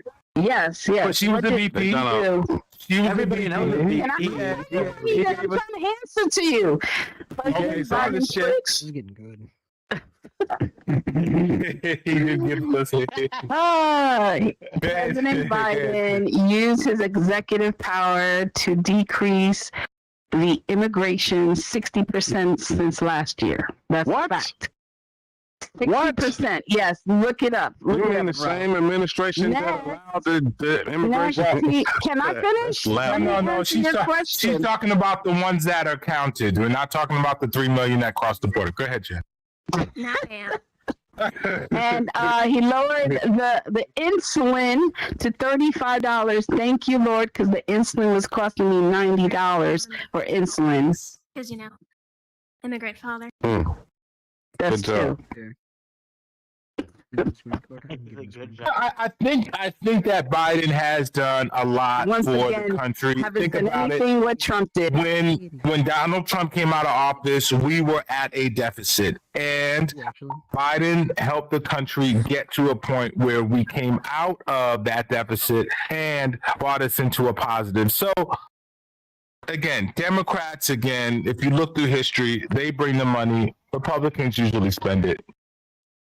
Yeah, spend it with us too, though. But okay, Democrats spend a lot of money. Now we're not gonna sit and talk about it like they ain't spend a lot of money. They do. In this last administration, they sent a lot of money, and we didn't get any of the money. That money didn't get spent with us. No, yes, we did. We did get money. The money that he did on the infrastructure bill, right? Paid for our roads, paid for our city to be beautified. So I mean, I live in Detroit. I saw the impacts that it made in a lot of community, and still to this day. Good. So, Technology chip, go to here. Yes, totally. I love Detroit. So I mean, he did do some good, but that's your job as president. You know what I'm saying? That's what you're supposed to do. So give me something that you weren't supposed, that you weren't supposed to do, but you did, and it was beneficial to America. That's the kind of person or president that I'm looking for. I mean, you got to remember there was a pandemic during his administration. Last year. Yes, so, I agree. I mean, he did pretty good, in my opinion. And I was against him when he was running the first time. I was against. I'm not saying I'm completely with him now. I'm right. I didn't vote either side, so because they don't have a person to represent me as a black man. Nobody's representing us.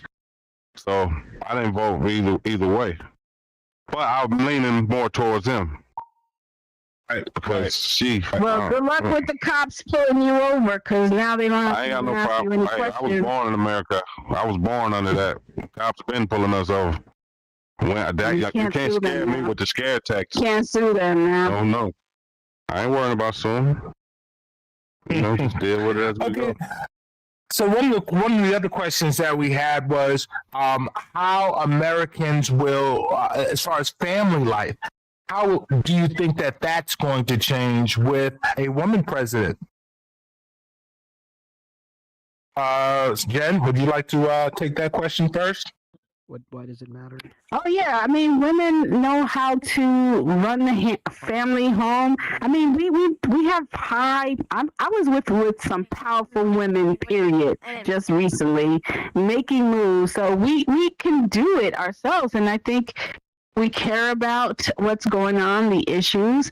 We can gather people together on the team. She's already got smart people on the team that she was going to bring in. I think females could definitely run the country. Look at the Queen, 75 years. She was the Queen. And she did her thing. She's not going to be perfect. It's all about the cabinet. So she's the front, but it's about the cabinet. It's about your team. Yeah, but just to me, I look at the team. just because you. I'm just gonna say this. What really bothers me, and this is just me being honest, is just the blatant sexism in this whole campaign. Because if Kamala Harris did half or said half of the things that Trump had did during his campaign, they would have tore her apart.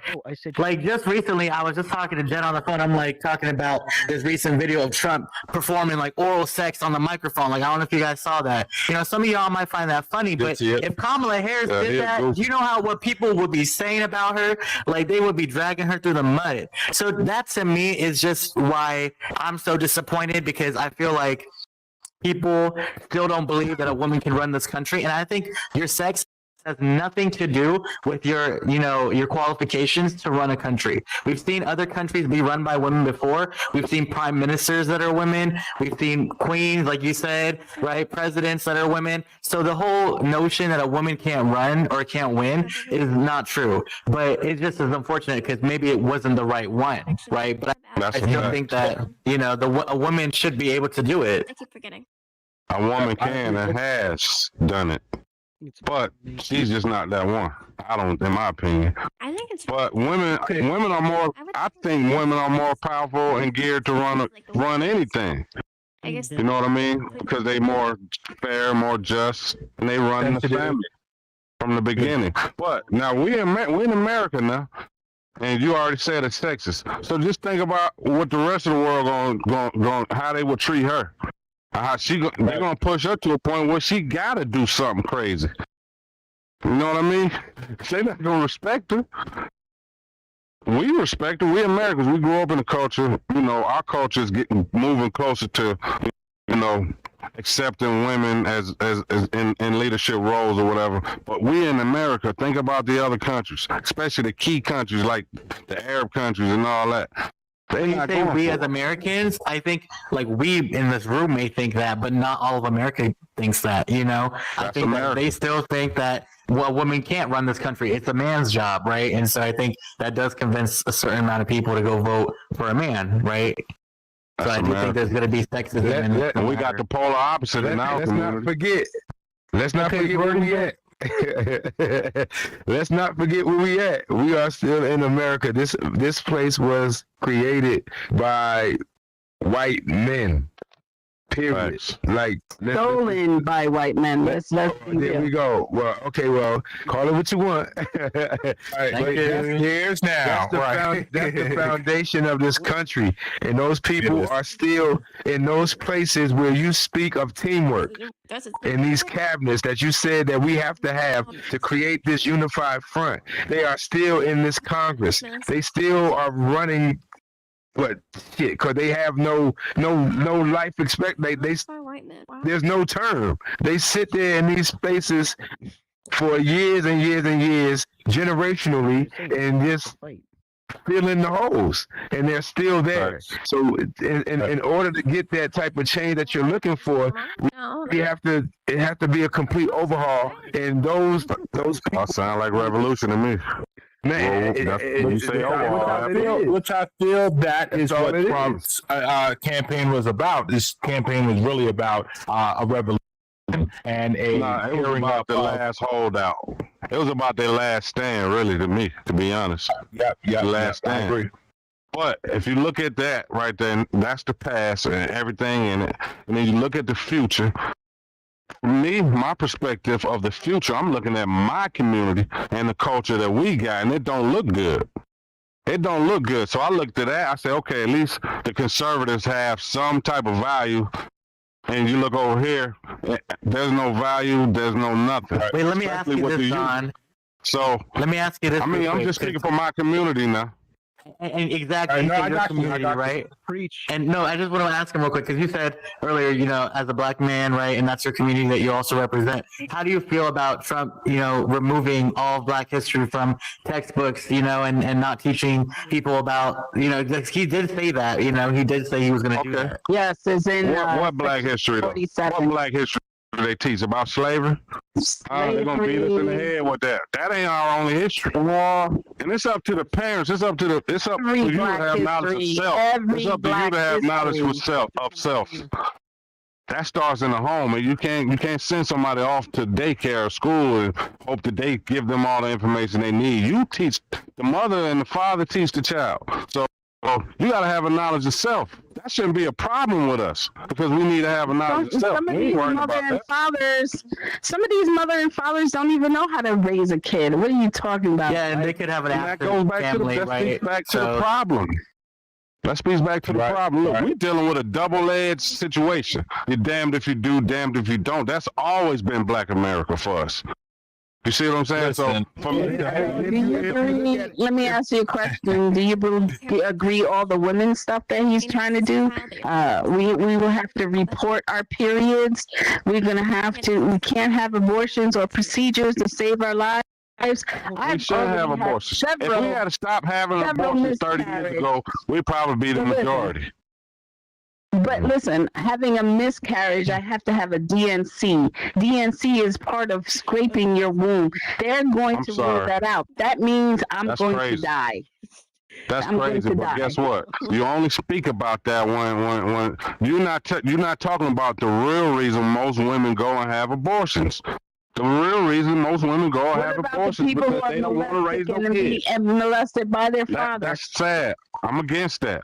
I'm pro woman's choice, but I'm against abortion. I'm against abortion, but I'm pro woman's choice. But think about it. I know one female who had 5 abortions just because she didn't want to have a baby. That's crazy to me. You shouldn't. So wait, so you think that she should have the baby? That's her business. If I'm the father and I don't have a say in it, but then you turn around and you raise a kid and then you're going to punish.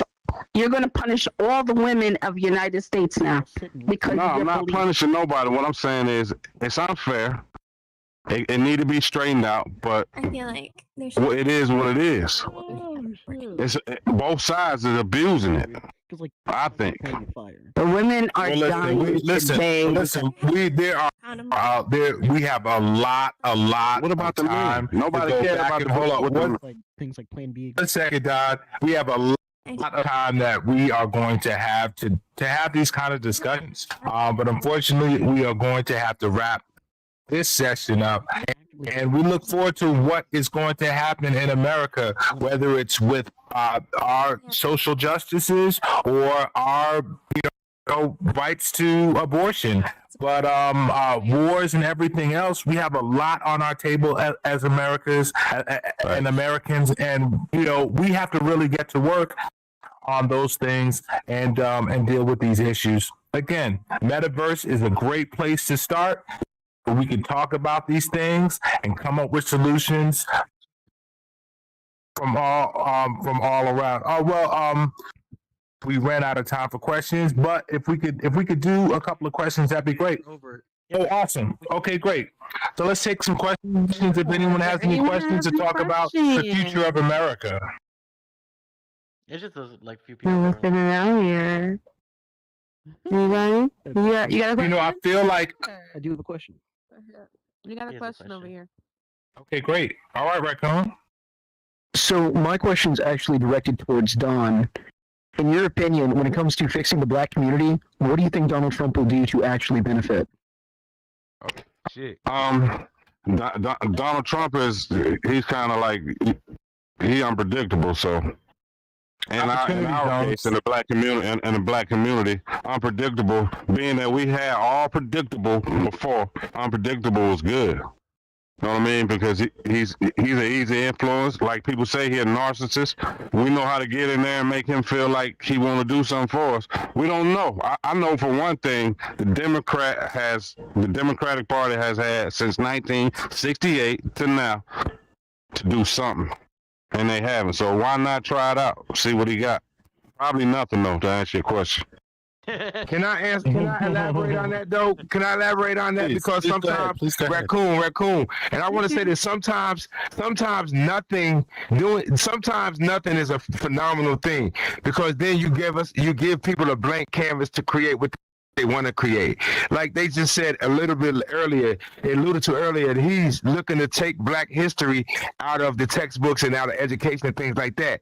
But his question was, what black history? You understand what I'm saying? Yeah. Slavery, to that effect and things like that. We don't want to remember that anyway. We want to remember that we were kings and queens within this place, and then to give our people and our kids In our that's a dot on the timeline of black history. You can't say that's going to be dot in the timeline of history. You cannot have history be positive. Like history is not. No, but you can. If you're already going to take out something, you're going to take out black history. Okay, but you're going to have to fill it with something. But as he said and he alluded to, it's up to these parents to issue confidence into their kids.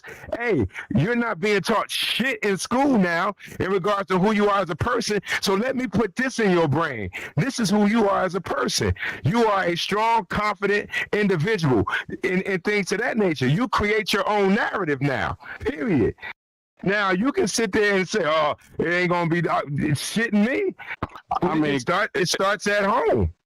If we being real with ourselves and tell the truth, and you know the truth, it hurts sometimes. We know the whole world history is a whitewash. Okay, let's talk. Let's. If we want to be real, let's talk about all of history is whitewash because, to be honest, the Europeans, you know, and I understand it a little bit, but it's based in white supremacy. Everything is based in white supremacy for their survival, so that's why I understand.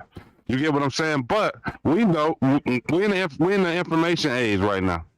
So it shouldn't be no reason that you don't have a knowledge of self. Right. You know what I mean? Totally. So Exactly. why leave it up to the teachers to teach about slavery when we know it's way more? We got a vast history. So Great history. Teach us about white history and just that's what they've been teaching about. That's what they've been teaching. Slavery is white doing already. Slavery is white history. That's not our history.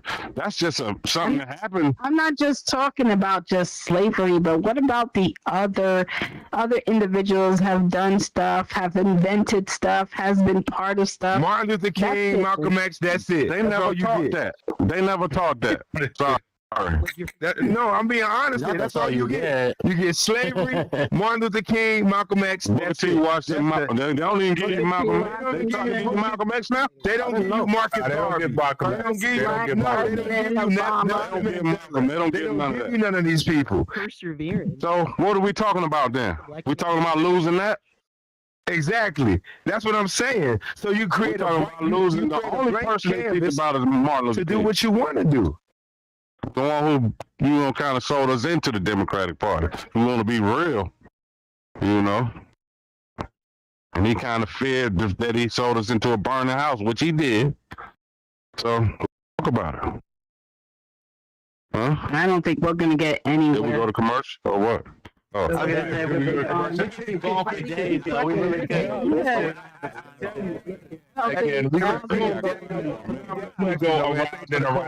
This could go. Oh, we have another question. It could go. We got another question that.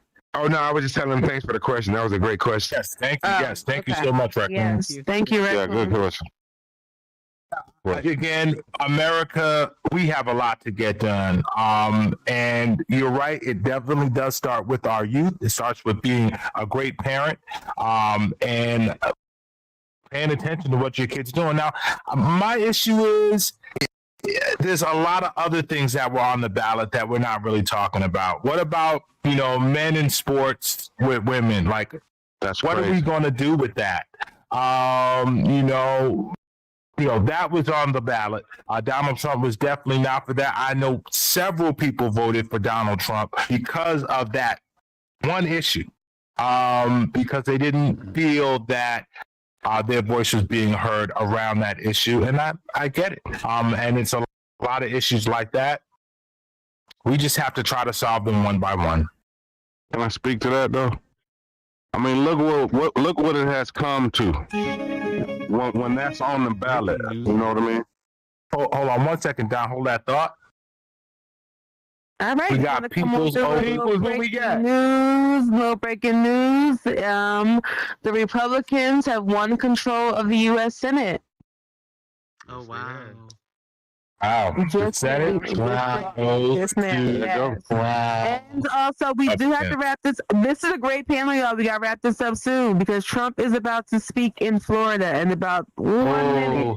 So I know we want to see that. We're going to cut the CNN coverage after this. Listen, so we had a Great panel. Thank you so much, Don. Thank you so much, Jen, Burden, and Sherwin. What an amazing night. We talked about so many different issues, panels upon panels, women. We talked about childcare and everything. But listen, let's go to the screens. If you're at home, turn on YouTube. Let's see what Donald Trump has to say, you guys. Great night, and thank you so much. Thank you. And I just want to say a really quick thank you because that was the last panel. Again, thank you to Aussie Guy, the world builder for this world. Thank you to Vision Studios, Beneficial, and T-Bot for streaming. Thank you to MF Sun, Jen Smash, Aussie Guy, and myself as the event organizers. And then our host. Thank you, Sherwin. Yeah. Thank you, Sherwin. Yes. CJ, Lux Vision, Beneficial. I think I mentioned. And then our host, people. Thank you for being here with us, even through the wee hours of the night. Yes. Queen Lili, Kristin, Burden of Proof, Unique Soul. And of course, MF Jen Smash, Kia and Inati. Absolutely. If I end moderators, everybody on the staff, Ryu for helping with the map, everybody who was involved. Thank you guys. Let's go to Trump and see what he has to say. Let's go, Trump.